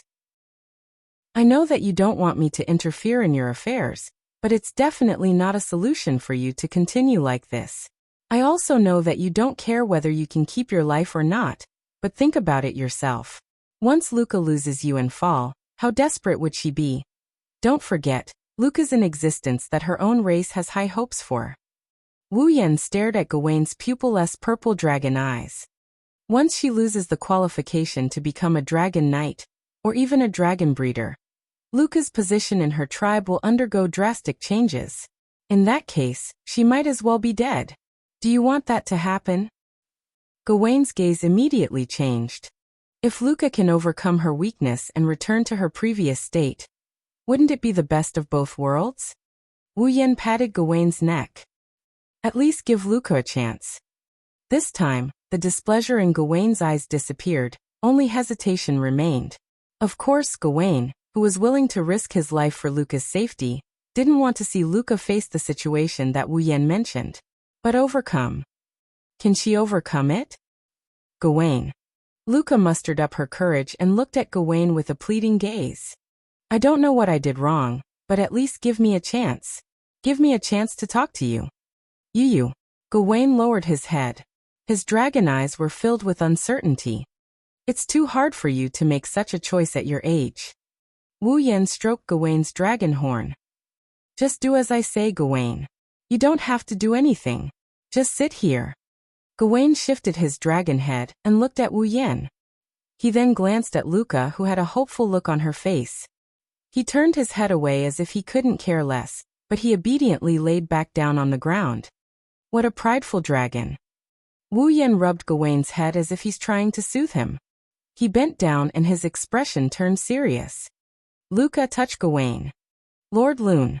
Luca was a little happy to see Gawain lie back down on the ground after Wu Yan's words. But when she heard Wu Yan's instructions, she became nervous again. Touch Gawain like before. Wu Yan looked disdainfully at Luca, whose forehead was covered in sweat. This is your chance. After today, even I might not help you anymore. Luca raised her head in shock. Wu Yan's expressionless face entered her field of vision, telling her that he wasn't joking. Luca was given the chance. Whether she could grasp it or not was up to her. If she couldn't grasp it, then everything Wu Yan did would have been in vain. Luca clenched her fists and shifted her gaze to Gawain. She twisted her hands a few times, and a wavering expression appeared on her doll-like face. After a long while, she walked out from behind Wu Yan. She stood in front of Gawain and looked at his body that was within reach. She raised her hand and slowly moved it towards Gawain. Rebecca, Sylvia, Yashur, Yak, and the others gradually became nervous. Gawain slowly opened his eyes, but he didn't look at Luca. Under everyone's gaze, Luca's hand came closer and closer to Gawain. Just as Luca's hand was about to touch Gawain, her pupils suddenly shrunk to the size of a needle. The memory of that day surfaced in Luca's mind once again. The panic when she lost her center of gravity, the fear when she lost her balance, the helplessness when she fell from Gawain's back, the despair when she saw Gawain getting farther and farther away from her, and the ground getting closer and closer to her. She couldn't reach Gawain even if she extended her hand. Russell. Luca's pretty face instantly turned deathly pale. She drew back all her hands, hugged her own body, and stepped back with a face full of fear and trembling. Luca, Rebecca, Sylvia, and the others were shocked. Gawain suddenly raised his head and let out a roar filled with anger and disappointment at Luca. It turned into a sound wave that blew towards Luca. Luca finally reacted. Tears welled up in her eyes as she looked at the roaring Gawain. She turned around and chose to run again. However, Luca's footsteps soon stopped. This was because Rebecca and Sylvia were standing side by side in front of Luca, blocking her path. Luca. Rebecca's expression was unprecedentedly serious. Why did you suddenly stop? Why don't you dare touch Gawain? Why did you suddenly run? The three whys were like sharp arrows, piercing Luca's heart and making her body tremble. Luca. Sylvia raised her voice with a sharp glint in her eyes. Don't tell me you're afraid of Gawain? Afraid? Of Gawain? Luca was dumbfounded. I'm afraid of Gawain? In other words, Gawain rejected me because I'm afraid of him? How? As if she had lost all her strength, Luca's body softened and she knelt on the ground. Her expression was stupefied. Rebecca and Sylvia glanced at each other and lowered their heads in silence. In the dragon house, Wu Yan stroked Gawain's head. He looked at the kneeling Luca and slowly closed his eyes. The atmosphere in the dragon house was heavy. Chapter 1371. Ansari Dragon Riding Academy, Student Council Office. Wu Yan, Sylvia, Yashoyak, and Cosette are all gathered here. Other than Cosette, who is standing behind Sylvia, the rest of them sat around the table. None of them looked any better than the others. Obviously, at this moment, everyone present was in a very bad mood. Even Yak, who usually liked to cause trouble, had a gloomy face, completely devoid of vitality. Because of this, the entire student council office was filled with a gloomy atmosphere. It was deathly silent. After who knows how long, the door to the student council office was pushed open. Rebecca walked in valiantly. However, her face no longer had that confident and charming smile. It was rare for her to have a gloomy expression. Her emerald eyes were filled with worry, and even a trace of exhaustion. Cosette. Wu Yan sighed when he saw the unconcealable exhaustion in Rebecca's eyes. Pour a cup of tea for Rebecca. Yes. Cosette smiled and poured a cup of black tea on the table in front of Rebecca. Just whose maid are you? Sylvia was dissatisfied and powerless when she saw Cosette obediently follow Wu Yan's orders. However, she didn't say anything else. After all, it wasn't the time to care about these things. Thank you. Rebecca finally squeezed out a smile and picked up the black tea in front of her. After taking a sip, his condition had more or less recovered a little. How is it? Wu Yanyan asked in a concise manner. Although his words were concise, everyone present understood what Wu Yan was asking. They all looked at Rebecca. I've already sent her back to Mafush. Rebecca bitterly smiled. But as soon as I returned to the room, Luca closed the door and ignored my shouts. I think she must have suffered a great blow. Of course. Sylvia said with some indignation. Who would be refused to ride by their own fall? Because they are afraid of their fall? That's unimaginable, right? Don't be so sure. Wu Yan waved his hand at Sylvia. Luca also has her own reasons. Don't use your own views to generalize others. If Luca was really afraid of Gawain, she wouldn't have tried so hard to get him back. You mean? Rebecca, who was drinking her tea, paused and frowned. Luca is afraid of Gawain for another reason? No. Wu Yan narrowed his eyes. Instead of saying that Luca is afraid of Gawain, it's better to say that Luca is afraid of riding Gawain. Afraid of riding Gawain? Everyone froze for a moment, and even Sylvia furrowed her brows. What's the difference? The difference is huge.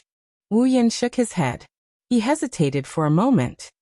Actually, the reason why Gawain rejected Luca and why Luca was afraid of riding Gawain is because there's a big story behind it. With that, Wu Yan began to recount what he had learned from Gawain. Luca rode Gawain. She practiced the dragon dance that was passed down from generation to generation in the Yekibrad clan. Only the patriarch could learn and perform the dragon dance. Due to the difficulty of performing a dance while riding a dragon, he fell from Gawain's dragon back. She also suffered from psychological trauma after falling from Gawain's back. She began to fear riding Gawain. In the end, Luca forced herself to continue the dragon dance. Gawain was worried that Luca's life would be in danger if she continued to ride the dragon while suffering from psychological trauma, so he rejected Luca's request. He was willing to sacrifice his own life to ensure Luca's safety even at the cost of severing his celestial essence path. After hearing the whole story, Lebecca, Sylvia, Yashur Acker, and even Cosette were all speechless. I didn't think there would be such a big reason behind this. Lebecca looked at Wu Yan with a complicated expression. She was also touched by Wu Yan's words. That's why you said you were on Gawain's side, right? Gawain's method was a bit extreme, but it was the best way to protect Luca. Wu Yan rubbed his forehead. To be honest, I'm also frowning. As expected, psychological trauma can't be removed so easily. I think Luca should have already vaguely sensed the reason why Gawain would reject her. She just didn't want to admit it. Why? Sylvia was perplexed. No one will laugh at her. It's normal to fall from a dragon's back. Is there a need to not admit it? The Yekibrad clan is best at dragon riding. You can see that from the dragon dance. Rebecca was the one who answered Sylvia.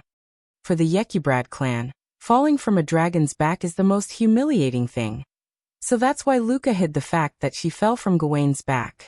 She didn't want to admit that she was afraid of riding Gawain.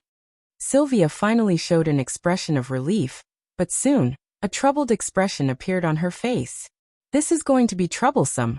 Like Wu Yan said, psychological problems aren't something that can be solved so easily. Otherwise, Mikoto wouldn't have sunk into a state of extreme distrust towards humans and extreme disgust towards men for half a year just because her reputation was tarnished. Meijio's thoughts may be too extreme, but it's also true that she was hurt. In the end, she even suffered from psychogenic voice loss. Who can say that it's not a big problem? If it wasn't for Wu Yan's subconscious desire to protect the elves, Meijio would still be treating humans like toys. She wouldn't be able to make a sound even now. Something will definitely go wrong if this continues. Rebecca straightened her back. Her eyes were sharp. Let's not talk about Gawain for now. Luca is so talented, and her clan has high hopes for her. Sooner or later, she will be active in the Kingdom of Knights as a Dragon Knight, or even a Saint Sky Dragon Knight. It will be a great loss for her if she is restricted by such obstacles and stagnates. The student union must give her some help. I agree. Sylvia was the first to react. Her face was serious. The Yekibrad clan has always been a clan with many talents in the knighthood of Lormon. It's also because of their prowess on the battlefield that the knighthood exists today.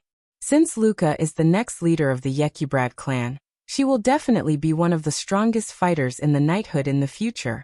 As the fourth princess of Lormon, I can't just sit by and watch. I agree. Yashur clenched his teeth. His face was filled with determination. Although I don't have the same perspective as President Rebecca and Her Highness, I used to be called a problematic student. I don't have the feeling of fall. I've experienced it for 3 years now. I can't bear to see Luca being looked down upon like I was in the past. That's why I can't just sit by and watch. Rebecca looked at Sylvia and Yashur with gratification and praise. Then she looked at Wu Yan. I have stated my reason from the start. I can't just watch that dragon die like that. Wu Yan rapped his knuckles on the table as he scanned the crowd. Looks like the student council really has to intervene this time. Everyone smiled bitterly. However, there was a hint of joy in their eyes. They looked like they were enjoying themselves. Wu Yan couldn't help but pour cold water on them. I can understand everyone's feelings, but it's also a fact that we can't help. Everyone's expression stiffened. They looked at each other. I think it's better to ask the Academy's experts for help, right? Yashur voiced his opinion, but it was rejected by Rebecca.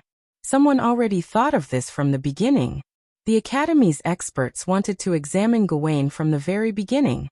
However, Gawain refused to let anyone approach him. They couldn't do anything. Can't Roan make Gawain listen to him? Sylvia was unsure of what she was talking about. With Roan around, the experts should be able to examine Gawain, right? But Gawain's problem is that he doesn't have enough star essence. Rebecca shook her head again. I think that even if the experts approached Gawain, they wouldn't be able to find a way for Gawain to replenish enough star essence. Otherwise, the dragons wouldn't have fallen to the point of having to contract with humans to survive. Immediately, everyone revealed a distressed expression. Chapter 1372. In the end, 3 days passed, but there was no progress in the matter between Luca and Gawain. During these 3 days, Rebecca and Sylvia went to Mafesh more than once. They wanted to know Luca's current situation with the excuse of visiting. Unfortunately, every time they went to Mafesh, the door was closed. They couldn't even see Luca's face. Luca also took away the spare key to the dormitory. The two had no chance at all, and could only retreat. In other words, Luca had stayed in her room for 3 whole days and didn't take a step out. Originally, if she let Wu Yan go to Meifusha, based on Luca's longing for Wu Yan and the fact that he helped her a while ago, Luca should be willing to let Wu Yan talk to her. However, Gawain's situation was also a problem. Without Wu Yan's care, Gawain's condition would definitely worsen. Left with no choice, they could only let Wu Yan take care of Gawain's matters while Rebecca and Sylvia continued to focus on Luca's side. This made Yeshu and Yak very dissatisfied. After all, the two of them had not been of any help from the start to the end, nor had they been assigned to any side by Rebecca. They could only watch as everyone busied themselves while they watched from the side, unable to do anything. However, there was nothing they could do about it. Mafesh was a female dormitory, and it wasn't convenient for boys to enter. Wu Yan took advantage of Luca several times when he went in. Rebecca and Sylvia naturally wouldn't allow Yashur to take advantage of Luca or the other girls. As Yashur's fall, Yak couldn't act on her own, so the two of them couldn't interfere with Luca's matters. As for Wu Yan's side, regardless of whether Gawain was willing or not to let Yeshu take care of Gawain, Yak herself was very unwilling. According to Yak's original words, as a holy and noble dragon, even if the other party was of the same race, she wouldn't allow herself to do such a thing that only a servant would do. She didn't even allow Yeshu to do the same. The reason was that as his servant, the only person Yaksu could serve was Aiku, and so, on Gawain's side, Yaksu and Yak also forfeited. In the end, they could only watch from the side. Actually, Wu Yan really wanted to refute. What do you mean by servants? What did it mean to serve? All he did was cook a meal for Gawain and give him a small amount of star essence without anyone knowing. From an outsider's point of view, he was just providing food for Gawain. Is providing food for others something that only servants should do? You call this service? How could those chefs endure this? Although Wu Yan was not a chef, providing food for the dragons was a piece of cake for him. With his current culinary skills, as well as his physical abilities, he could easily prepare the food for Guthrum, Lancelot, and Gawain in a matter of minutes. It was not as easy as drinking water, but it was not much harder than eating rice. Therefore, it was not a big deal for Wu Yan to go to Luca's side while maintaining Gawain's life. However, Wu Yan had already taken advantage of Luca. Rebecca and Sylvia refused to let him go to Mafesh no matter what. This made Wu Yan extremely dissatisfied. Sylvia had a reason to stop him from going to Mafesh. After all, Corset had hinted that Sylvia was interested in him. But what about Rebecca? Was it purely because she didn't want to see her cute junior being taken advantage of? Or was Rebecca interested in him as well? Perhaps only Rebecca herself knew the answer to this question. Moreover, what time was it now? The matter of taking advantage of her should be placed at the back. The important thing should be the right thing to do, right? What are you up to? Thinking of this, Wu Yan couldn't help but sigh. Lord Roland sighed. Really? He really sighed. I really want to sit in front of Lord Roland and be blown away by his breath. Yua, I can't believe you have such a perverted idea. But I also want to. Listening to a group of girls gathering in a corner of the classroom, sneakily and brazenly looking at him while shrieking without bothering to hide their volume, Wu Yan lost at least 80% of his strength.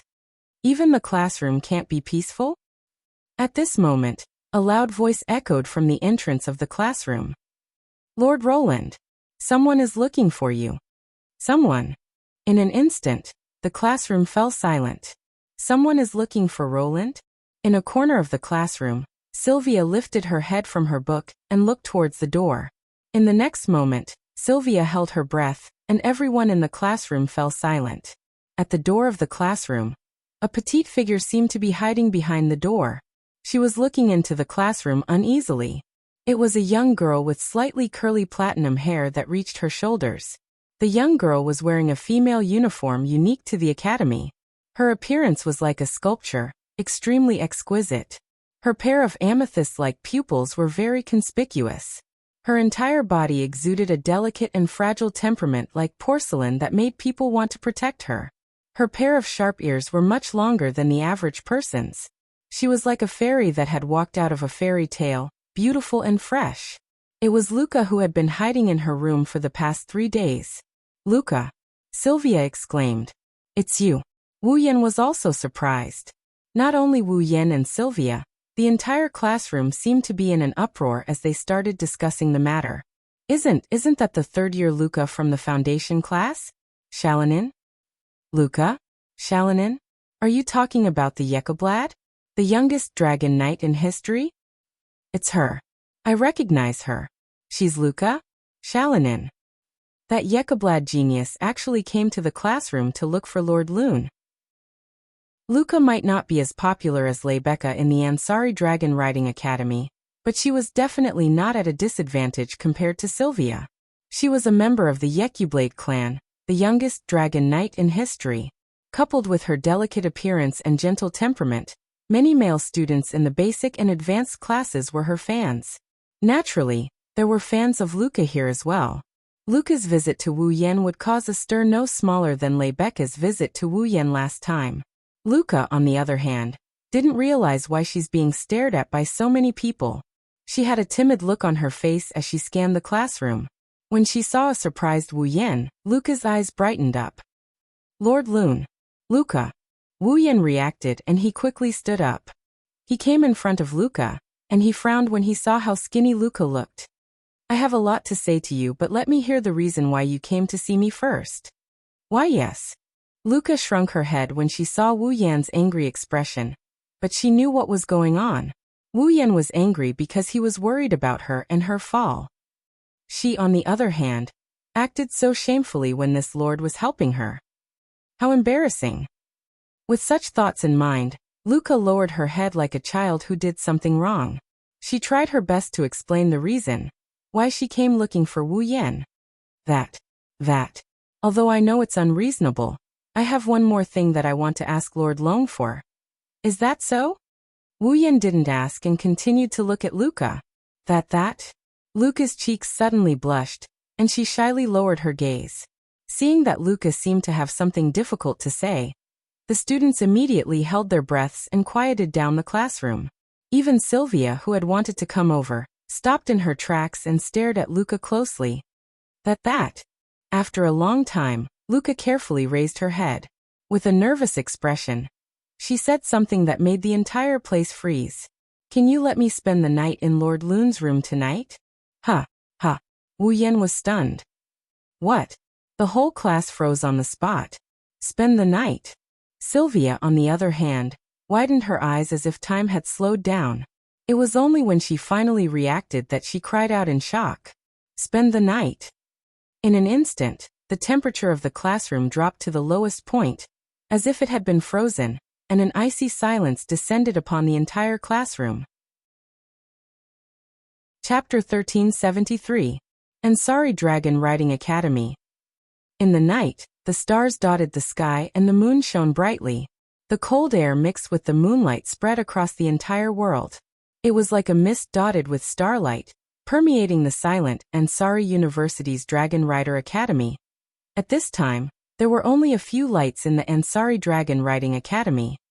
The 4-student dormitories were all in darkness.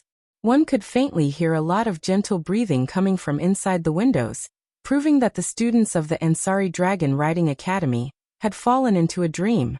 The 7 dragon houses had all lost their light. All the dragons had fallen into a deep sleep. They let out a snort that was much louder than a human's. It was very rhythmic in the silent night, as if the dragons were singing a song. Although it wasn't pleasant to hear, it was very easy to calm one's mind. However, tonight the Ansari Dragon Riding Academy was destined to not be peaceful. Near the Ansari Dragon Riding Academy, there was a building. It was a very old-looking sacred hall. In the middle of the sacred hall, there was a bell tower made of stone bricks. And on the bell tower of the sacred hall, one was tall and one was short. One big and one small, one male and one female, 2 figures stood there. The male's face mask could cover the area above his nose, leaving only 2 eye sockets. It was a cold mask. The female wore revealing unique clothes with a scarf around her neck. Her skin was dark and her long black hair was tied into a ponytail. It was Mykovez and Ania who came from Danbailey City. Standing at the highest point of the bell tower that was enough to have a panoramic view of the entire Ansari Dragon Riding Academy, Mykovez looked down at the Ansari Dragon Riding Academy that had fallen into darkness as the lights gradually faded. In his eyes, a trace of nostalgia actually flashed through. Ania guarded behind Mykovez. Her delicate figure was straight, as she also looked down at the academy. Therefore, she didn't see the nostalgia in Mykovez's eyes. Otherwise, she would be shocked. The moonlight poured down without any hindrance. The moonlight shone on Mykovez and Anya. Bathed in the moonlight, Mykovez's cloak fluttered slightly in the night breeze. He was like an assassin in the dark, causing Anya to feel a chill in her heart from time to time as she stared at his back, but she quickly regained her senses.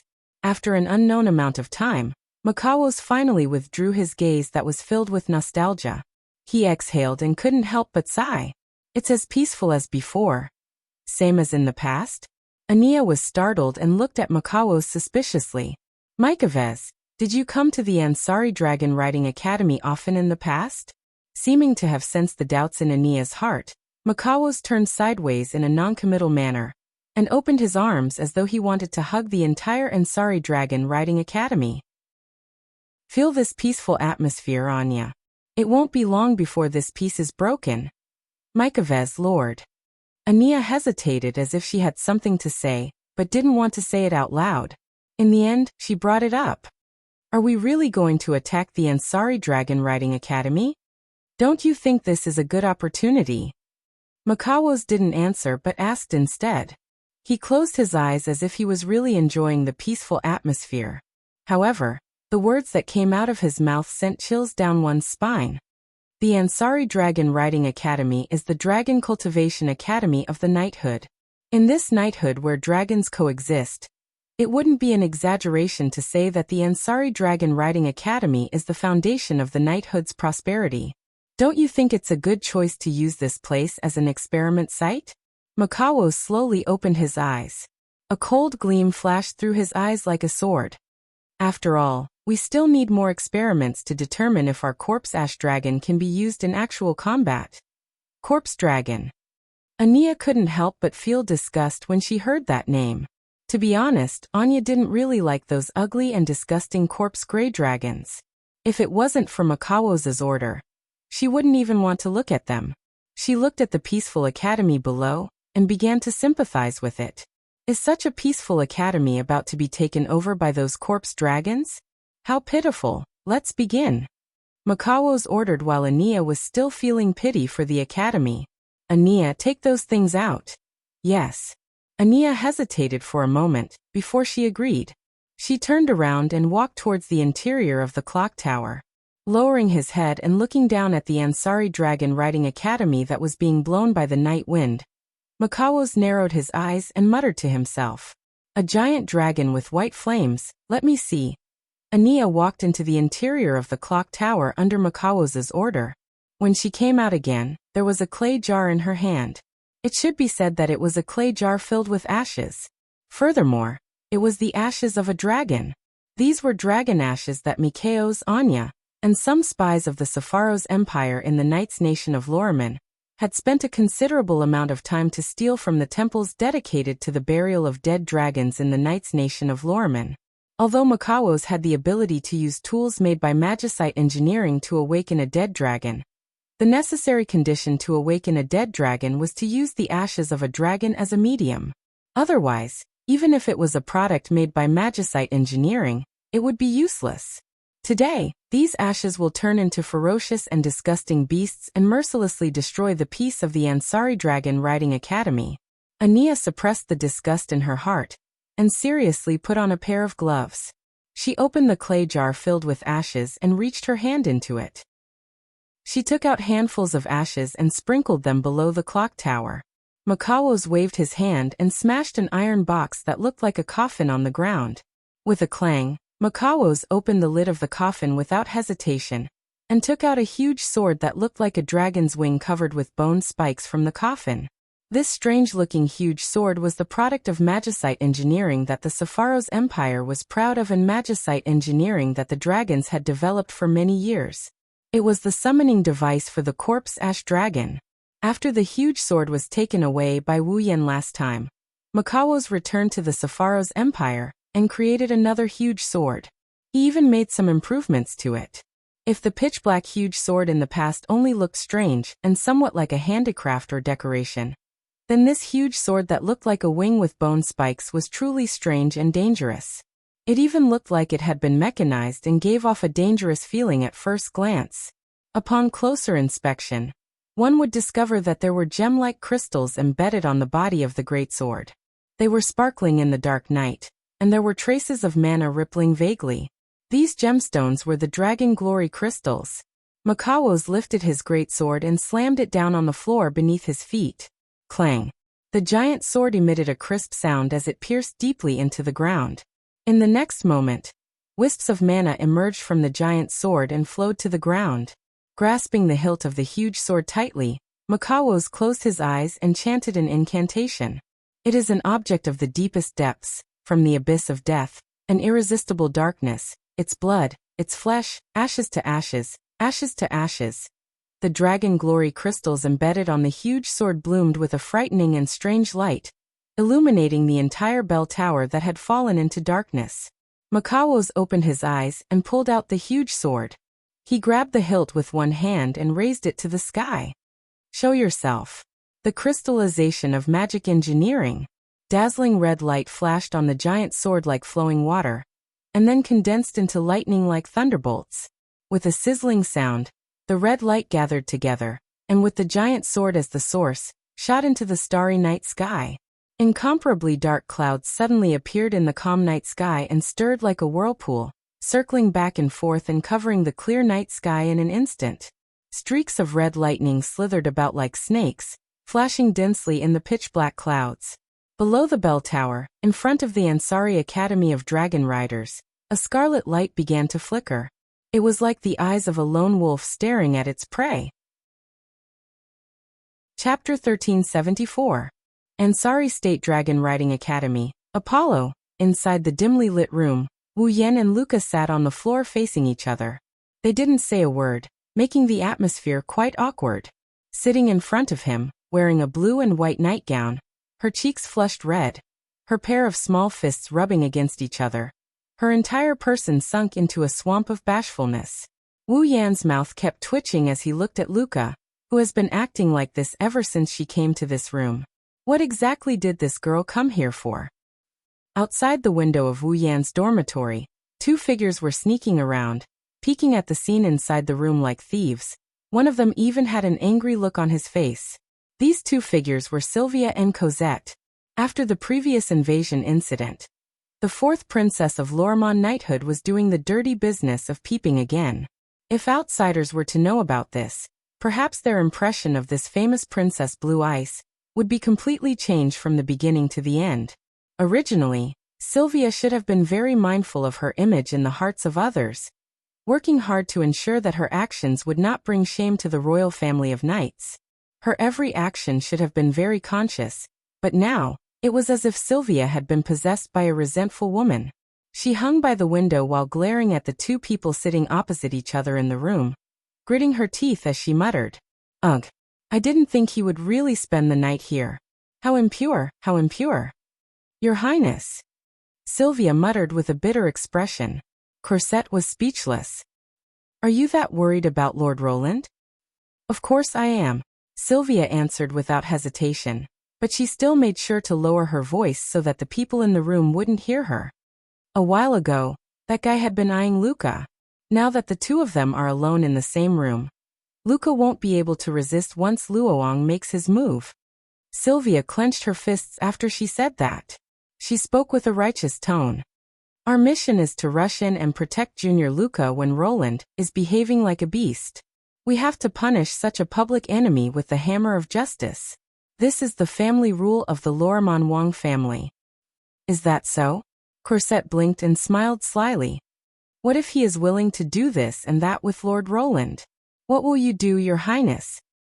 What do you mean by willingly?" Sylvia's righteous expression crumbled instantly. Instead, his face was filled with guilt as he smiled embarrassedly. How is that possible? Luca has only known Lord Roland for less than a week. Is there a problem?" Cosette looked at Sylvia with an amused expression. "Back then, Your Highness, you only met Lord Rune for less than 10 minutes during the juvenile ritual. But you still missed him for almost 10 years, didn't you?" That's not the same." Although he said that, his expression changed. However, Sylvia was already wavering. "That's because I am indebted to Lord Roland.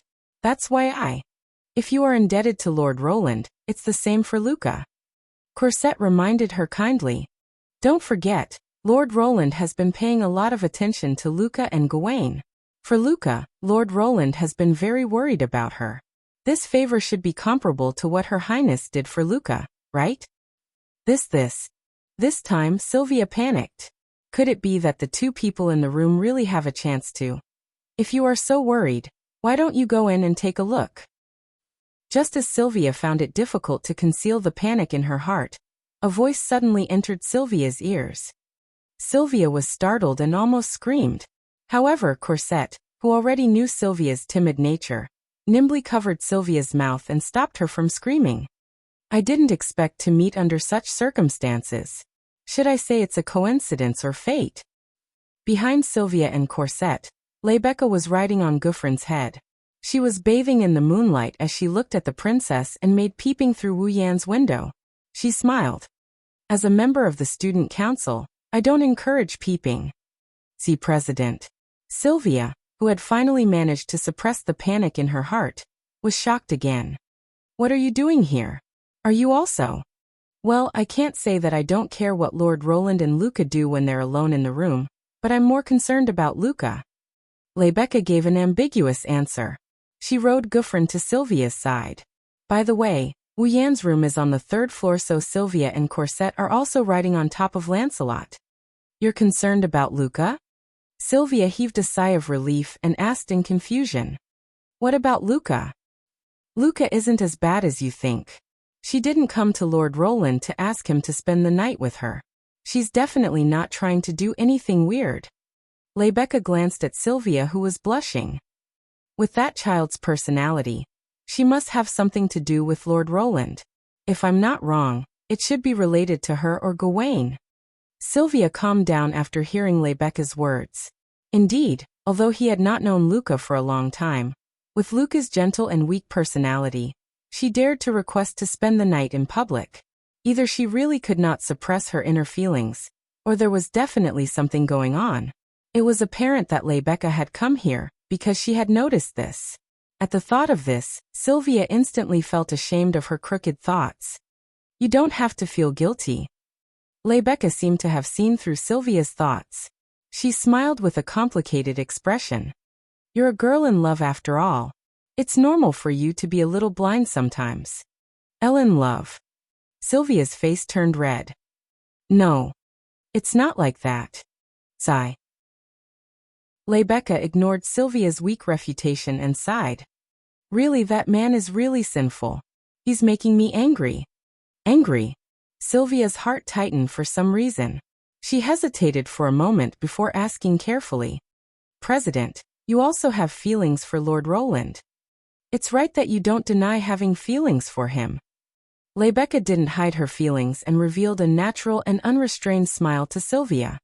But whether he's worth entrusting my life to is something we'll have to wait and see. Sylvia fell silent. After a long while, she sighed. He really is a sinful man. At the same time, inside the room, sitting across from each other, Wuyan couldn't help but break the awkward silence between the two of them when he saw Luca's blushing face fidgeting around. Hey Luca, you must have something to tell me since you're spending the night with me, right? Wuyan scratched his face and said helplessly. Are you really here to serve me in bed? Serve you in bed. Luca's already red face turned even redder because of Wu Yan's teasing words. She clenched her fists and said shyly, If Lord Roland needs to serve me in bed. Can you wait until I'm done? Wu Yan almost fell to the ground. This girl really does want to serve me in bed? Imperfect. Too imperfect. Sylvia trembled in anger when she heard the conversation in the room. He actually wants to make a move on his junior. He should be punished by the heavens. Lord Roland is in the wrong. Even Cosette angrily reprimanded him. Sylvia nodded repeatedly. However, Cosette's next words almost made Sylvia fall to the ground. Ming Ming, if you want to serve me in bed, just tell me. I can do it too. Cosette, I can't pretend I didn't hear that. Sylvia said angrily. My maid is actually this kind of person, it's… Well, your highness, don't mind it. Cosette waved her hand with a smile. Anyways, after your highness marries Lord Roland, I will have to accompany you in your marriage. Serving the future master is also a maid's benefit. You. Sylvia's hands trembled. Rebecca looked at the flustered Sylvia and the smiling Cosette, and shook her head with a bitter smile. I have committed a grave sin. Chapter 1375. All right, I understand. Wu Yan rubbed his forehead as if he had a headache. Let's put this aside for now. Don't you have something you want to say to me? And Luca dilly-dallied for a while. After wasting a long time, she finally stopped blushing. Her small fists clenched together, and a trace of nervousness appeared on her face. Lord Lune, I want to ask you something about Gawain. I guess so. Wu Yan wasn't surprised. He nodded and gestured for Luca to continue. Seeing this, Luca's delicate little face instantly became downcast. Her eyes also revealed a strong sense of loss. Lord Lune, did you already know why Gawain rejected me? Shouldn't I be the one asking you that? Wu Yan threw Luca's question back at her without batting an eyelid. Did you already know the reason why Gawain would reject you? Luca opened her mouth, and a dim look appeared in her purple eyes. I don't know.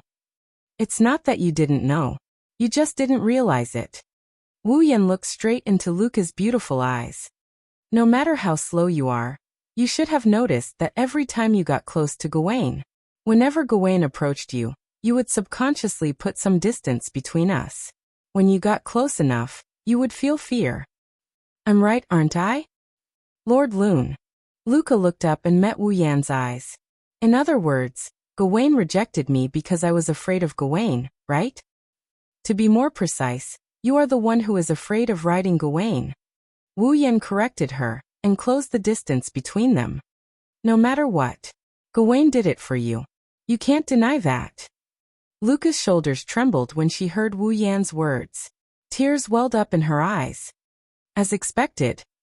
It's all my fault. That's why Gawain is so weak. He might even die. He finally understood the reason why Gawain had refused to let him ride his mount.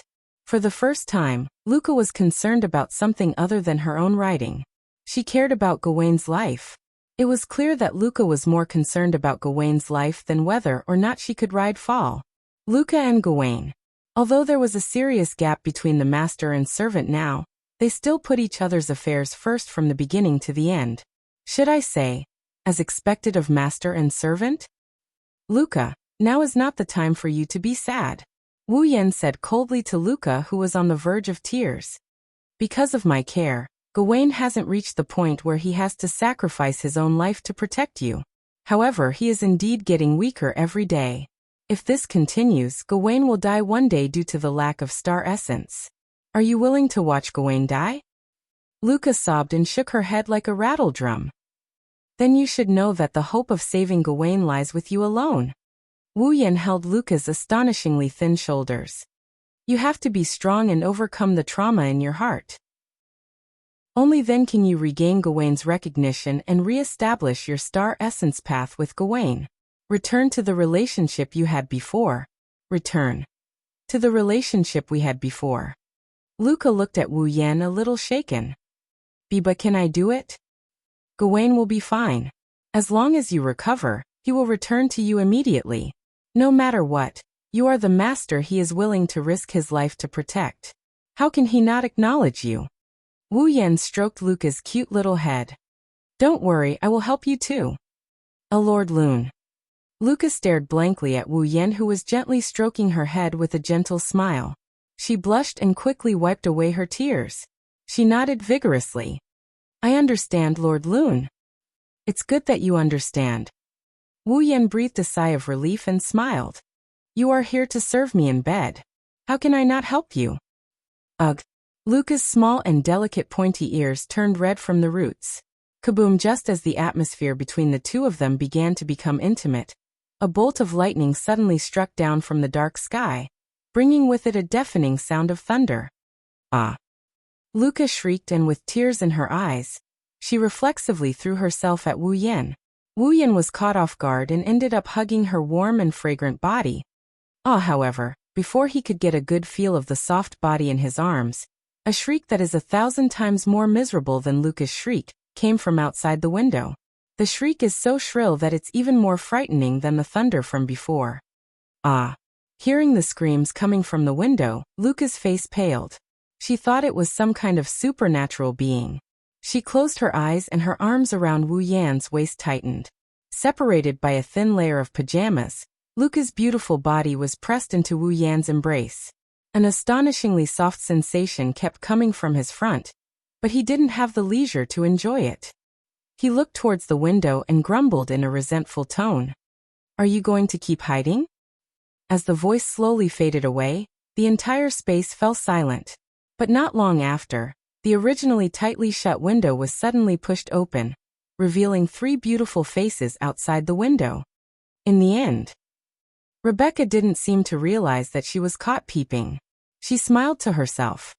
Were we still found out? Your Highness. Cosette patted the back of Sylvia, who was hugging him tightly, with a helpless expression on his face. It's just a bolt of lightning. Is there a need to be so scared? But. Sylvia looked up with tears in her eyes. When she saw Wu Yan and Luca hugging each other, her pitiful expression disappeared and turned into a ferocious one. Cosette is right. It's just a bolt of lightning. How long are you going to hug each other? Luca finally reacted. She let out a soft cry and hurriedly pulled herself away. The deathly pale color on her face was replaced by a blush. Looking at Luca's cute blushing face, even Wu Yan couldn't help but feel a rush of excitement. Now is not the time for you to flirt. At this time, Rebecca spoke. She stood on Guffrin's head and looked at the sky with a serious expression. I'm afraid things aren't looking good. Not looking good. Hearing this, everyone present was stunned. That's... When Wu Yan and Luca came to the window, they looked up with Sylvia and Cosette. They followed Rebecca's gaze and looked at the sky. What they saw made their expressions change. The night sky that should have been clear a second ago was covered by a layer of pitch-black clouds that spiraled like a whirlpool. Streaks of red lightning flashed back and forth in the clouds, bringing with them the sound of thunder. A heavy, gloomy, and evil aura seemed to have descended from the sky, shrouding the entire Ansari Dragon Riding Academy. Roar Gyuvlin and Lancelot's eyes glinted with ferocity as they roared at the gloomy sky. Without the consent of Rebecca and Sylvia, the 2 holy dragons began to circulate their mana, causing mana to ripple around them.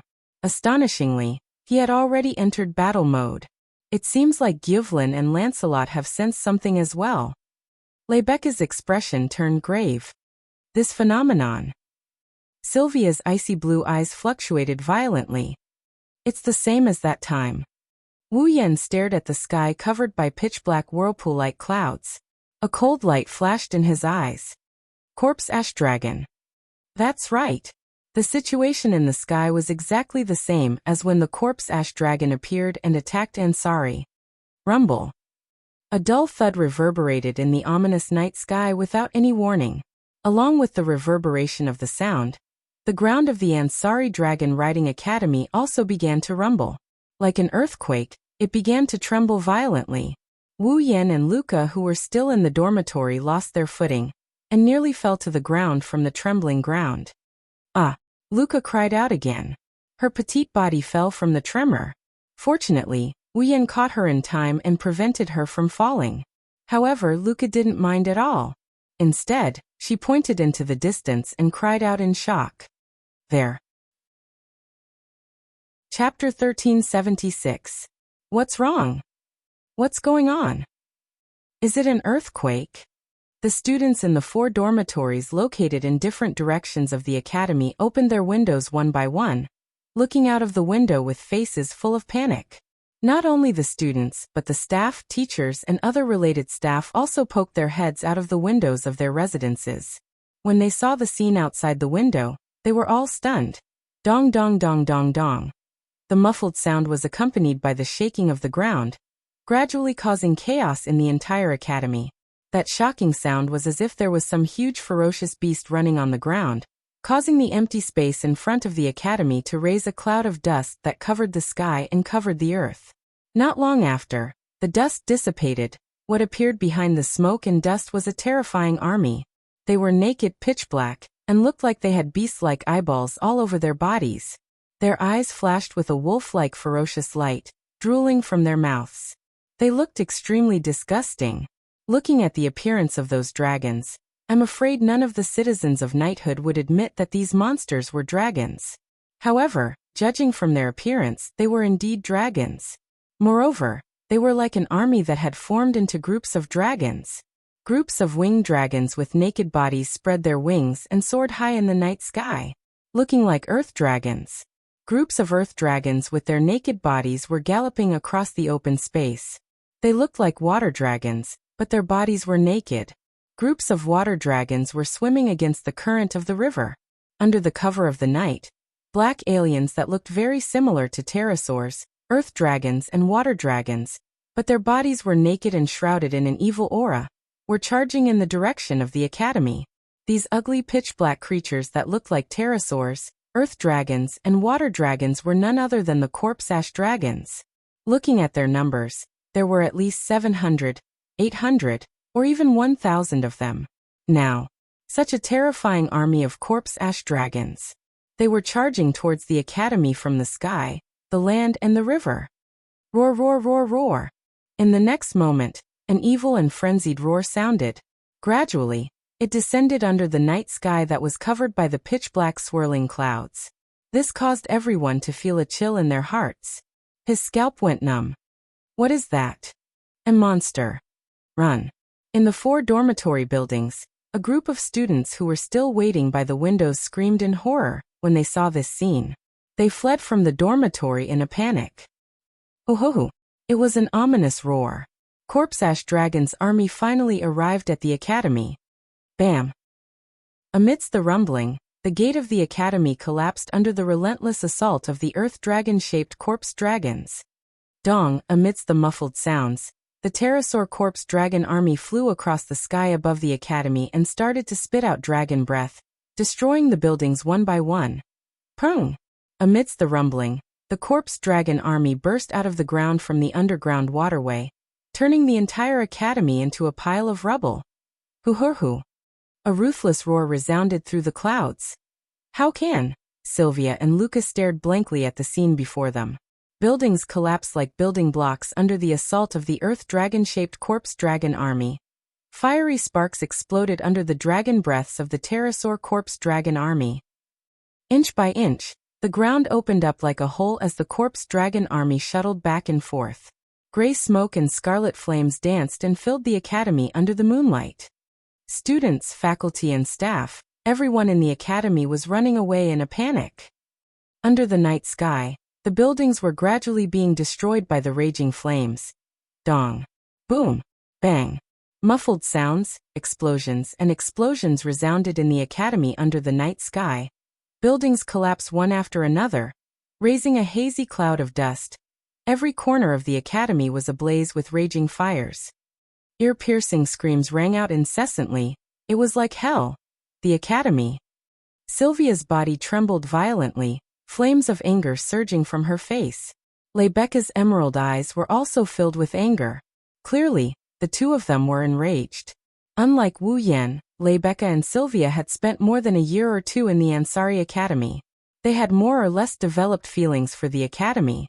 Now that they saw their academy being destroyed by a group of corpse dragons, the rage they felt was not something normal people could understand. Runsama. Luca hugged Wu Yan tightly. She started talking in a flustered manner. Our academy? Don't worry. Wu Yan patted Luca's back while looking at the collapsing buildings in the distance. Rebecca, now is not the time to be angry. You're the president of the student council. Hurry up and organize everyone in the academy to fight back. Hearing this, Rebecca came to her senses and her expression instantly turned solemn. President. Next to Wu Yan's room, Yashur and Yak peeked their heads out of the window and they looked at Rebecca. What should we do now? Rebecca didn't even think, and was about to give the order. However, her voice was immediately interrupted by a roar not inferior to the corpse dragons. Roar, roar, roar, roar, roar. Amidst the roars, ferocious beasts that looked like corpse-gray dragons emerged from the 6 dragon houses in the academy one after another under the night sky. Pterosaurs flapped their wings like strange birds. The earth dragon moved its limbs like a lizard. It was a water dragon that was twisting its body like a huge snake. Finally, the dragons sleeping in the dragon house began to wake up and came out. In the next instant, the real pterosaurs, earth dragons and water dragons clashed with the pterosaurs, earth dragons and water dragons. The academy instantly became a battlefield between the dragons and the dead dragons. The dragons are making their move too. Rebecca's eyes lit up. Our masters are running away in panic. And it's the Falls who are fighting the enemy bravely? Wu Yan glanced at the students and teachers who were still running away and mocked himself. How ironic. Even if they're dragon cultivators, they're only in their teens. It's inevitable for them to panic in this situation. Rebecca shook her head and smiled. That's why the student council is needed. With that, she opened her arms and closed her eyes. In the name of Rebecca? In the name of Randall, I hereby command you. Present the holy knight armor. You forged to me. Roar Gyuvlin abruptly roared. Mana surged from his body, forming 2 magic arrays less than 10 centimeters away from each other. The magic arrays rippled and enveloped Rebecca. The magic arrays slid across Rebecca's voluptuous body. One melted her clothes into light, while the other condensed into a set of armor that looked like a tight suit. When the 2 magic arrays shattered, the sacred tight armor on Rebecca's body flickered with a cold and fiery light. Then Rebecca extended her hand and a golden magic array flew out and rotated in front of her. Appear. A demonic spear that kills in one hit. Its name is Kai Guru. Borgu. A huge black and red spear that resembled a drill emerged from the golden formation and landed in Rebecca's hand. She suddenly grabbed it. Yak. Got it. If this academy is destroyed, I'll be in trouble too. Yak closed her eyes like a meditating nun and began to chant an incantation. Helmet, neck guard, chest plate, back plate, waist plate, hip plate, skirt plate, shoulder plate, arm plate, elbow plate, forearm plate, iron gloves, thigh plate, knee plate, shin plate, iron boots. Spurs. The moment the last incantation fell, a white radiance followed by a powerful magic power wrapped around Yashur's body. Yashur could feel that the star carving on his left arm was heating up, causing him unbearable pain. And when the pain reached its peak, a set of silver knight armor made of pure magic appeared on Yashur's body, making him unable to feel any weight at all. Seeing Rebecca and Yashur equipped with the holy knight armor, Sylvia clenched her teeth and gripped Lancelot's reins. Although we don't have the holy knight armor, Lancelot and I have no intention of being spectators. Roar. Lancelot roared and echoed Sylvia's words.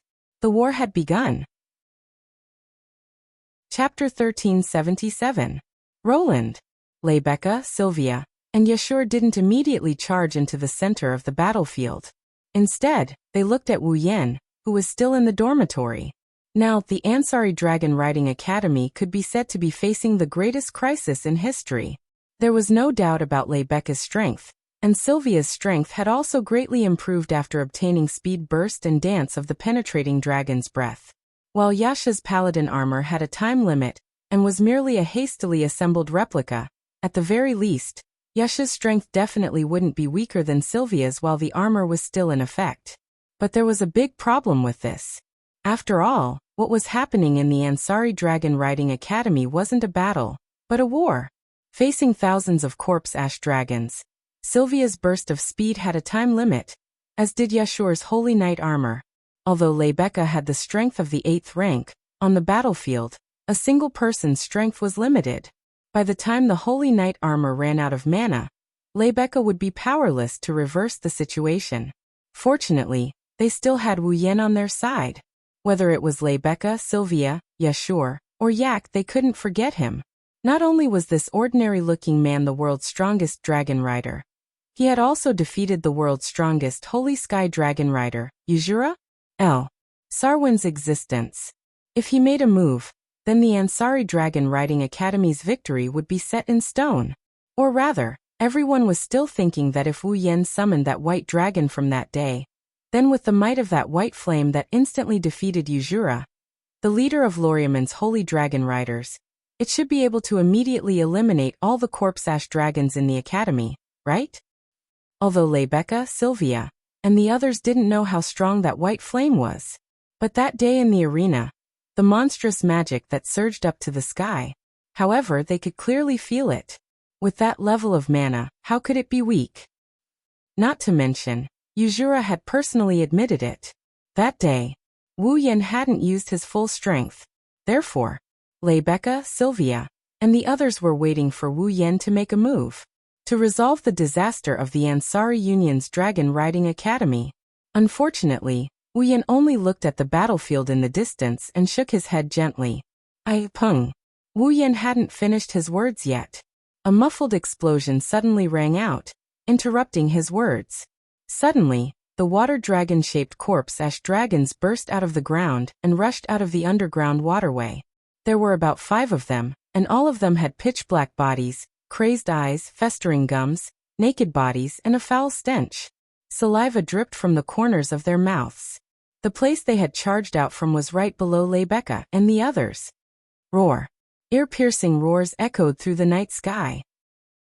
A group of water dragon corpse ash dragons looked up with ferocious glints in their eyes. They fixed their gazes on Lebecca and Sylvia, who were riding on Guffrin and Lancelot. It's a corpse ash dragon. Lebecca and Sylvia's expressions changed. Roar. The water dragon corpse ash dragons opened their mouths and roared. Then, a dazzling flash of light accompanied by dense mana flames burst out and blasted towards Lebecca and Sylvia. Careful. The sudden attack made Lebecca and Sylvia's reactions slow by half a beat. However, Guffrin and Lancelot reacted in time. Roar. The 2 holy dragons let loose enraged roars, and the magic power surging over their bodies swelled.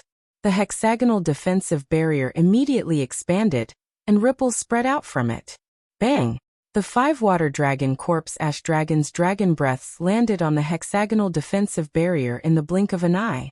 There was a loud explosion and scarlet sparks, but it only lasted for a moment before dissipating. The 5 water dragon breaths had been easily blocked. However, that wasn't something to be happy about. This was because the 5 water dragon corpse dragons had already extended black shadows from all parts of their bodies. They swiftly and violently bypassed the hexagonal barrier erected by the 2 holy dragons like whips, and arrived before Lebecca and Sylvia in the blink of an eye. Those black shadows were actually dark red tentacles.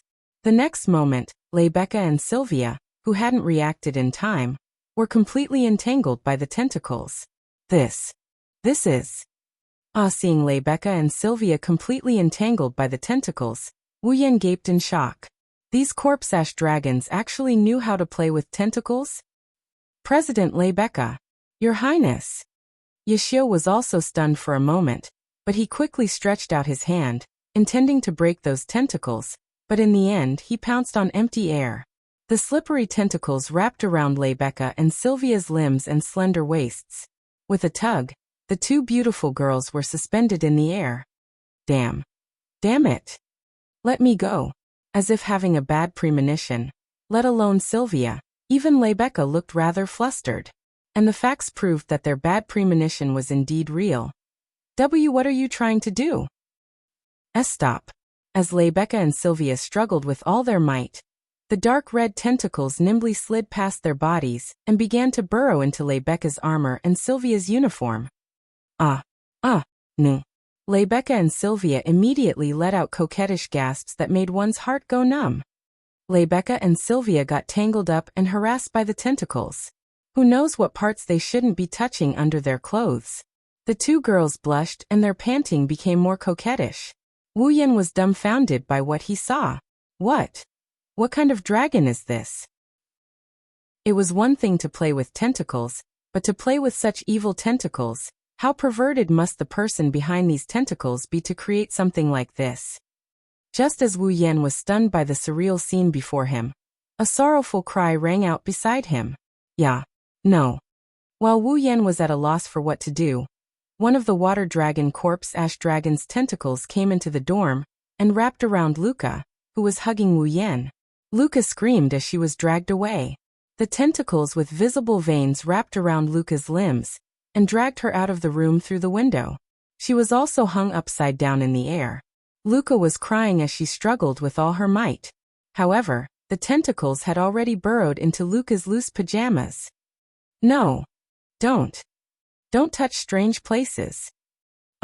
Not long after, Luca also let out a coquettish cry and was hung in the air with Rebecca and Sylvia. It was an extremely pleasing scene. Wu Yan was completely dumbfounded. Yashur had already been blinded by Alec the moment Rebecca and Sylvia's pajamas were burrowed into their pajamas. He was rolling on the ground and howling in pain. Rebecca endured the strange feeling in her body and turned her head with difficulty to look at Wu Yan. When she saw Wu Yan's dumbfounded expression, she was furious. Stop daydreaming. Come save us. Oh. Wu Yan regained his senses. He stepped on the windowsill and shot out of the dorm.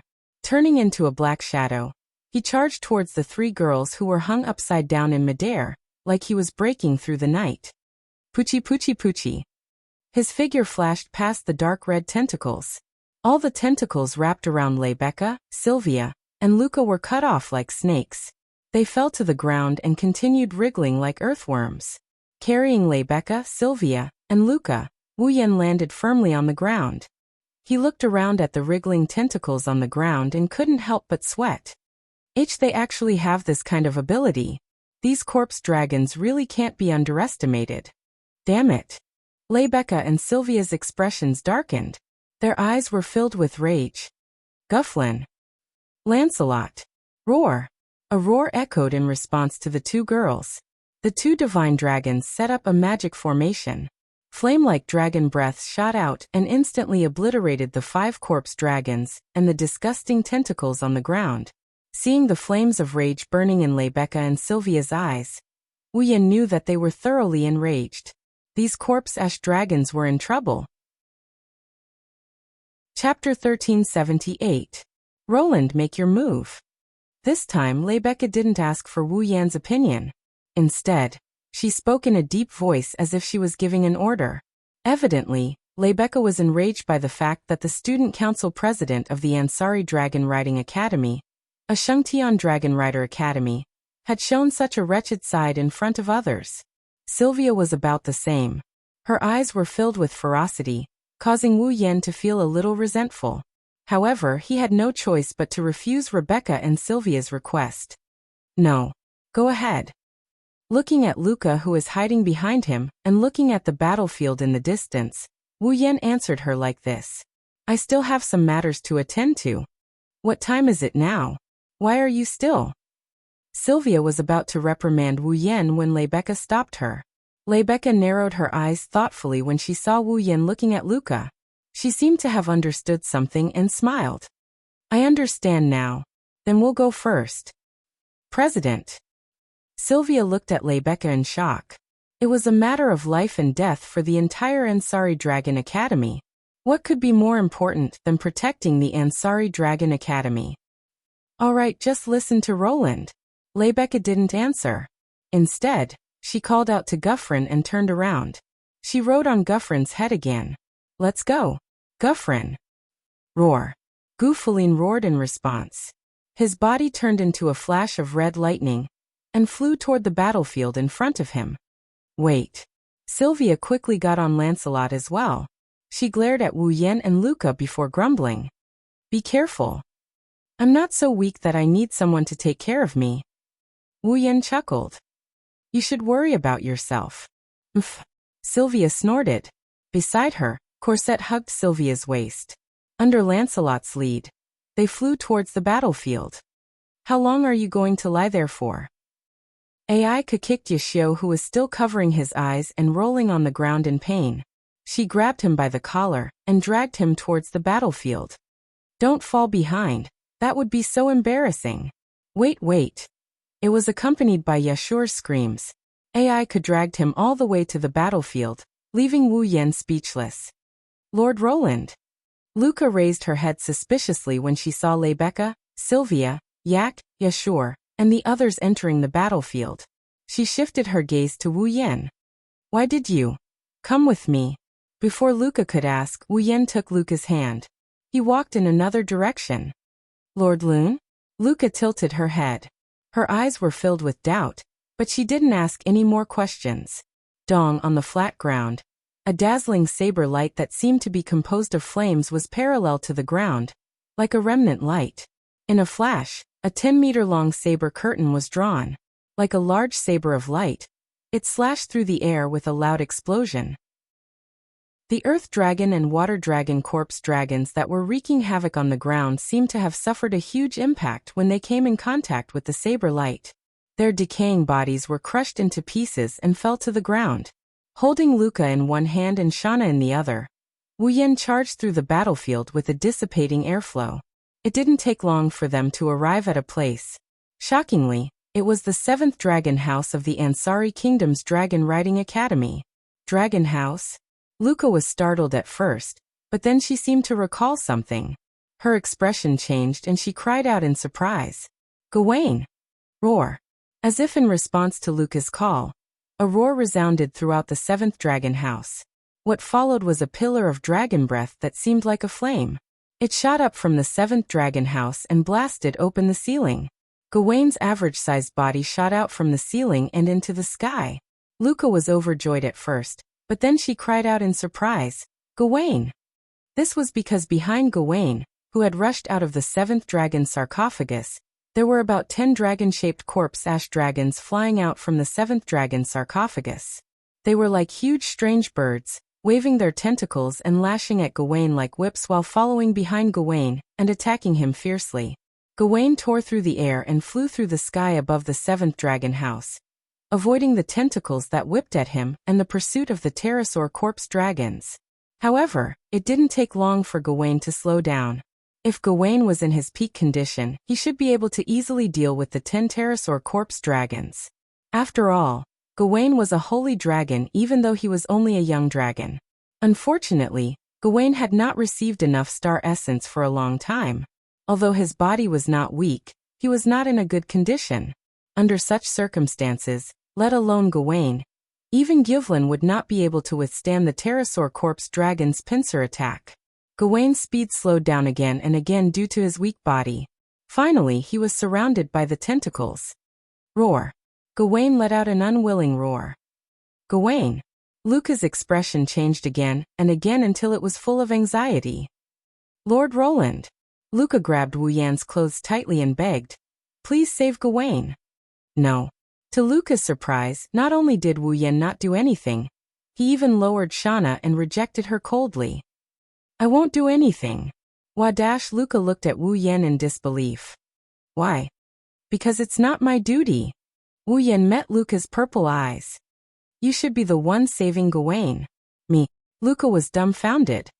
Gawain severed his star essence path to protect you and weakened his body. Otherwise, Gawain would have been able to deal with those corpse dragons in a matter of minutes. In other words, Gawain is in this state because of you. Wu Yan's voice pierced Luca's heart like a sharp arrow. As Gawain's master, shouldn't you take responsibility and save Gawain who has been protecting you all this time? How can I save Gawain? Tears welled up in Luca's eyes. She was so anxious that she was about to break down. Without Gawain, I can't do anything. Lord Roland, I beg you please save Gawain. You can scold me all you want after this, but Gawain, Luca. Wu Yan sighed when he saw Luca so anxious that she was about to cry. Luca, think about it. Think about everything you did with Gawain. The excitement you had when you flew in the sky with Gawain. The excitement you had when you practiced dragon riding with Gawain. The peace you had when you lived and ate with Gawain. The joy you had when you improved with Gawain. Luca, do you really want to see Gawain continue to weaken like this? This time, Wu Yan's voice drifted into Luca's ears like a breeze. She froze on the spot. Images of her time with Gawain appeared in her mind under Wu Yan's guidance. Gawain has a lot of pride. Wu Yan's gaze shot to the sky.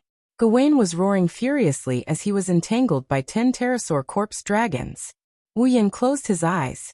Right now, because of his body, he's being entangled by 10 disgusting minions.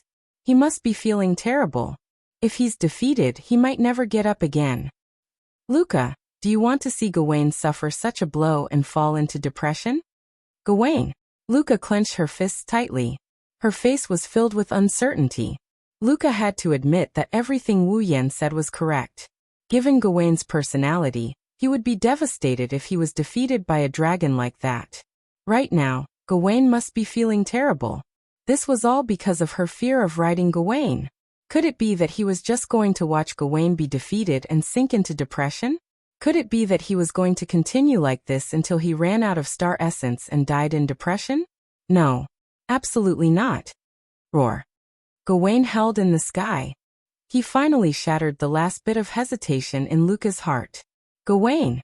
Without hesitation, without confusion, and without the fear she had in the past, Luca lifted her bare feet and ran forward. Bzzz. In the next instant, Luca's body burst into a dazzling torrent of light and charged into the sky. Chapter 1379. The dazzling torrent of light turned into a bridge that resembled the Milky Way, rising from the ground into the sky. Then, with a turn, it descended from the sky like a veil made of starlight, landing on Gawain's body. In an instant, Gawain's body was also dyed with starlight. It was as if he had rushed into the Milky Way. His body flickered with an extremely rich radiance. The torrent of light formed from starlight melted into Gawain's body at a speed visible to the naked eye. Along with it, Gawain's aura grew stronger and stronger. Gawain was gradually recovering to his peak state. Looking at the dazzling torrent of light that resembled the Milky Way, Wu Yan's eyes lit up. It's star essence. Yes, the composition of the Milky Way torrent of light was the essential energy that maintained the life of this planet. Star essence. Now, a huge amount of star essence was replenishing Gawain's body that was extremely lacking in life energy. It was allowing him to gradually recover to his peak state. This also proved that Luca and Gawain's star essence path. It had been re-established. Before long, the torrent of light formed by star essence finally subsided.